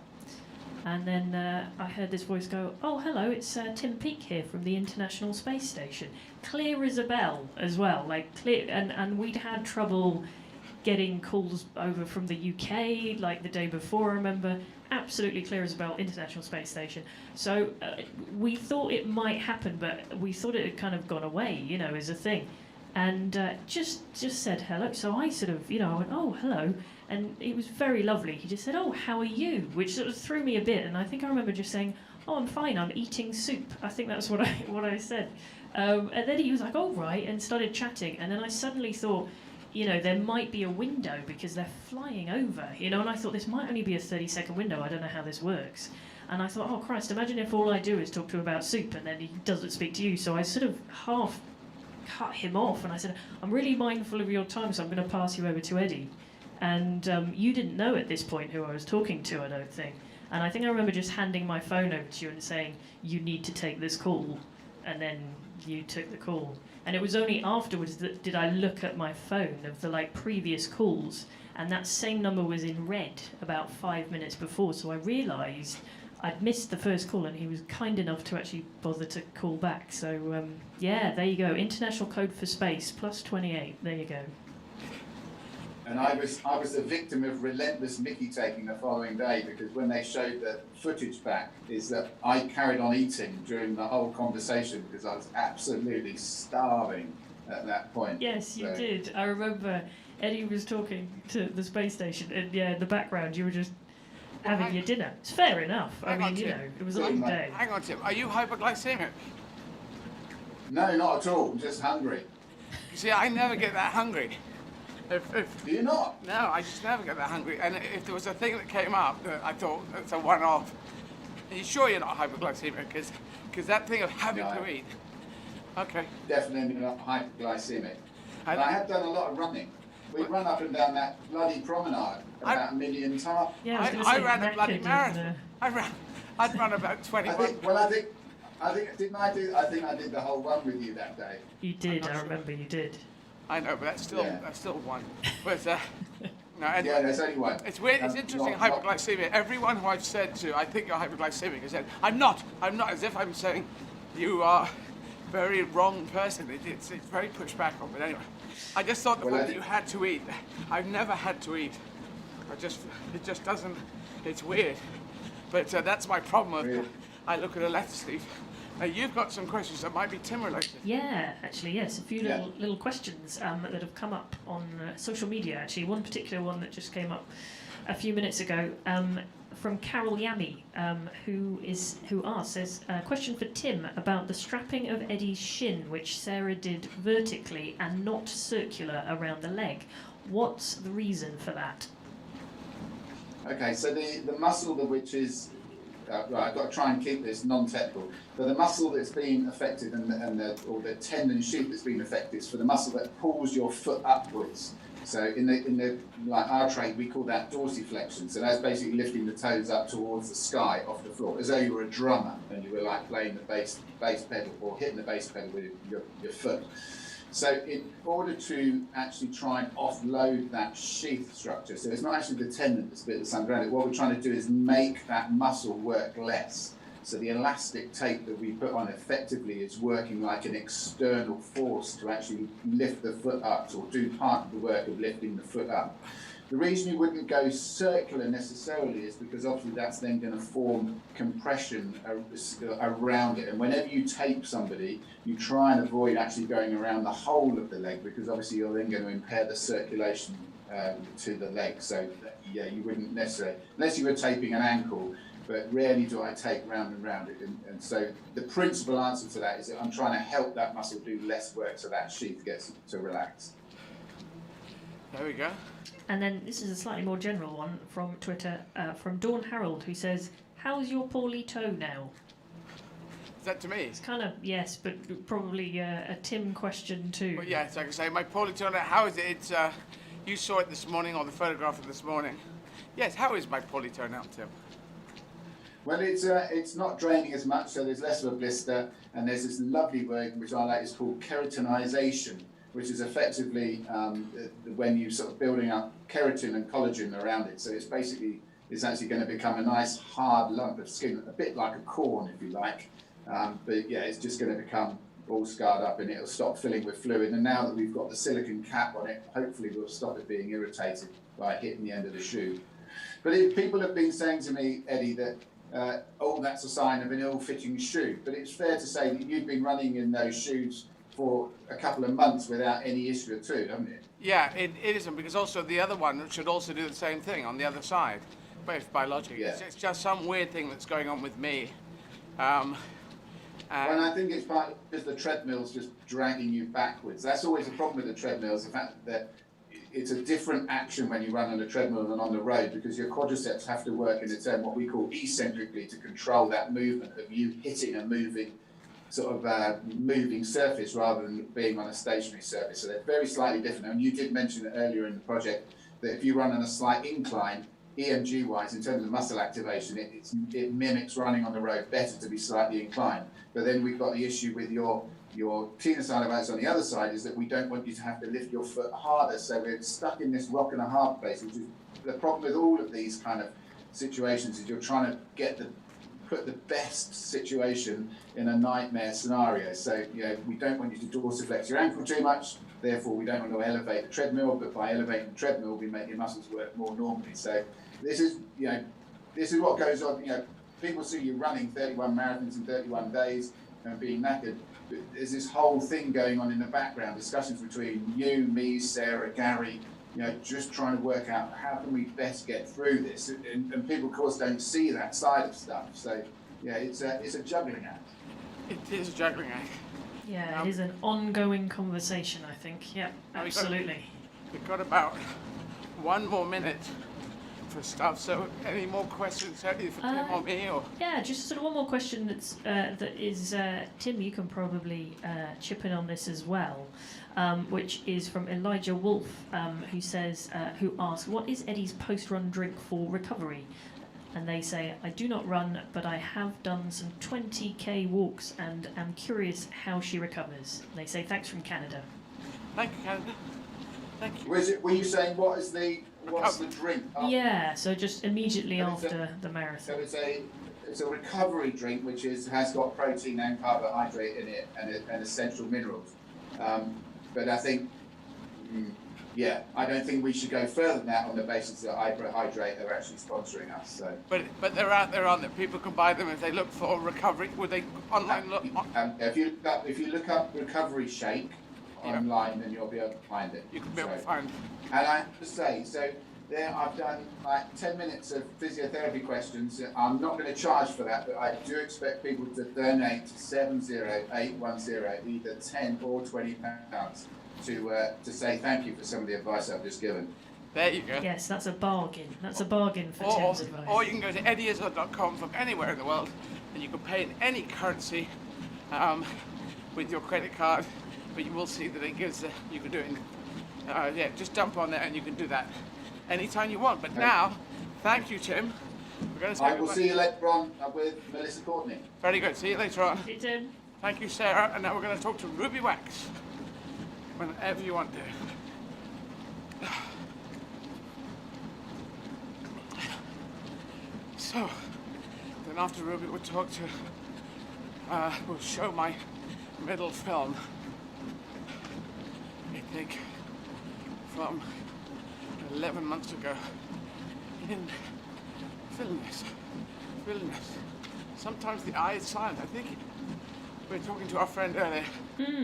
Maybe it is in Vilnius. I think he said pronounced it more like Vilnius, or the I is hinted at. Dave, talk to me. What's the situation? It takes a few minutes to turn around. We're just okay, thank you. It's all happening.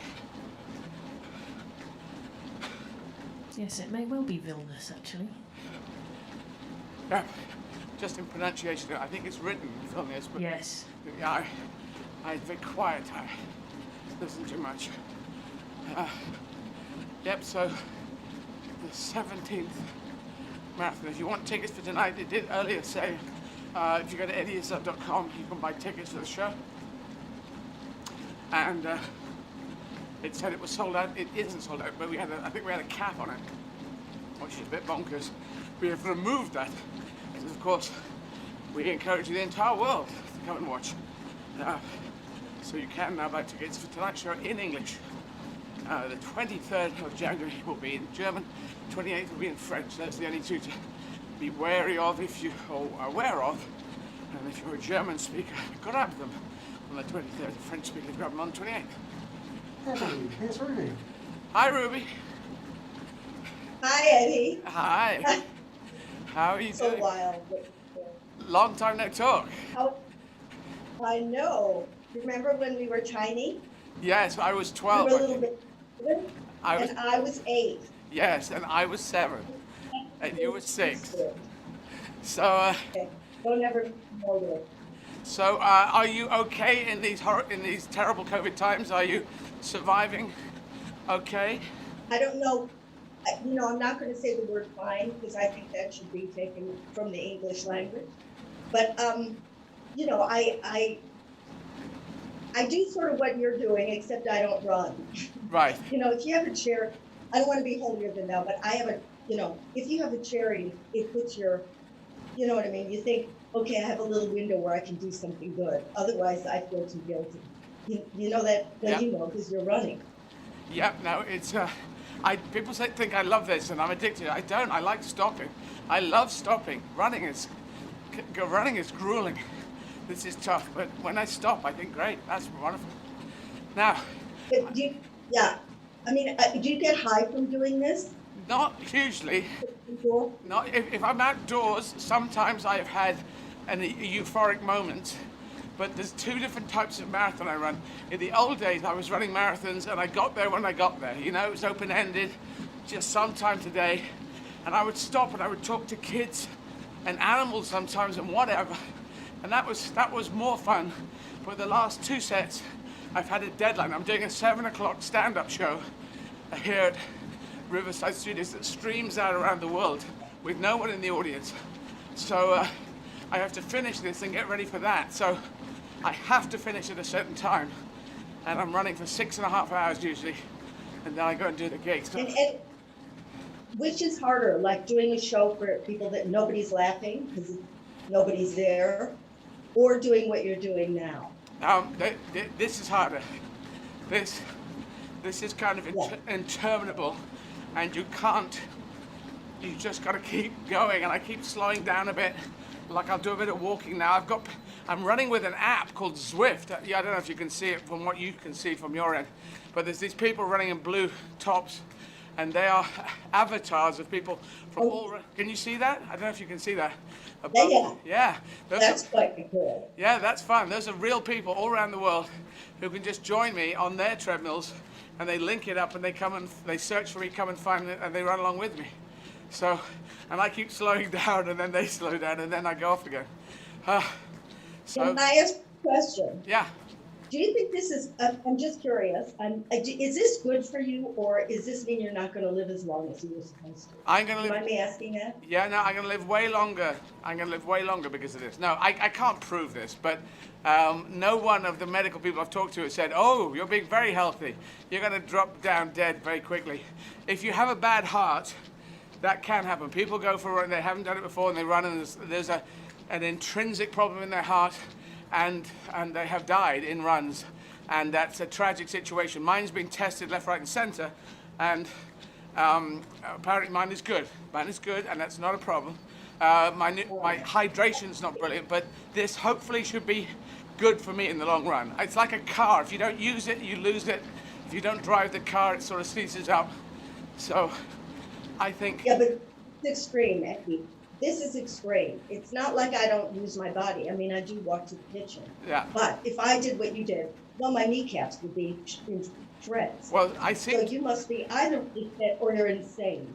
Yeah, I'm bonkers, but good bonkers, Ruby. There's bad bonkers and good bonkers. Okay. Bad bonkers are other people, and I do good, I hope. Now... I remember when you did bad bonkers. What was bad bonkers?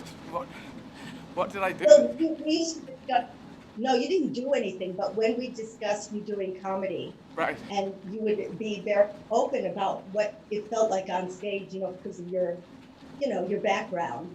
It wasn't bad bumpers. It's just, you knew yourself. So you were always smart in that. You had some insight. Most comics, a lot of comics don't have a lot of insight of why they're doing it. Oh, yes. Well, I know it's... So here's my question. Yeah? Why are you doing this?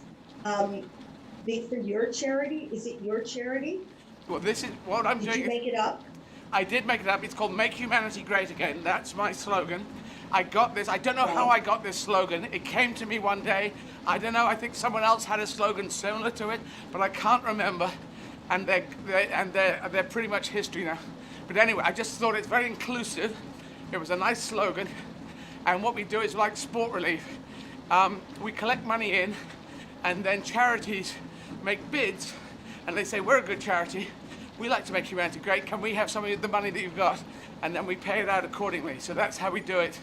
I didn't get that. Yeah, that's what small They relief. ask you. Sorry, I know this is usury. I swear to God, I didn't know that's how you did it. But I have a charity called Frazzled Cafe, Yeah. and and I'm not doing this so that you'll give us money. I didn't know that that's what you were doing. I swear on my children. But now that I do know, I do have a great charity that I've been running for 4 years. Well, they're so allowed I'm going to hit you. Yeah, they're allowed to bid. Anyone can bid.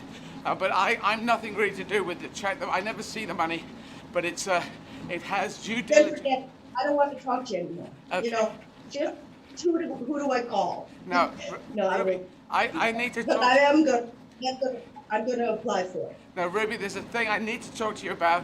It's very important. It's about the Royal Academy of Dramatic Art and your time there. Tell us about that. It's a beautiful story. I want to tell you something before it, how the fuck you got there, and how it was. Rickman was there, Alan Rickman was there at the same time, I believe. And yeah, tell us all that story. It wasn't the Royal Academy, it was the Royal Shakespeare Company. Oh, and it was a miracle. Oh, wow, it's even Yeah, better. That's but even we are- better. That's even higher. But like, I'm going to talk about getting into drama school because no, I had no talent, and I have proof of that. Because in high school, they put on Hello Dolly in high school, and there were 4,000 people in the show, and I didn't get in. That's all I'm saying. Okay. Right? So I went to the great actors. Then I got into the Royal Scottish Academy. No, Alan Rickman. It was very. It was before Glasgow was cool. It came kind of like. I won't even say it wasn't pretty. Right. I used to do hurdles over people that passed out in the night, high out the hallway. So then I decided I would get into the Royal Shakespeare Company based on nothing. But, you remember, Eddie, I have kind of a drive. Yeah. Maybe sometimes talent isn't there. There is a drive, because my dad was a refugee, and I have the same drive, except I'm not escaping Nazis. So I got into the Royal Shakespeare Company, and people that were there with me say to this day, there's two mysteries in our lives. One is who shot Kennedy, and the other is how did you get in the Royal Shakespeare Company? Anyway, I did get in, and I played a nymph. No, stop. Ruby, I've got to stop you there. How did you get in? How did you get in? Okay, Eddie, I'm really good at playing Americans. Okay. So I auditioned, right, as a kind of an American having a nervous breakdown. They thought I was English, maybe because I kept my mouth shut, and they said that's really a good American having a nervous breakdown. I wasn't actually acting. And Trevor Nunn was watching my audition, and John Barton, they were running the Royal Shakespeare Company, and I swear to God, he was licking an ice cream cone, I can't make it, and when I was done with my audition, I became quite hysterical, because I'm good at that. And the ice cream had landed on his shirt, and he was still licking. It wasn't there. He was so stunned by my performance. It wasn't good, but it was quite shocking. Right. And so they said, we're looking for somebody to play some seaweed. I mean, I didn't go in with a big part and an ashtray, so I was thrilled. So I got in, and Juliet Stevenson also was playing an ashtray and a piece of seaweed in The Tempest. And we came out. Rickman was Ferdinand, this is in The Tempest. Every night, Juliet Stevenson and I would come out from an elevator dressed as bar mitzvah women, because we had like blue wigs and long flowing. We looked ridiculous. And we do a dance of the bar mitzvah women to Alan Rickman. And he would look at us, the way Alan would look at people out of the corner of his eye. And we would laugh every night to the point where Juliet, and this is no lie, you'll get Juliet on the phone later, she urinated on the stage. And they had to come and clean it up. Luckily, the set was black garbage bags. But Juliet and I, to this day, we also played shapes. I was shape 1 and she was shape 3. A lot of people gave me the credit for urinating, but it was Juliet. She was shape number 1.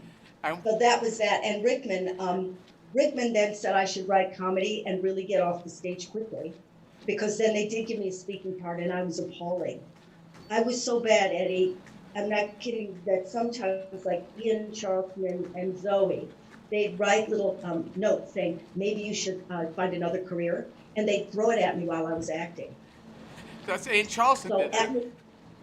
Ian Charlton, Jonathan Price, they all wrote little notes while I was on stage, like spitballs, saying that I should maybe look for another career. And then Rickman said, no, you should start writing comedy. And so I wrote comedy, and Rickman took all my stuff and edited it, and then turned me into a comedian. Wow. But I did want to be a Royal Shakespeare Company. I wanted to be a serious actress, and it just didn't work out. But you were in Chariots of Fire, though. I see you every time I watch it. Chariots of Fire. How long I'm on. Blink. That's my performance. I had a big part, and it was cut. Yeah. I had a huge part. What did you do in the bigger And now part? I'm just... What happened in the bigger part? In the bigger part? Yeah. In the bigger part, it was Ian Charleston. Oh, no. Ian Charleston had a girlfriend called Robin Pappas. This was in the script. Yeah. And I was her girlfriend, but I was like based on Clara Bow, who was like a movie star in the 30s. And I had sex, they didn't show it because it was Chariots of Fire, with everybody on the team. But I showed up in their dorm dressed in an American flag with nothing else on. I was like the good time girl. So I was only there because my friend was having an affair with Ian Charleston. This is in the original script. Anyway, I don't think she's ever going to see this, but I saw her big scene with Ian, and they had a huge ballroom, and everybody was dancing around her, and I could see, oh, this is terrible to say. She was a good stage actress, but she got too nervous, and David Putnam kept saying, do it again, do it again. And then I could see when he went like this, meaning cut her. And when she went, I went. You understand? All right, okay. There was no reason for me to be there except I was her girlfriend. And then that was the end of my career. Oh. End of my career. That can't be a fun feeling. Did you know before the film came out that they'd cut your part out? No. I thought I was going to be a big star. I was at the premiere kind of waving at my public, and then I was there for 2 seconds. And I've met Hugh Hudson since then, and he still apologizes. He was the director that I ended up on the cutting room floor. He still apologizes. Wow. Because I could have been a star. I could have been a star, Eddie. I know. That's what Marlon Brando said of you. Said you could have been a contender. So, and there's one bit that you're missing from this. Your dad... No. What? Yeah, carry on. No, you were talking. I don't want to interrupt you because you'll choke My to thing death. was saying, how did you get to Glasgow from America? That was my point. Oh, canoe. I went to camp as a child, and very like you, I'm quite a lot of Jews aren't sporty, but I kayak, I canoe. No, I ran away from my parents, and Glasgow, I didn't think they'd follow me there, but they did come and see me a few times. Because Glasgow there was no electricity in 1975. Right. So I got to Glasgow. I tried to get into every drama school. I tried the Royal Shakespeare Company 4 times, Eddie, Yeah. 4. And I didn't know how to act, but I didn't think that would stop me. So I didn't have any friends when I got to the UK. So I checked into a bedsit, and I worked on Juliet's speech for about, I think, a year. And this isn't a lie. I made a wimple to get myself into the part out of some cardboard, and I wore the wimple. And in my bedsit, not having any friends, no electricity, you had to put money in. This was when England was very poor. And so I rehearsed Juliet's speech over and over again. And then I got to the Royal Shakespeare Company, and I had my fucking wimple on, right? Which I had almost torn my neck off a few times because it's hard to get indoors. And I knew that Juliet was really upset because it's the one where she tried to kill herself. So I stood on stage. I'm not making this up, and I wanted to make myself cry. So I said it too loud. I said, my dog is dead. My dog is dead. My dog is dead. And every time I say my dog is dead, I cry. Like now I'm crying. But they were looking around thinking, does this speech start with my dog is dead? Anyway, then I got myself crying, and I started to speak, which I remember to this day. Get up a pace, you fiery-footed fiend. I had my wimple on. And then I'm making this up. But I thought, I didn't know that it was a metaphor when she said she beat out her brains with Tybalt's bone. So I brought a bone on stage and beat my head, thinking she really had Tybalt's bone. And that's when I think they said next. Right. So I didn't know 4 times. times. Has that stopped you running? Yes, it has. Yes, but no, I'm walking though. But it's just exhausting. I'm in my 17th marathon, so I'm allowed to do whatever I think I need to do. Yeah.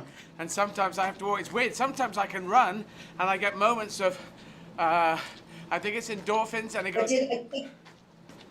Yeah. Yeah. Did I take the wind out of your lungs? No, no. I can never quite work out what it is. I think, unfortunately, if you ask me questions, that's really good for me. Oh, I'll let you. Yeah, because then I talk, and the talking fires the endorphins, and then I can run. It's very weird, but... That's what's up, because you're not talking. Okay, I'll ask you questions. Well. Right. So, since I saw you, I think 15 years ago, maybe more, what have you been doing? I have no idea. I mean, just start then and work your way. Okay. What's your favorite film that you've been in? Well, Because you're in every film. Victorian Abdul was beautiful to do. If you consider, I was a street performer and then a stand-up, but I wanted to act when I was 7. When Stephen Frears said I could play Edward VII up against Judi Dench playing Queen Victoria, that's a beautiful gig to get for a kid who was, performing on the streets of London. Stand-up was performer. Yeah, stand-up and street No, performer. you were great, and I saw you in Joanne. Say again? What? Say that last line again. No, I saw you as in Joanne. You were a great performer. Joe On the streets, you became an actor. Joe, and you probably saw that in I London. mean, do you? Say again? What? You probably saw... No, but I mean, it is. I'm sorry, you probably saw me in Joe Egg in London. Would that be right? I did. Because that's the last time I saw you. I also did it on Broadway as well, which was wonderful. I was much better on Broadway because I'd learned what I was doing. Again, I'm a slow learner, but Broadway was beautiful to do that. But yeah, I've been doing as much drama as I can, and many drama films. I got a film called 6 Minutes to Midnight that comes out in March. That is set in Bexhill-on-Sea on the south coast of England, in a girls' school that had Hitler's Nazi high command had their daughters going to the school to learn English, to be ambassadors for the Nazi way, for the Nazi world, to make friends with people from the far right. Yeah, so that's a true... Like spies? No, more like, remember before the war, before Second World War, no one had to be a spy. It was all politics. And there were a lot of lots of Nazi sympathizers in Britain. A lot of the aristocracy. Oswald Mosley had the black shirts. So they were there making friends. Yeah. Oh, so do you see them training the girls? No, the girls are at the school, and I play a character who is an English teacher who comes into the school. It's a thriller. It has elements of the 39 Steps, and went the day well, and Judi Dench plays the woman, the headmistress of the finishing school. And it was a real school. It's really there. The building is still there in Bexhill-on-Sea near Hastings. So that's exciting. So it was sort of a breeding ground for, rape, infiltrators. No, more Did the girls volunteer? Did the girls do what? Did they volunteer, or did they just kind of get brainwashed little by little? They volunteered, but it was a finishing school. It wasn't anything to do with spying. It was... No, I know. Yeah. It was just that they were... I mean, nobody goes there to be a spy, but, it's a good breeding ground to get people to, But they were in... How did they convince the girls? How did they what? How did they convince the girls to work for the, Nazi cause? They were German girls. They were Himmler's goddaughter. Himmler's goddaughter, von Ribbentrop's daughter.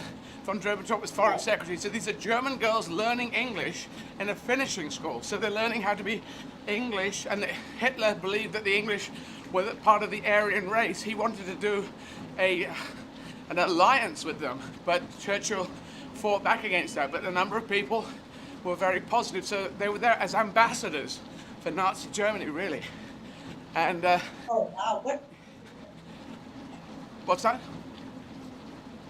That's a great story. You'd be really good as a Nazi. Well, I mean that in a loving. You mean that in a very positive, complimentary way. Yeah. Well, the character That's very complimentary. It's the way the character I play physically is an English teacher, but he is half English, half German. His father is German and his mother is English. So he is torn between these two camps. But yeah, that's what I've got coming out. So Don't say. No, it does say camps. But towards these two areas, these two different things. What I've done since in the last 15 years, I've done a lot of comedy. I've played all 50 states in America, and I've done comedy in French, German, and Spanish as well. I'm now performing in those 3 languages. So, and as many films as I could. So that's what I've been doing in the last while. And what do you want to do? I mean, is there? I know it's a boring question, but because I might not see you for 15 years, or I might.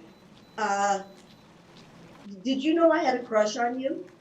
No, but I thought we had a special thing together, so I didn't know you had a crush on me. But I wanted you close to me, and you just didn't happen. Well, you were wonderfully married. I would have left. Yeah, but you know, shit happens. That anyway, I just thought you should know that before we finish this interview. Well, you What was I going to say? Oh, so because you've done everything, what would you? I know it's boring when people ask me, but what would you really like to do? I really want to be an accountant. That's a joke. Comedy laugh. Well, I did study accounting and financial management. I studied accounting and financial management. So, no, but there was a point when I was a street performer. I used to come into work. You have to come in at 6 in the morning in the summertime to sign up at Covent Garden to get a show, and a lot of city types were going in suits and stuff, and I had dyed hair and earrings, and there was the Walter Mitty in me was going, maybe I could be an accountant, maybe I could work in the city. Completely reversed from the Walter Mitty story. I won't do this. I'm in the circus now, but maybe I could get a suit and go in with a bowler hat. Maybe so.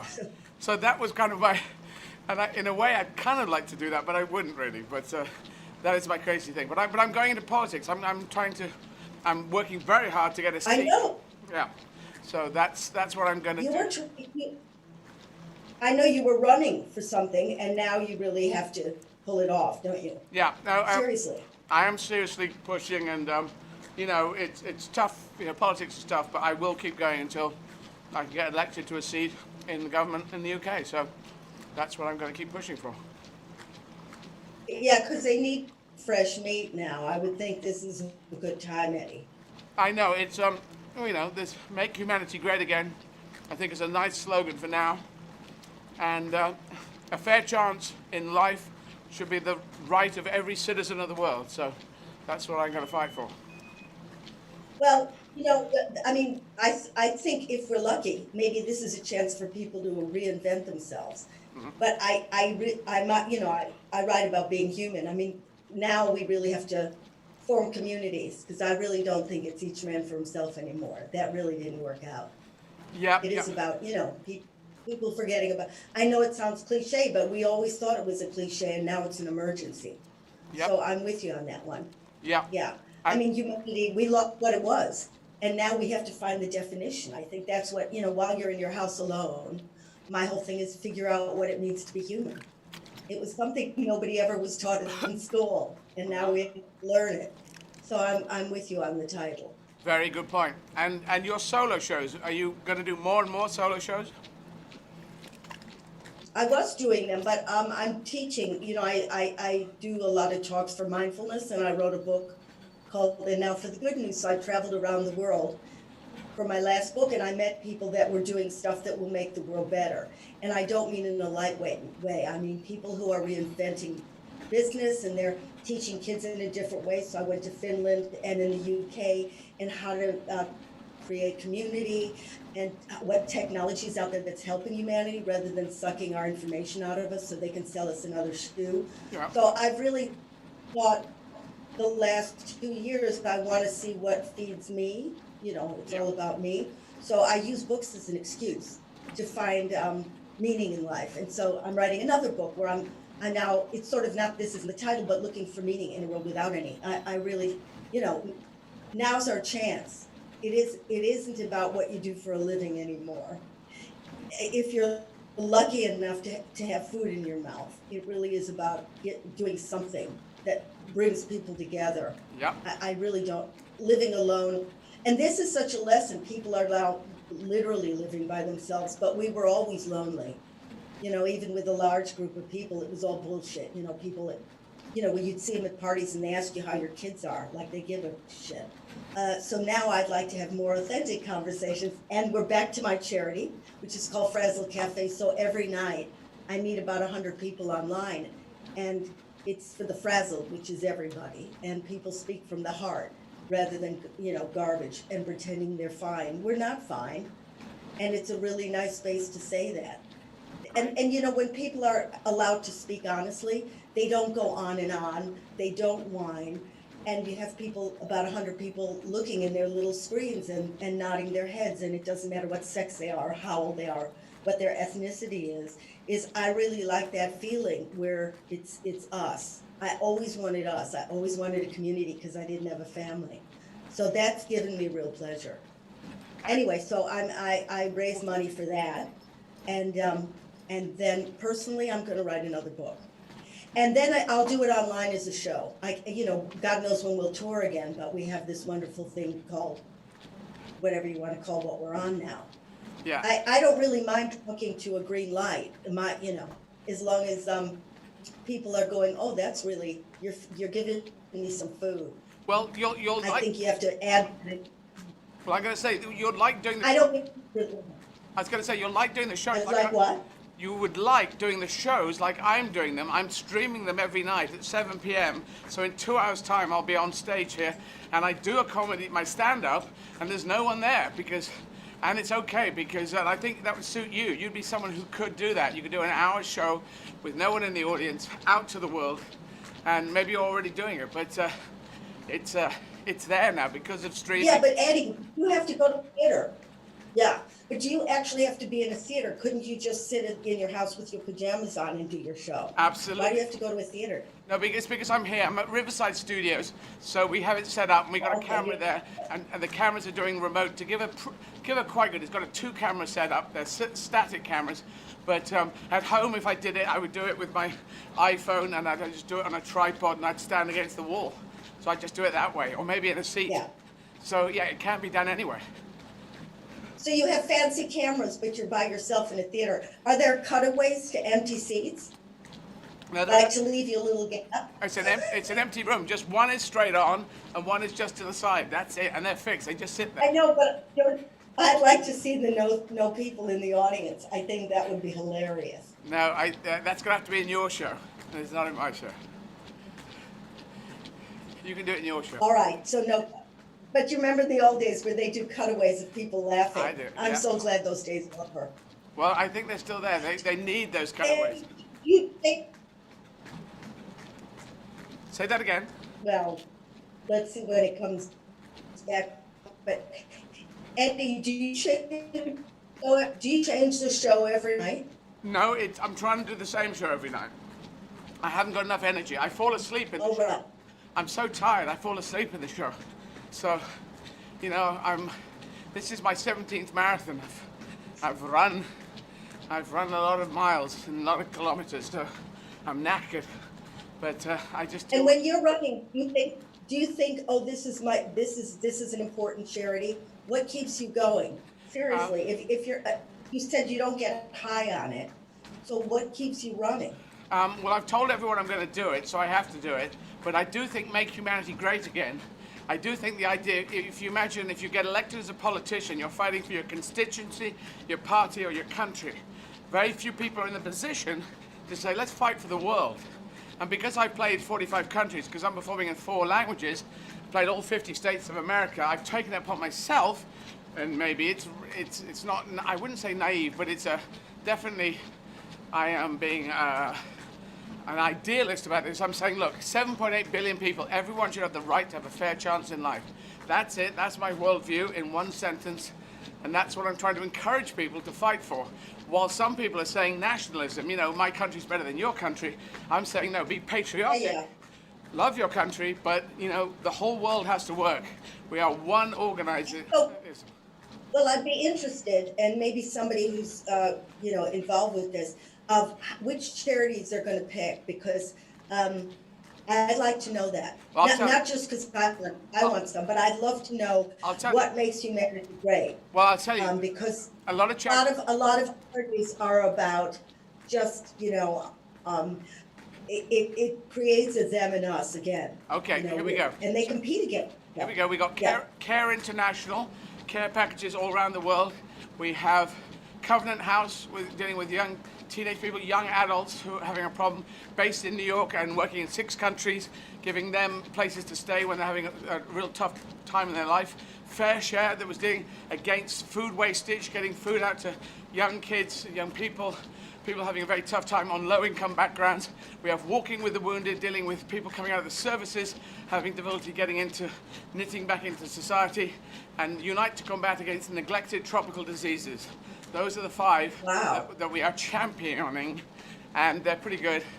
And that's really good. Yeah. That's great. That's how we are. Oh, I'm proud of you. Keep running. I will. Now, Ruby, I've got to say goodbye to you because they've got more guests coming on my 6-hour podcast. But thank you so much for coming by. And thank you. Having a chat. You. It's a great thing. It's a great thing you're doing. Thank you. You take care. Stay Bye, safe. Sweetheart. Bye-bye. So that was Ruby Wax. And now we're going to talk to Sophie Alderhead and Vince Henderson. If they are ready. We're ready. And Sarah should come up on the screen as well on this. And at 5:30 we talk to Tim, Physio Tim, and Melissa Courtney. So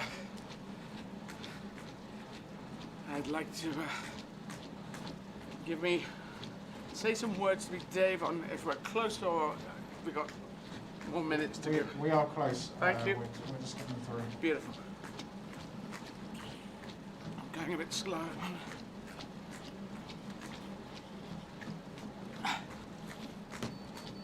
Eddie, get me through now. Hi there. Hi. Hey. Hi there. Sophie and Vince. Sarah, you know Sarah. Vince, you know Sarah quite well, don't you? Hey, Vince. Yeah. Hi, Angel. Hi there. Sophie, you may not know Sarah so much, but Sarah's tour manager of it. Hi. Yeah, I've met Sarah. So, thank you for coming on. You're welcome. Thought we could have a big chat because we're just chatting to people around the world. And Sophie, as an actor in your life, would you say that I'm going to mention this to the world because people looking around the world that playing Ace with Sylvester McCoy, that's maybe the best known role that you played, the one that's bounced around the world? Yeah, I think that's so, because Doctor Who's a global phenomenon, a bit like you, and I think also the fact that I played this character many years ago now, but I was pretty feisty, and I beat up a Dalek with a baseball bat, and that's my claim to fame for that. So I think that's probably what you could say I was most known for, apart from being married to this guy. I should introduce myself because obviously everyone knows Sophie, not me. So me and Eddie were sort of street performers 25, 30 years ago. More than that. 400 years ago. Probably more than that. But at some point you have to move on from street performance. So Eddie decided he was going to be a well-famous comedian and actor. What I decided was that I should find the perfect woman to marry. So I wouldn't have to ever do any more work for the rest of my life. Now, I would say we've both been very successful. And yet for some reason you're the one that's famous. Now, Vince, you are, because you also present as well. There's a whole load of things that you can do, but you don't necessarily want to or have to do, or they just, like you present game show host and presenting. I did, but then you have to leave that. You can't sit at home and read a book. You have to go out and work. Where if you marry a woman who's prepared to go out and do all the work for you. And the other thing was, I mean, when you start off doing stand-up, you spent hours and hours doing shows in small little sort of dives, whatever.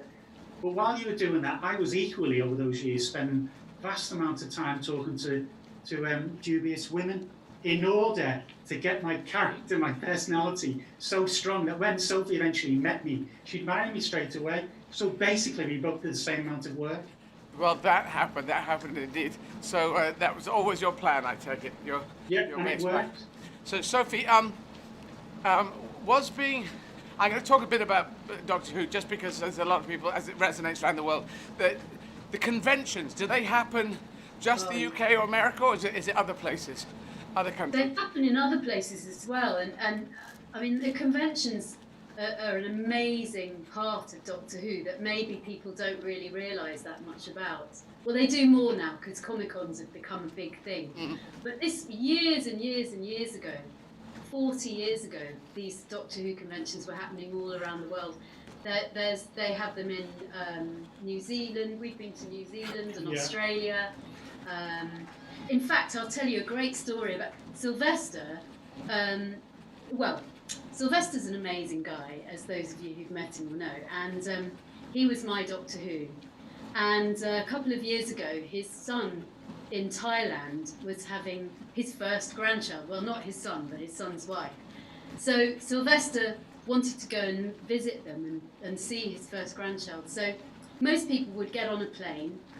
Actually, this would appeal to you. You'd probably run there. But anyway, Sylvester decided to go on the Trans-Siberian Railway. Oh, wow. And he had this adventure. And it was just amazing. And he was kind of occasionally, he had somebody who was tweeting for him as he went. Anyway, he got to Siberia and he kind of got off the train to stretch his legs. And there were lined up on the platform a whole load of Daleks there, ready to meet him. Oh, wow. And then when he got to Hanoi, somebody came to meet him and said, next time you're in Hanoi, you must come to our TARDIS cafe, our Doctor Who cafe. So, I mean, it really is a global phenomenon, and these conventions happen all over the place as well. Well, that's kind of beautiful that you can do that. Or do you find it? Do you find that beautiful, or is it a thing? Did you do it from as soon as you finished? Were they there for you to do? Because obviously... Yeah, they were there as soon as I started. Actually, in fact, my first one I didn't even know what it was, and I turned up to this place, Imperial College in London, where they were having a gathering, and I walked into the green room, and I was in my kind of a pair of jeans and a stripy t-shirt, and in the corner I saw John Pertwee, Nicholas Courtney, and all the people who'd been in Doctor Who in my childhood, and I was just as much of in awe, just a huge fan, and that was my first sort of brush with Doctor Who conventions. And then I don't know, I love them. I can honestly say that now. And it's really weird during this lockdown not to have had them.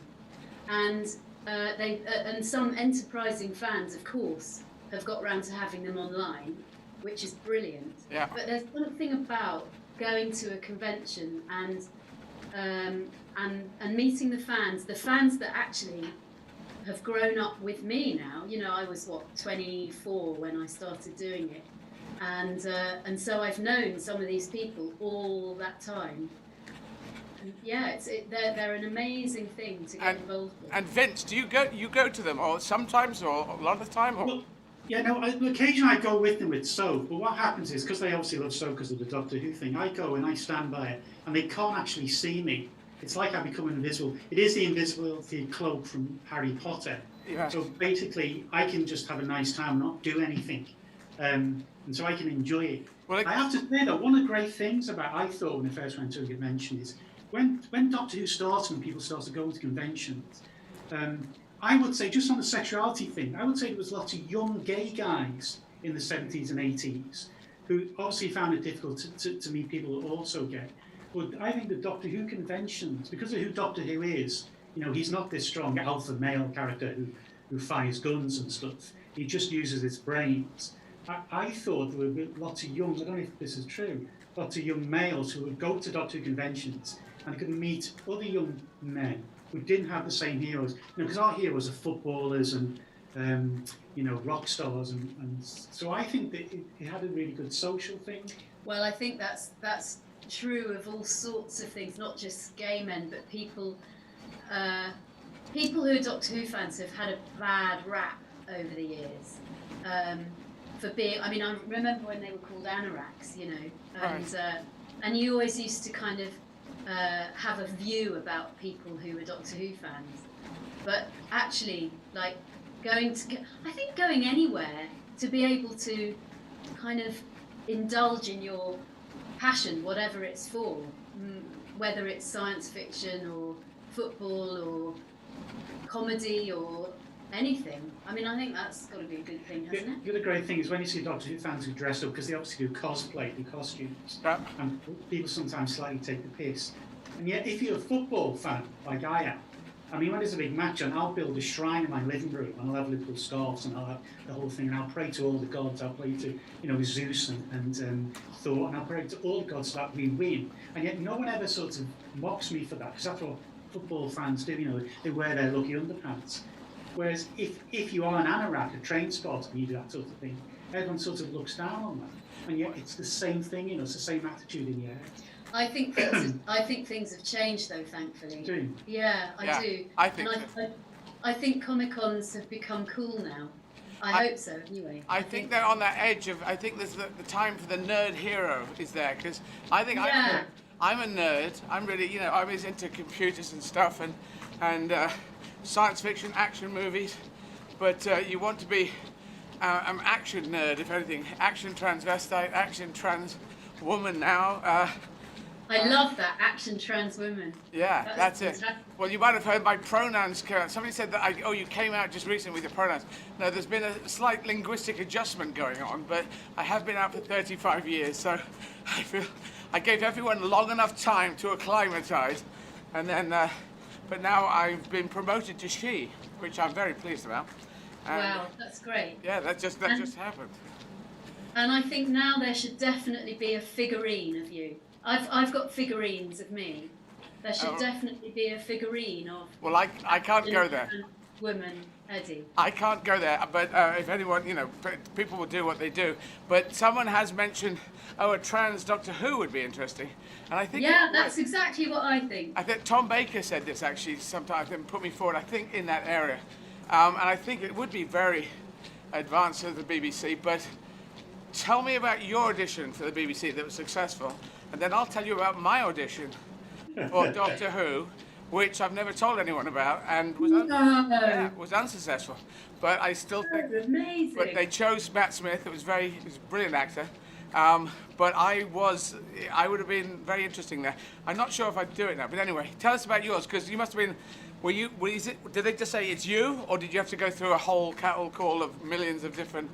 No, well, it was actually, looking back, it would never happen now, because this was 1987, and I was in the back row of the chorus in Fiddler on the Roof up in Manchester at the Opera House. Right. And I thought I was going to go into musicals and or like children's theatre I'd done a lot of, and anyway, so my agent sent in my publicity photo, and on the back they were looking for somebody who looked younger than they really were, and who could ride a motorbike. And I had my own motorbike, being a tomboy.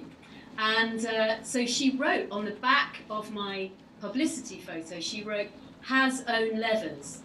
And actually, I've recently found out that this went on the spec for what the director thought about me after the audition. So anyway, went down to London on the train to Union House in Shepherd's Bush, sat in the reception and read this little bit of script, went up in this meeting room with chairs in and a director, and I did a speech. You had to do a speech in those days, so I did a bit from Daisy Pulls It Off, because I thought that's a kind of young girl kind of speech.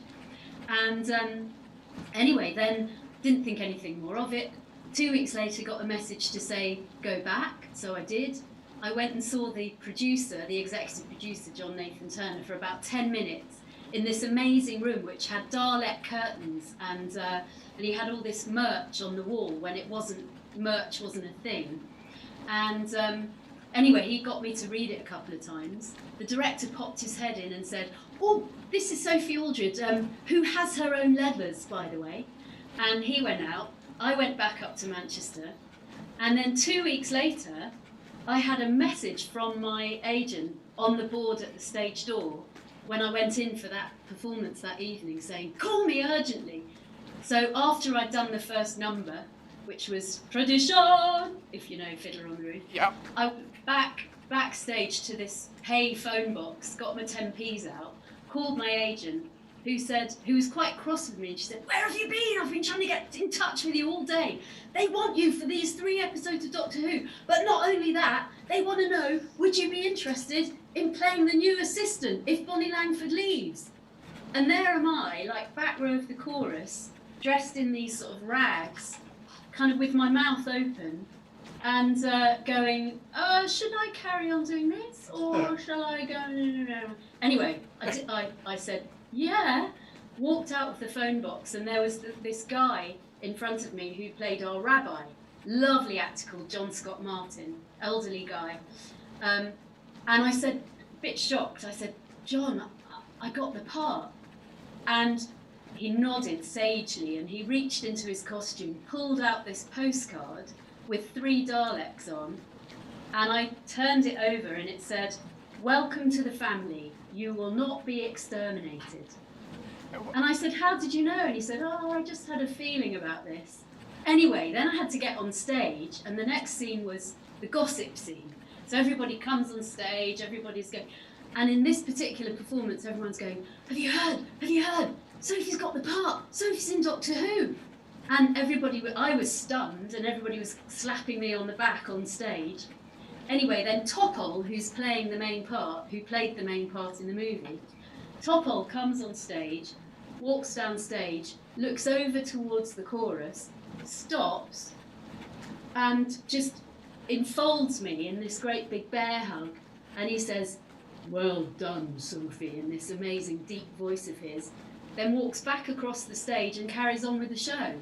So it was, I mean, when I say that, it sounds completely made up, but it really... That's magical. You need to encapsulate that in something. Put that in your biography. I hope that's in your biography. Yeah. It's quite a moment. What's your story? I can't wait to hear this. Well, I'm going to ask Vince first. I'll tell you the story in a second. So what did you think of him in the street performing? Did you? Because Vince, you were never really at Covent Garden. I don't remember you from Covent Garden. I remember you from Edinburgh. Did you ever play Covent Garden with us? No, because what happened was I lived in Edinburgh for a while, and I saw the Edinburgh Festival and saw the Fringe and saw street performers there. And then what happened was then I went travelling around America for a few years, and I basically learned to juggle. Came back, and I did my first show in the Fringe in 1989. But because at the time I went to Bristol University, so when I went back to Bristol, so I did my first show in 1989 in the Fringe, went back to Bristol, and of course the place where we work was in Bath, which is 11 miles away. So I used to work with Noel Britton, who's now president of the Magic Circle. Oh, right. And I basically went back to work in Bath, so my pitch was Saturday and Sunday in Bath. So there was no point in coming to Covent Garden, because you know what Covent Garden's like anyway. Yeah. Lots of street performers, really hard to get a show. And so originally I used to see it because we'd go up once a year, go to Edinburgh, because obviously Edinburgh was such a fantastic thing. So I never really worked Covent Garden until maybe, was it 8-9 years ago, when I obviously came to live in London. And eventually I worked with Richard and did a double act in Covent Garden. But I would say by then, I think the golden days, I think you were part of the golden days of Covent Garden. When you there were the days when I think you could just work as long as you wanted, and the shows are really, really classic. I have found that any of the days that I am involved in anything, I like to call the golden days. Yeah, well, obviously, yeah, of course. Yes, but I don't quite remember it's that. But yeah, it always keeps changing. But 89 was my last day of street performing. And Sarah, when did you meet Vince, or did you meet Vince through me? We met. I'm talking about Sarah here, who's on the bottom of the screen. When I met Vince, yeah, that was actually that's a fair few years ago now, isn't it? It's scary how it passes, but I do remember. I kept dragging you into things, didn't I, Vince? Yes, you did. I've dragged. Sarah can't remember now. She's trying to think. No, would you know? Really embarrassing. It's like look, just lie. We don't want to admit how old we are. No, but I'm trying to think if I first met you in Edinburgh. I think I did, Vince. I think maybe Did I? I think we met in Edinburgh before. I think the link in with Eddie, I think. Because I do remember, because you're usually up there at the Fringe, I think, aren't you? Yeah. Yeah. So it may be because you know Mick as well, don't you? So. Sorry, you have a better story than that. One up tonight. The next time, that's a really good one. It's a very good. You know what? Remember, you had it in 1989. Well, 89 is in the Believe documentary, which is of my own weird life. Yeah. It's me on a unicycle, and just in front of one of those two galleries. I never know which one is which. The one. The art galleries, yeah. Yeah, which one is further up the hill? Is that the portrait gallery further up the hill? But portrait gallery is closest to Princess Street. What's the other one then? The other one is the very old gallery. The Scottish National Gallery. Yeah, Scottish National Gallery. National Gallery of other stuff. And I'm on a unicycle. I get out, and this clip, and I immediately pull out my flyer, my handout, my leaflet, saying I'm doing a stand-up show. So I was doing the shows to advertise my stand-up show. 89, my first stand-up year up at Edinburgh. And there's an old lady, she must be 60, late 60s, 70s, and she's got one of the flyers, and it just cuts to her, and she's going, very good, very good. And that's what she says. It just sounds beautiful. But yeah, that was my last year of street and my first year of stand-up. What I remember from that year was at one point, because obviously we were there for 3-4 weeks, I remember one point, you know what Edinburgh weather is like? It can be absolutely glorious and it just rains for like 20 minutes suddenly, and then the sun comes out. I remember it had rained and the place had cleared, and then the sun came out, and it's always difficult to be the first one back on the pitch. Yeah. But I remember you going back on and doing your classic thing of just standing there with puddles of water around you, and you started talking about the things that were in the puddle, like almost like in a David Attenborough voice. And I remember looking back, the way you were speaking then was very fundamental to the way you do your stand-up. Well, that sort of, when you're doing in effect a sketch with two people, but you're both the people. Well, and I remember you doing that, so there's already elements to Genesis. Yeah, no, I developed this technique by the end of it. I realized it was all about confidence. You lay out some stuff, so it looks like you're going to do a show, and then I would go out and I would talk to no one. As if there was a full audience there, and I'd say, just like tonight when I do my gig at 7 o'clock, I'd go, hi everyone, it's good to be here. Nice to see you. We're going to be killing small rodents today, and then roasting them over an open fire, maybe a closed fire, maybe an open fire, who knows? You know, and I'd just play in my own head, and gradually 1 or 2, 3, 4 people come up, and I'd build the show just by talking to no one. Good to have some visible people along with the invisible people today. Welcome, welcome, one and all. And that was, it showed all this confidence, and I knew that I could do stuff. And that was the beginning of the it thing and taking off. So Sophie, did you see Vince doing street performing before you met him, or did you meet him not with linked to that, or how did that? Well, we met on a kids show, which was the Children's Channel, at Alton Towers, and yeah, Vince didn't really know who I was or anything because he'd been away in America.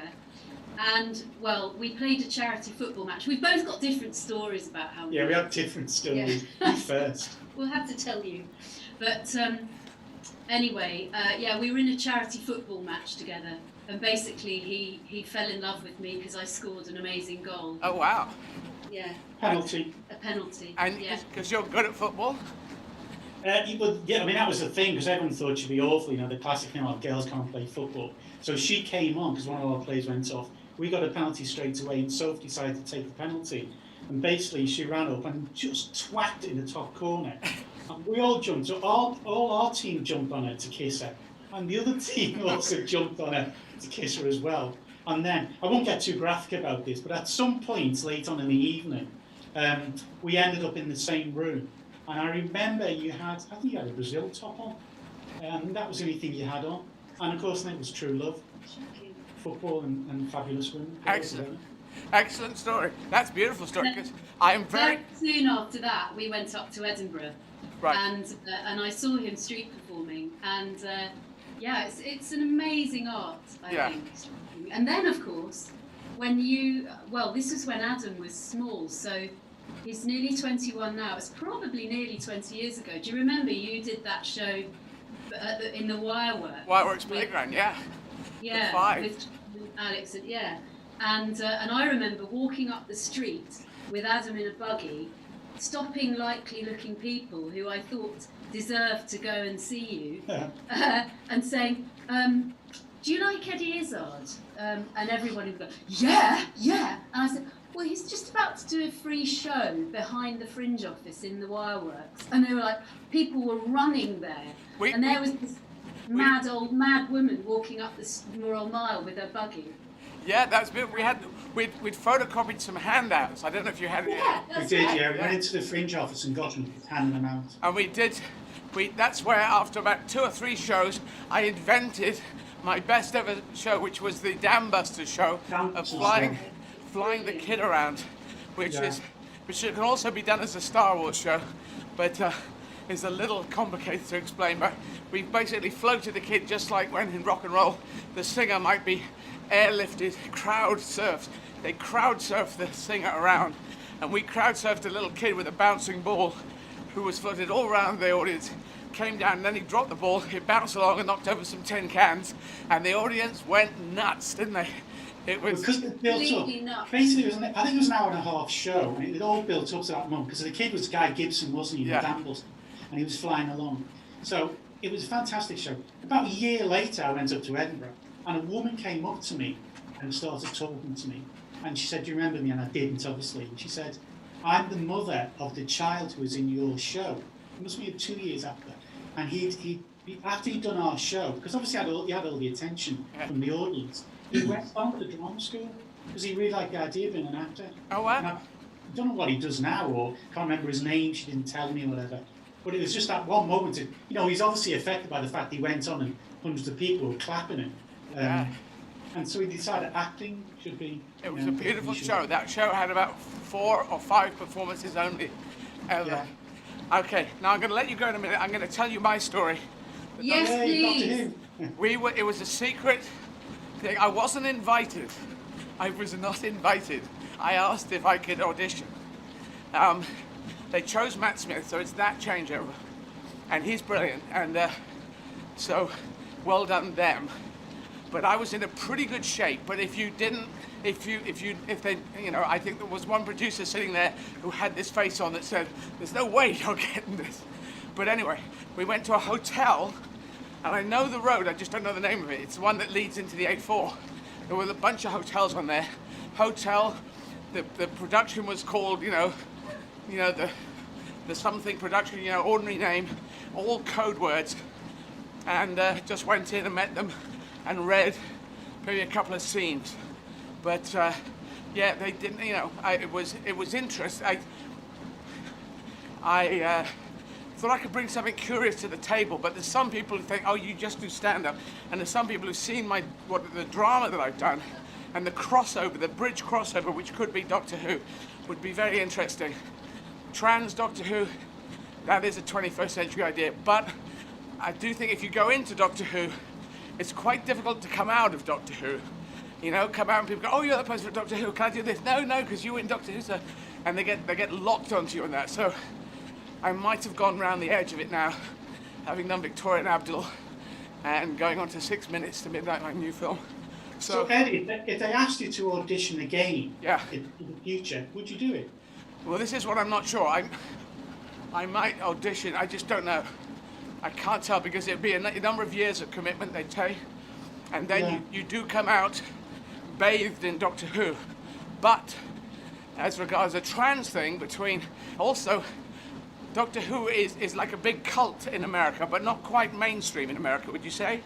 Would you say so? Yeah.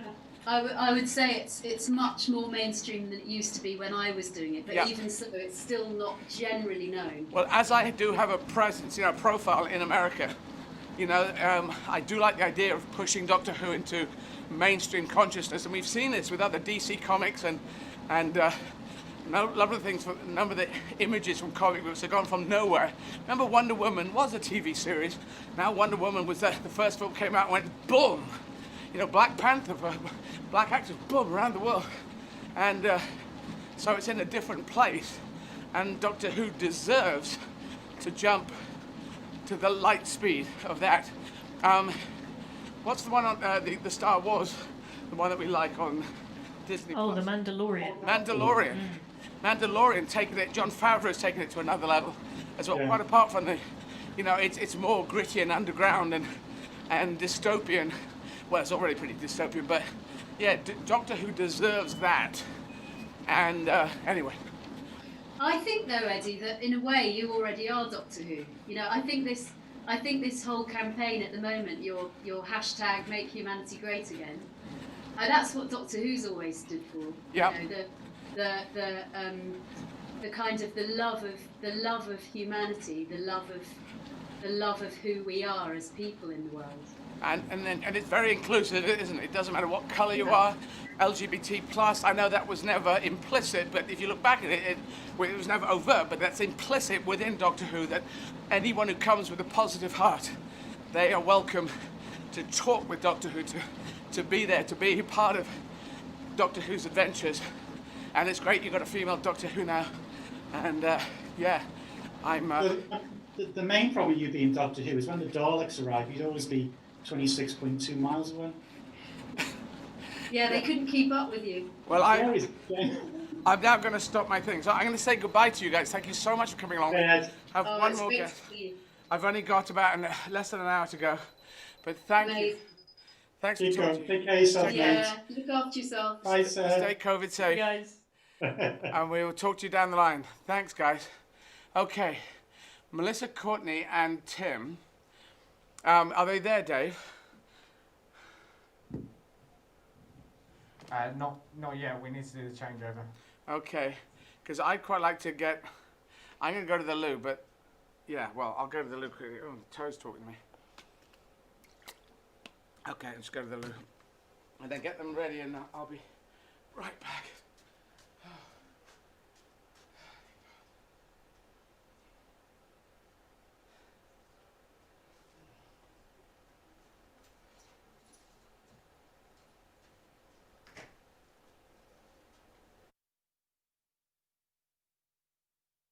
NTD. It's not terribly descriptive. Needlessly tricky denomination.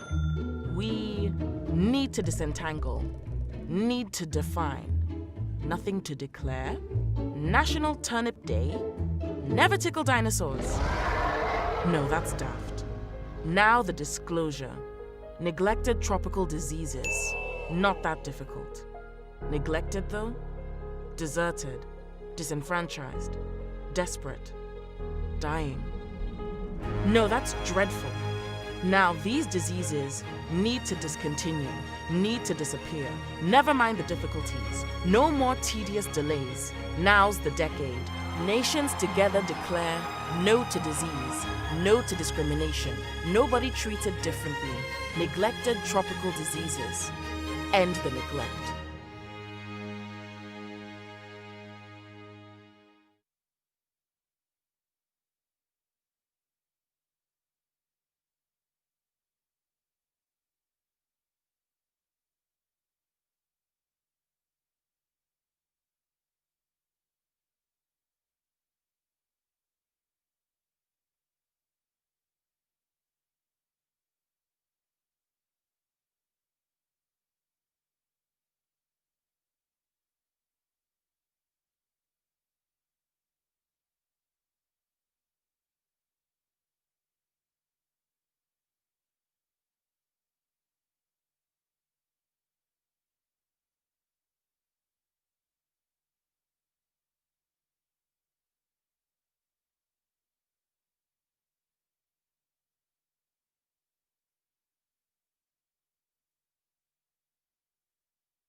Can we get the big clock up as well?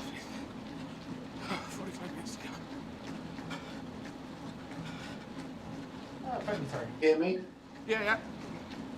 How you doing? Hi, Ed. Hello. Oh. I can't hear anything. Can you hear anything, Melissa? I can hear you clearly. I can hear you clearly. I can hear you clearly. Yeah, I can hear you now. Okay. Excellent. Well, for the second time today, Eddie. Nice to see you. I must say, I'm with you. I love the Mandalorian series. It's awesome. Yes. Really.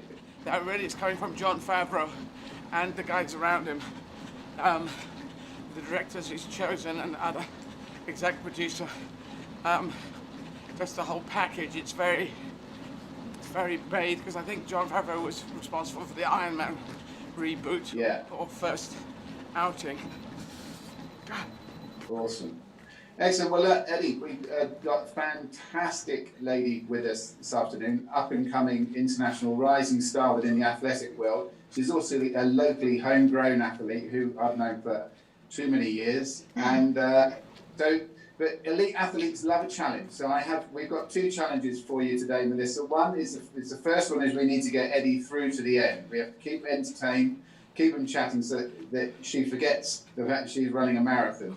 Now, the other thing is we're obviously trying to raise money for the 5 charities that Run for Hope and Make Humanity Great Again are championing. So your challenge, we are sitting at 49% of the 150,000 total. So my challenge to you is to see if we can get to the 50% by the time we finish. So if you'd just like to say to people, how can they donate? Kim, keep talking. I'm just doing Yeah, so making a donation is incredibly easy. If you're in the UK right now, you can do it by text. So just text the word 10 or 20 to 708110. That's 70810. And you will donate either £10 or £20.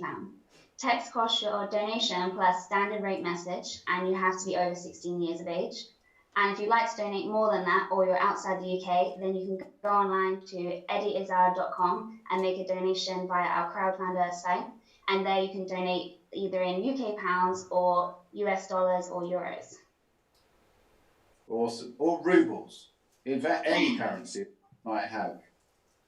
So that's brilliant. That may now be your job, Melissa. You may now be fit the rest of the project. Just another 16 days to go. So fabulous. I don't know where Eddie's gone. He's obviously disappeared. Do you know where he's gone, Sarah?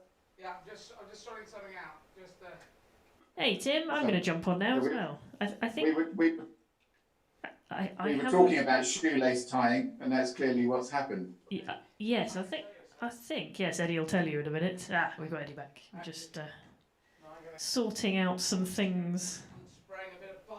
Bit of biofreeze going on. I think did you just I think a clunk of a leg just happened on the treadmill. So yes. It just the foot fell off. Yeah. Finally, the leg's falling off. It's a bit of a drawback. When it wasn't my fault either. I don't know what it is, but my the calf. I can't do this too fast. The calf on my right, just above my right left knee, it started hurting, and I don't know why. So this is something you can sympathise with Melissa over the years. So anyway, Eddie, so I'm going to introduce to you Melissa Courtney, and I will let her. So I think, Melissa, let's do it in 2 parts. Let's do kind of pre-2015-17, where there was a fairly major event in your life, and just explain to Eddie, how did you get where you are? How did you kind of get into the athletics? I mean, you currently run 1,500 and 5,000 meters. How did that all evolve? So I think I was about 11 years old, and I just went to my local athletics club, which is Pool Athletic Club. And I'd been swimming a lot before that, and just a couple of the other girls were interested in running, and I was like, oh, yeah, I just tried that. And, I tried all the events, the shot put, javelin, hurdles. Not very good at any of them, but I was good at running around for a long period of time. So yeah, I kind of just went on from there, and I just loved cross country, and as the distances got longer, I got into the track and 1500, and just kind of evolved. And I think I won a couple national championships when I was like 14 and 15, before actually like plateauing for about 5 years actually. But yeah, I just kept running all the way through my teenage years and into uni before I actually kind of made a breakthrough when I was 21. But why did you stop swimming? Or did you stop swimming? So I love swimming, and I was swimming quite a lot at that time, probably like 6 to 9 times a week. So my poor dad was, having to get up at like 5 a.m. to take me swimming all those years. Yeah. But I kept it going until I was probably about 18.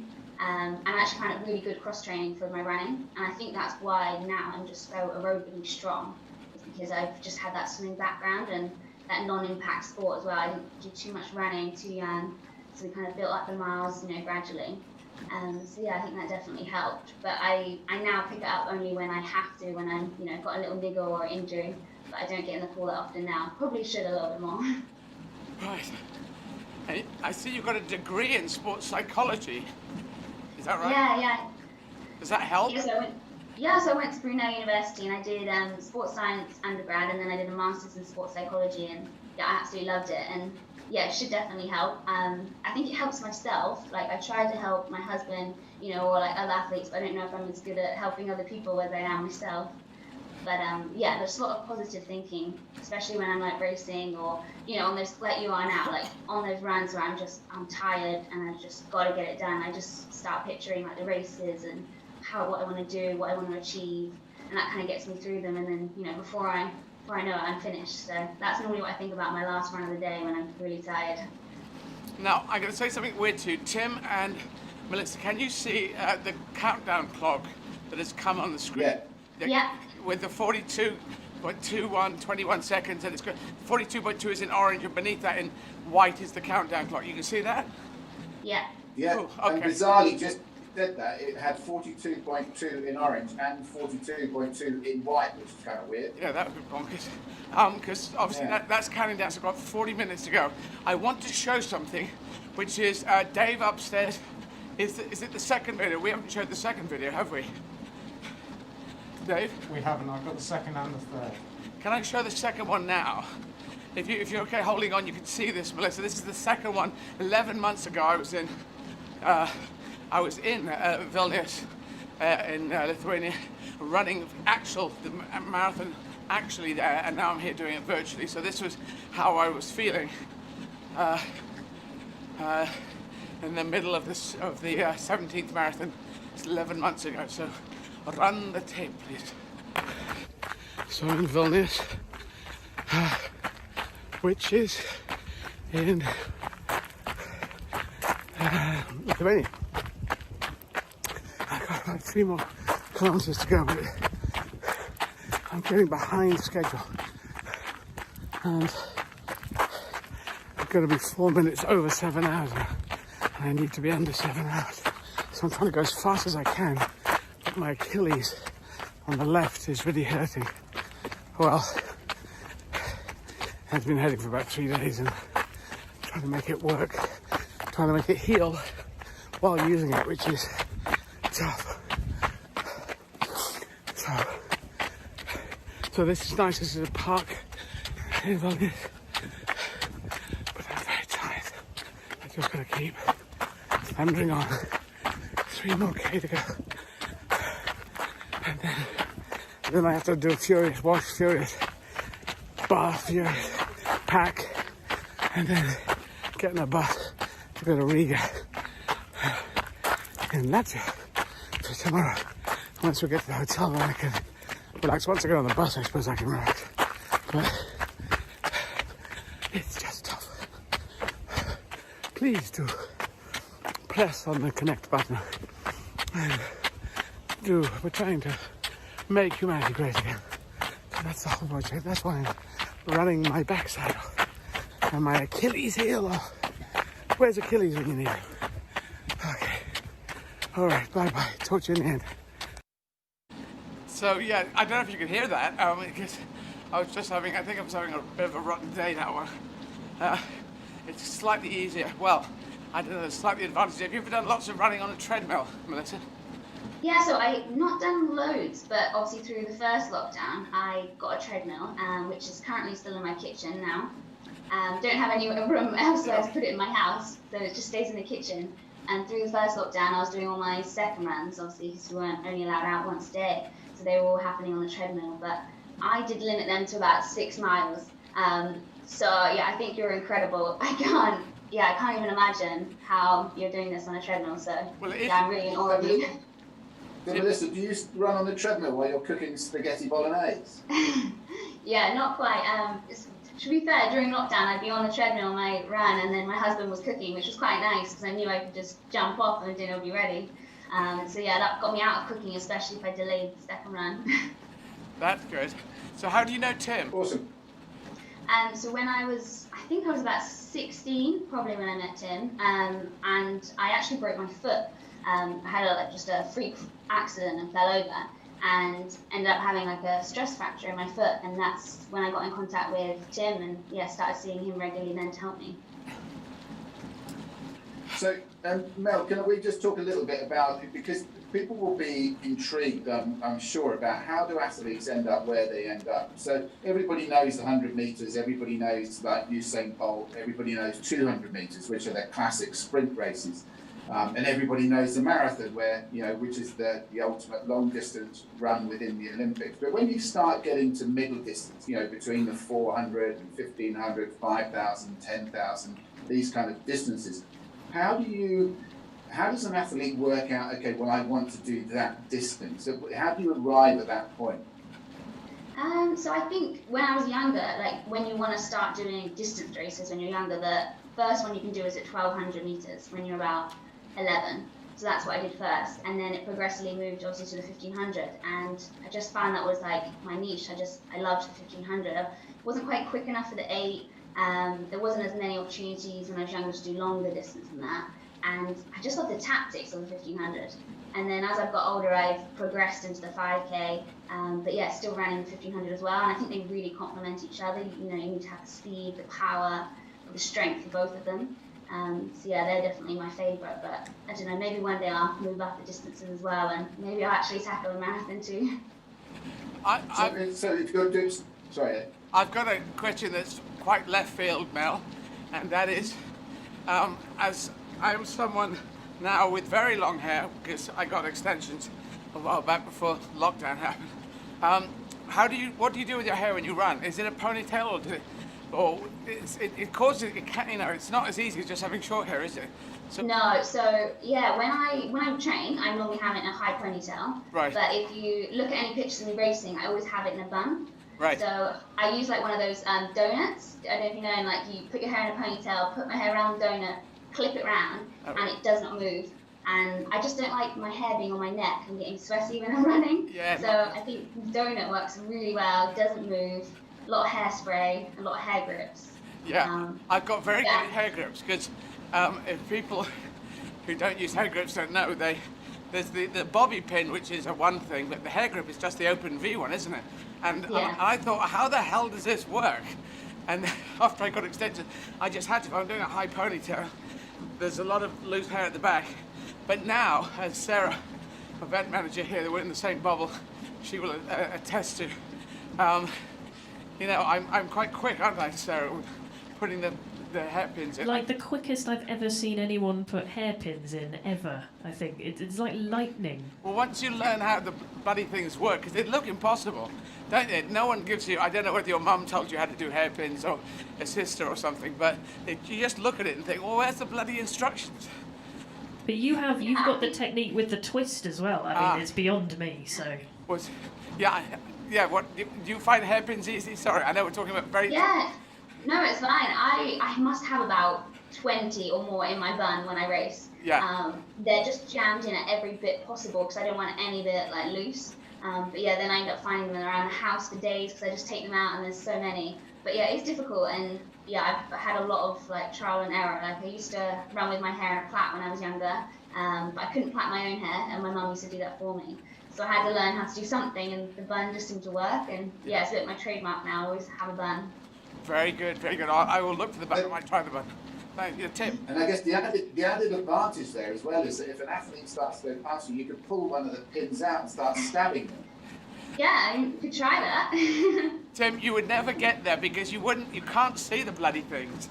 But as Mel will know, after you put about 10 in, and then you see another bit going, and you get 15 or 20 in there, you just keep going in, you got half a bloody head of metal at the back. Yeah. It is kind of bonkers, but it does look better, and it does work. That's probably adding 0.10 of a second to your time, carrying that extra weight. Well, I think the bun is quite streamlined because some people with like long hair have obviously long ponytails, and it's just constantly like flicking like this, whereas I feel like mine is streamlined. Well, I think anyway. Yeah, I would. But the scientist in me would agree with you, Mel. I think go with that, even though ponytails can look nice. And also, if you're running a long distance, or when I've been like racing in Australia and places like that, and how hot it can be or the humidity, I just can't stand your hair on the back of your shoulders or your neck. It can get really just uncomfortable. So yeah, I have to just get it off. Have you ever considered the Sinead O'Connor? Just shave the whole thing off. No, definitely not. I love my hair too much. And Tim, have you ever considered the Sinead-O'Connor? Oh, you have already. Okay. Enough about the hair. Well, okay, Mel. So you were talking about tactics for the 1500. That you like the tactics. So explain a little bit what that is. So yeah, I guess it's obviously positioning, and that's probably something I'm not always the best at, especially with the 1500. I've moved up to the 5K, so I've kind of got used to going off the line a bit slower. So this year there wasn't as many 5K races, so I raced 15 a bit more, and I just forgot how quick the girls go off the line. And you need to get off the line quick. You've got to get in a good position. You just don't want to be. Sometimes it's fine to be hugging, the barrier, but if you can't get out, and then someone else makes a, gap in the race, and then you get left behind, it can really, mess up your race. You're just constantly chasing people. And often what I found is I'd suddenly have loads of energy at like 800 to go. And I'm like, oh, I'm too far back. So I was having to like work my way forward. So yeah, you definitely need to position yourself in a better place at the start, I think. But yeah, all races are different. It depends whether it's fast, slow. Slow races are definitely harder because, you're almost falling over each other's feet and there's pushing and shoving, and yeah, you're just barely staying on the, on your 2 feet, not falling over. Can I ask something on that? On the slow races, is that because no one wishes to go out the front and take the pace at the front, because that's not a great position to be in? Yeah, like sometimes it works, but I think it depends on the weather as well. Like if it's really windy, you just don't want to hit the front because you're going to do all the work. Everyone else is just going to sit on you. And I think if everyone is a similar standard, if they're all around 4-minute runners, then you're just helping everyone else by dragging them to a time.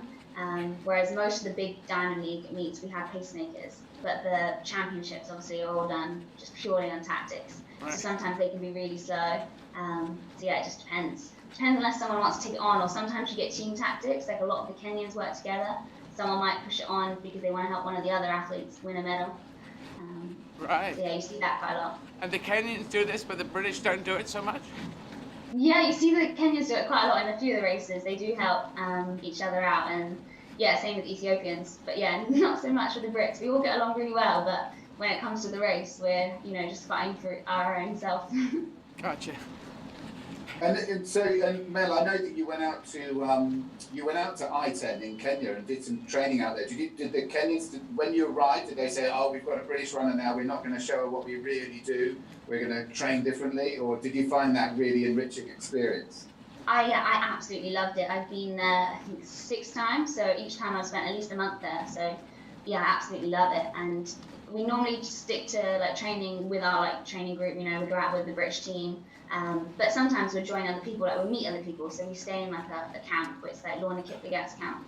And you could have runners, not just from Kenya, but from the Netherlands or Germany or America. And you just meet so many people, and not always, international runners. A lot of recreational runners go out there, and it's, really fun. I love it. You just get to meet other people, and everyone just loves running.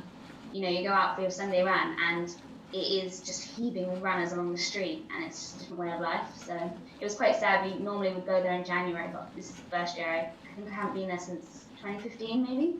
So yeah, a bit different. Just explain to, in case Eddie or some of the people listening may not know what I-10 it is, or where it is, and why it's such a special place.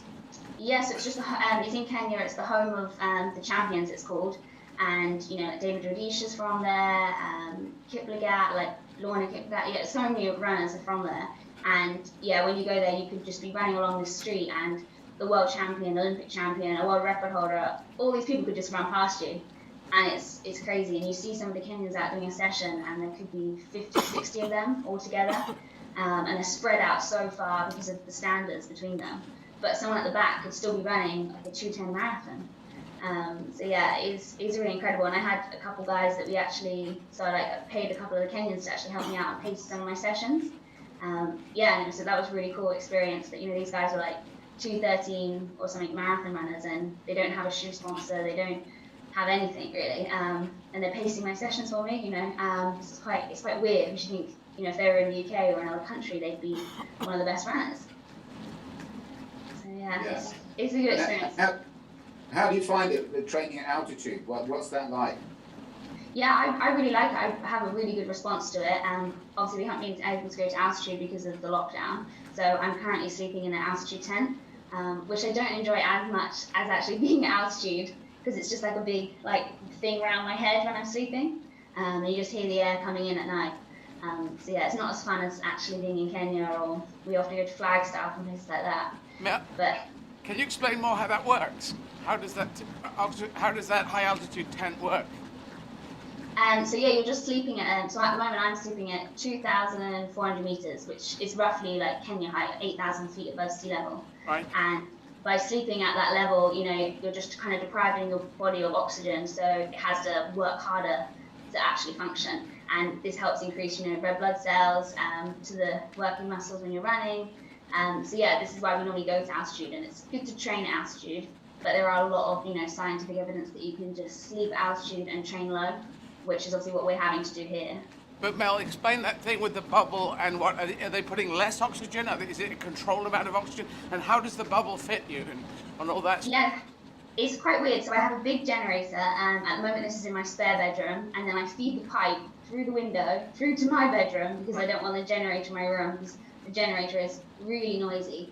And then it feeds into this kind of, it is literally just like a pop-up tent just over my like head, and like probably down to just past my shoulders. And it just takes up half of my bed, and that's it. And then there's a pipe that feeds into it, and then it just, creates it so it's less oxygen up there, and I'm sleeping at, 2,400 meters above sea level instead of sea level here.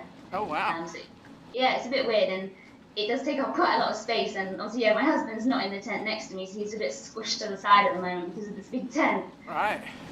And it's sealed around your waist, or it's actually loose at your waist and it just flows out? Yeah, so as it goes, there's different types. The one I've got is, most of them, they have a chain on them. So it sounds a bit scary, but it's just like a shield kind of across me like this, and then there's a chain that sits across my stomach around there and just holds it down. Oh, wow. Crazy. I didn't even know that existed.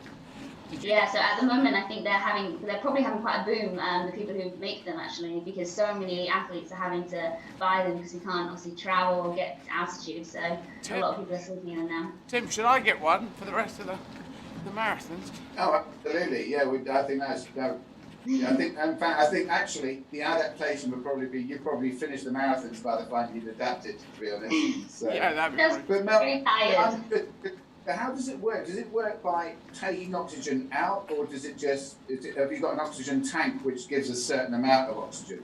I think the generator just gives a certain amount of oxygen. So yeah, there's different stages. I can set it at whatever altitude I want. At the moment, yes, at Kenya height, so I'm doing what I would normally be doing in January.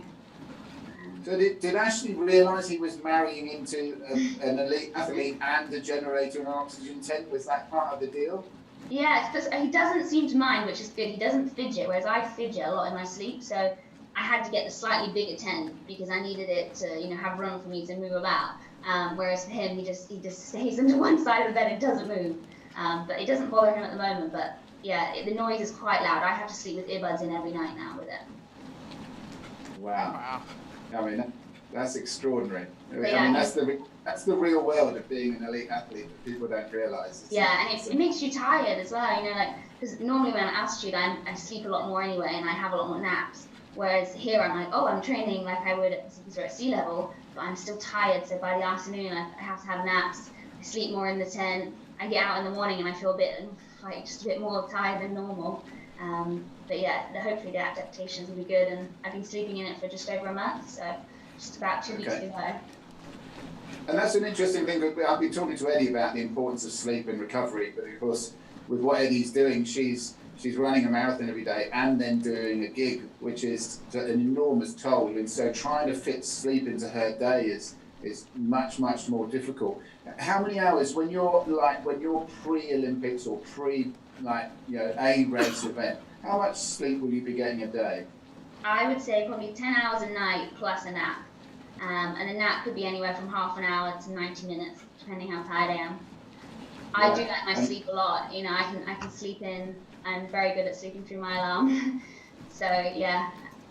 And I think that just goes to show how extraordinary what Eddie does is because she's not getting that sleep, not getting that recovery, and we're constantly fighting that depletion of energy. Yeah, absolutely incredible. I mean, you could do it maybe for 1 or 2 days on lack of sleep, but to do 31 days is just amazing.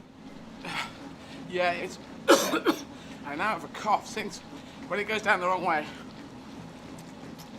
Not so good. Okay, Mel, let's just finish off that sort of bit we were talking about before, where your early years and where you said you plateaued. You know, what was that all about? Yeah, so I think I was about 14 actually when I ran my 1500 meter PB, and then I didn't break that until I was 19. And I think it's just a mixture of things, you know, between that age group, you know, you're going through a lot of changes, you know, boys and girls are growing, you know, puberty, like I had, you know, problems with my iron levels, which is very common in endurance runners, especially, you know, girls at a young age as well. So yeah, just a few different ups and downs, and I think I was also quite ahead of myself when I ran the PB at 14. So yeah, then people obviously started to catch me up and overtake me, and I wasn't probably quite where I wanted to be there at 19, and yeah, I had a lot of work to do. But I just loved the sport, so I just kept doing it. And when I speak to other athletes, they're like, "Oh, how did you keep going? I mean, ran a PB," but I just love running, and you know, I switched it up. We ran 800s or 3Ks. We kept myself, you know, interested in it, and yeah, I just always loved racing and wanted to do it. So it's never been an issue for me to never wanted to stop.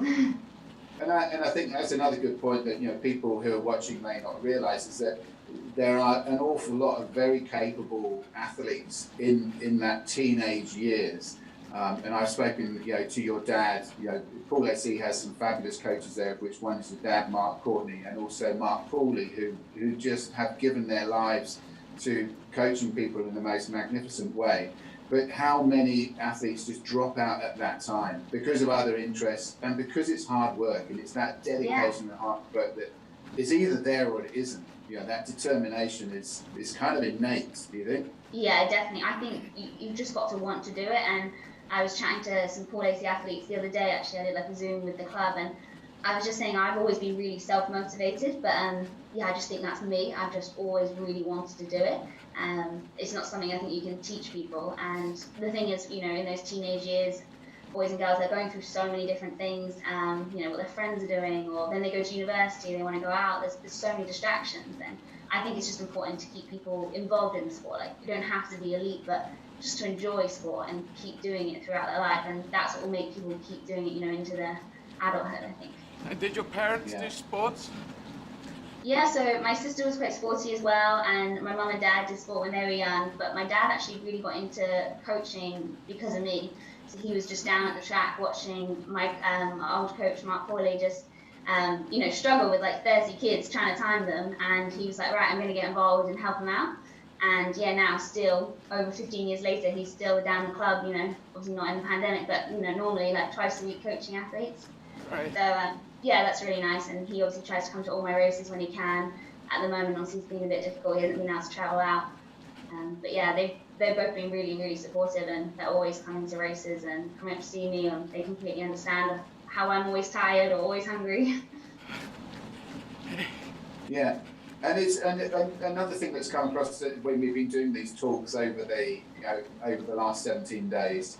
Is what people are referring, it's now become the catchphrases, you know, the why. Why do we do this? Why do it? What's your motivation? Obviously, with Eddie, it's clear in terms of its, you know, unity and of, you know, stopping division and isolation and living apart. It's about the world coming together and living as one. Well, what's your motivation? What drives you on? I think right now, at the moment, I want to be in that Olympic final.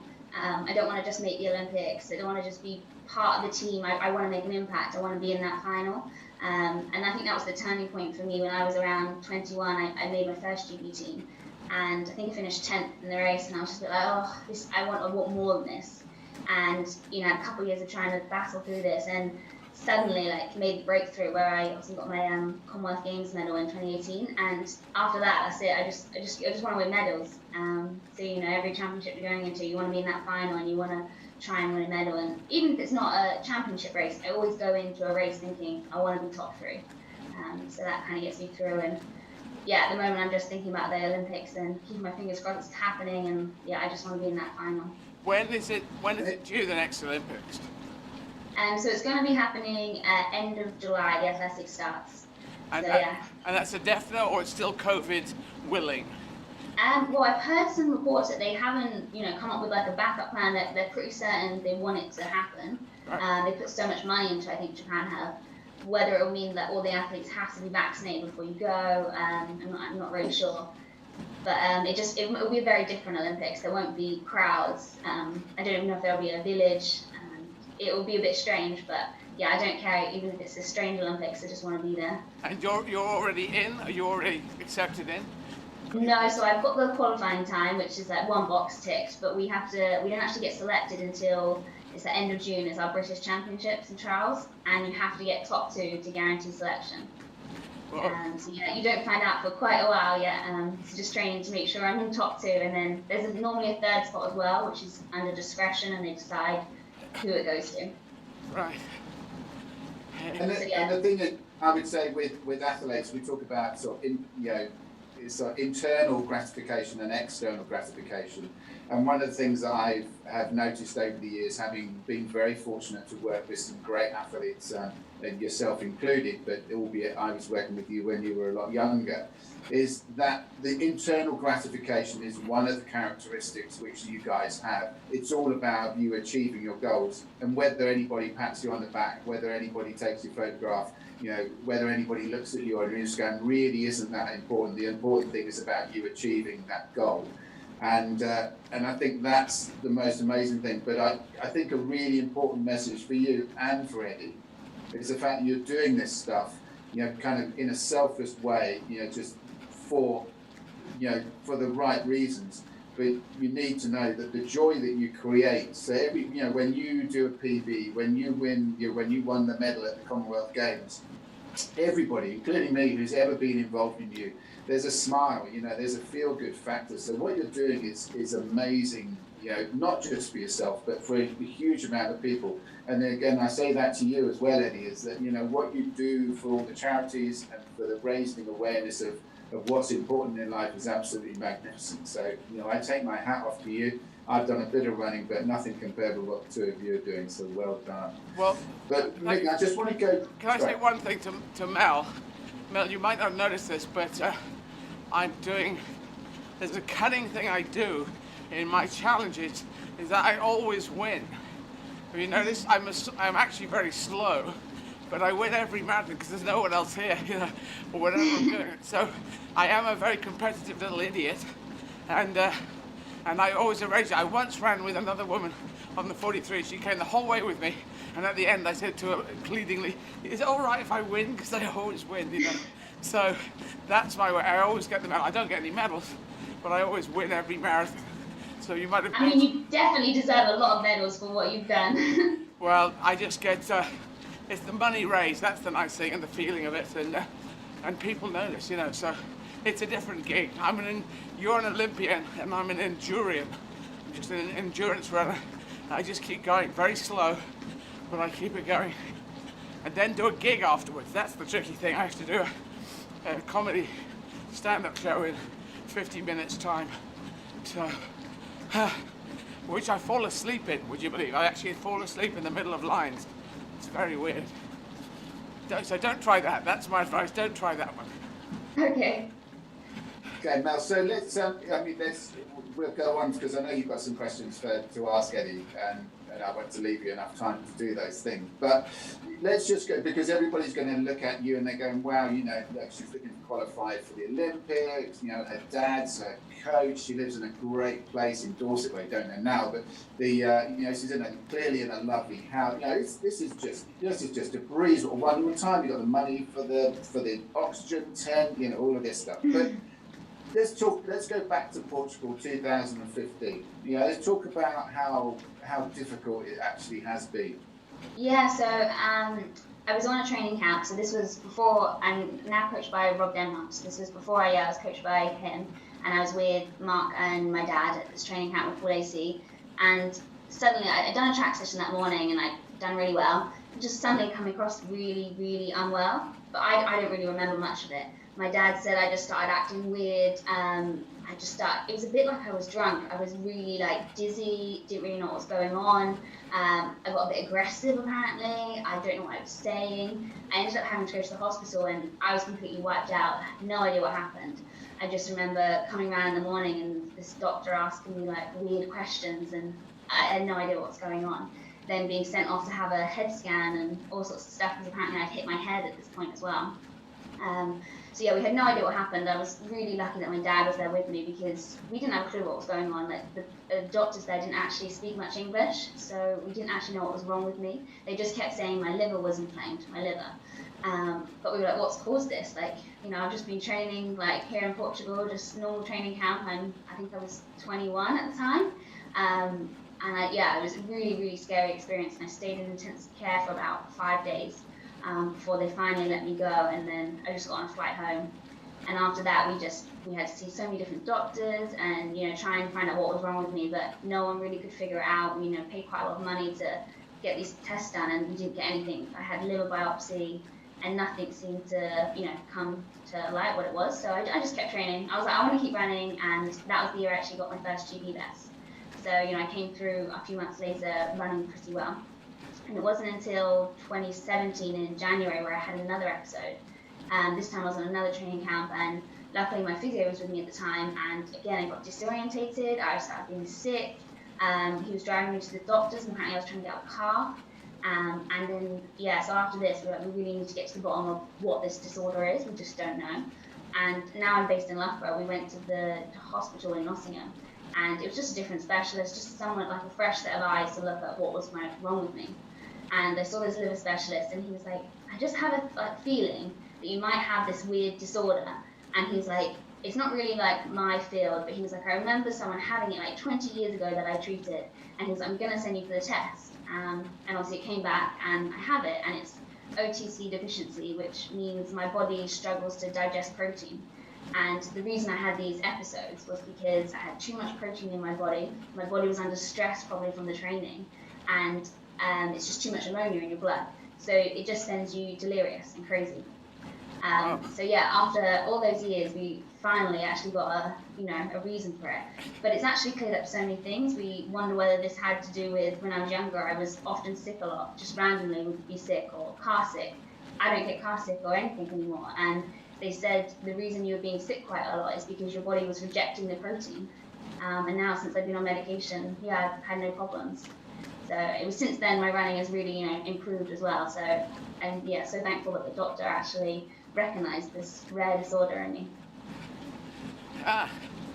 Well, I must say, I just got to say that it's a horrendous thing to have happened to you, but it's great that you came out of that, and it's great that there's a pair of eyes. There was a Dr. Shasha in Queenstown, Eastern Cape, very rural area.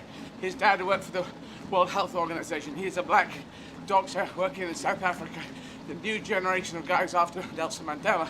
And he worked out that I had rhabdomyolysis after running 4 marathons in 4 days. And he said, your muscles are shredding into your blood, and your kidneys are going to pack up. You're going to stop right now.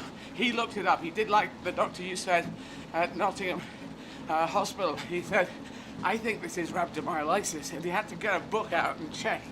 And yeah, they stopped me running straight there and then. And it's been sorted out since then, but not good. Yeah, no, it's scary, and when it happened, now thinking back to it and thinking what my dad and other people who were with me went through, like when I was just being delirious and had no clue, like they must have been terrified because they just didn't know what was happening. I'm glad I just don't remember much of it. Tim, over to you. Do you, Mel? Do you put, now that you're the PBs that you've achieved? I mean, to put it into perspective again, it's so difficult for people to understand. You get what's involved in the training that you guys do, but the great thing about Park Run, the 5K Park Run, it puts everything into perspective. So for anybody out there that has run the 5K Park Run, you effectively, your 5,000 meter time is 14 minutes 53 seconds. Am I right? Yeah, you're right. So anybody who's run Park Run knows that is really fast. I mean, that is, there's no way I get close to that. I'd blow a gasket if I tried to even come close to doing that. So yeah, I think the Park Run really has helped, the general public understand 5K running for the elites, and so much. And I've been out in lockdown, and I've run past people a few times in the park, and they're like, "Oh, you're running really quick." And my husband will be on the bike with me, and he's like, "Yeah, well, she runs this for 5K," and they're like, "Oh, wow," and like they understand it, I think that's really good, and it's a bit different to like the 100 meters or the mile. Like this, people actually get, and people are really enjoying running now. Especially through lockdown, they're getting into the 5Ks, 10Ks. So yeah, it's great. And I Tim, have to say, sorry, I interrupted you, Tim. Just bear in mind, I've got 7 minutes 45 to go, and we're getting very close. I'm at 41 kilometers in, so we've got to start lifting our language to encourage people to donate. Okay. All right. So the first thing, one of the challenges I sent you, Melissa, was getting ourselves to the 50%. So I think you should do that magnificent readout that you did before. Remind people how they can donate. Okay, so making a donation is incredibly easy, and if you're in the UK right now, you can do this by text. So just text the word 10 or 20 to 70810. That's 70810, and you'll donate either 10 or £20. Text costs your donation plus the standard rate message, and you have to be over 16 years of age. And if you'd like to donate more than that, which we'd love you to, and if you're outside the UK, then you can go online to izzard.com and make a donation via our crowdfunder site. And there you can donate in pounds, sterling, dollars, and euros. Anywhere in the world, you can actually donate in any currency, but if you happen to live where you have US dollars or euros, you can actually do that, and you can see how much you're donating clearer, put it that way. But thank you for that, Mel. Did you say there were any... Mel, this is your opportunity. You can ask Eddie now anything you like, so she can give you top tips on how you're going to win gold at Tokyo Olympics. Let's not go there. I can give you top tips on next to nothing, because you're an elite, and I'm this. I just go on and on and on. But yeah, ask me things if you want to. So yeah, I was wondering, like, how much mileage do you normally do? Like, when you're not doing one of these crazy challenges, like, what do you normally do in a week? I try to do a marathon every other week and a half marathon in between that every other week. So it goes marathon, half marathon, marathon, half marathon on the weekend. That's what I'm trying to do now. Yeah, that what you were doing prior, before this challenge in January. Were you doing that in December? I was, I was trying to, and then it got locked down, and then I was working in Toronto. So I try when I can. But the truth is, the first 10 of these are the training for the next 21 of these. It's really, you can't really train for it. I think it's too bloody odd. Yeah, it is just incredible. Like, when I think about running on my treadmill here, and I only ran about 6 miles, and make sure all my long ones are outside. Yeah. So where do you actually run when you're outside? Where's your favourite place in the world to run? I run down the Thames River, which is quite beautiful, and it snakes all the way down to Richmond. If I run to Richmond, that's a half marathon, 21k, then I run back another 21, so that's 42k, and that's me done. And I have markers, so I can do a half marathon down there or a full marathon. Yeah, I love it down there. I run in Bushy Park quite a lot down there, so that's where my in-laws live. So I'm lucky that I get to go running there. Yeah. So I don't, this is tough. On the treadmill, I just find tough. That's why I need to talk to someone like yourself, because this gets me out of it. Yeah. And Tim. Yeah, carry on, Mel. Oh, no, I was going to say, what you're looking forward to, after this? What you're thinking you're going to do? Like, I mean, guessing you're going to sleep, but are you going to be just watching TV on the sofa when you finish this challenge, or? Yeah, it's mainly sleeping and doing nothing. I mean. And eating. Yeah, I'm very lazy, actually. Not eating, actually. I will hardly eat anything after this, because I have a drama role coming up, which means I'm not allowed to eat, but I will be resting, and I like the stopping. I'm not so because you love the running, and I kind of like the stopping. But I think 3,000 meters, 5,000 meters, 1,500 meters, it's really tough, and you're going incredibly fast. It obviously drains the hell out of you, but it does stop at a certain point. Whereas the way I do it, it just sort of goes on a bit, and on and on. Well, I only ran 12 miles this morning, so yeah, you're making me look very bad during this marathon. Well, I'm just trying to get through it. In fact, before we end, Tim, I'd like to show the final marathon from Vilnius a year ago. It's 11 months ago. Dave, do we have that? Yeah, standing by. Can we just show that? We'll show this last video. It's a couple of minutes, and then I'll almost be finished. Here we go.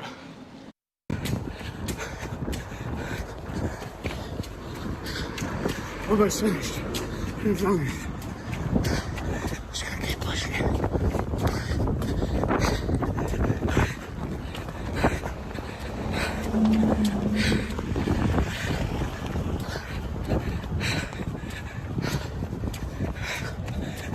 0.9 of a kilometre to go. 0.8. Okay. Your final step. 0.6.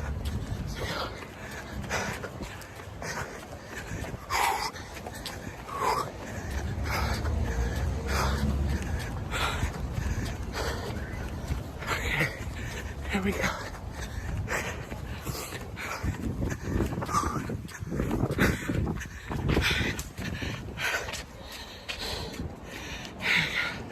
2 minutes over 7 hours.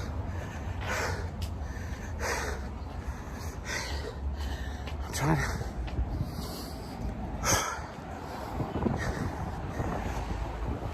I'm trying to get these marathons under 7 hours. But Achilles.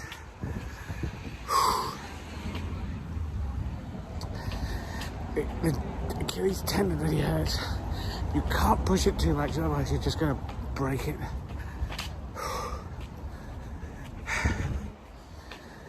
It's still tough.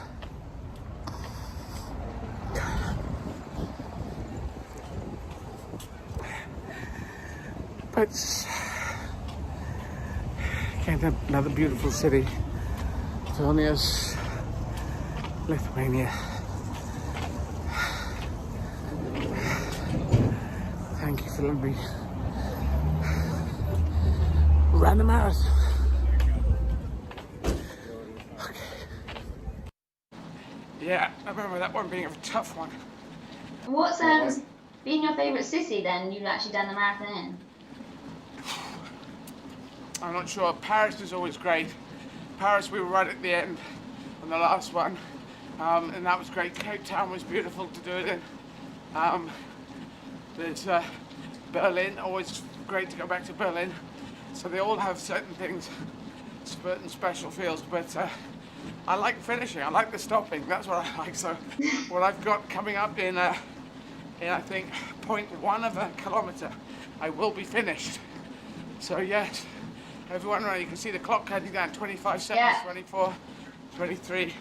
20 seconds or so to go. Yeah, thanks everyone around the world. Thanks to you, Mel. Thanks to you, Tim. Thanks for coming on. Everyone on Zwift, Izzard.com to buy tickets if you want to buy tickets. I'll be on stage in 35 minutes, if you can believe that. I'll be on stage in 35 minutes. Doing a Yeah, you're doing amazing. I'm in awe of you right now. Thank you, Mel. Good luck in the Olympics. Good luck for all of us. So, yeah. Thank Go you. for it. Take care. And take care, Tim. And thank you for hosting that. And we're there. We're there. 42.18 kilometers. So good the stopping. Thanks for being with us. And take care. Stay safe, Mel. Tim, stay safe. Thank you. Thanks so much for having me. Not at all. I'll talk to you very soon, Tim. I'll talk to you probably later. Cheers. Thank you, everyone. I'm going to get ready for the show. Bye-bye.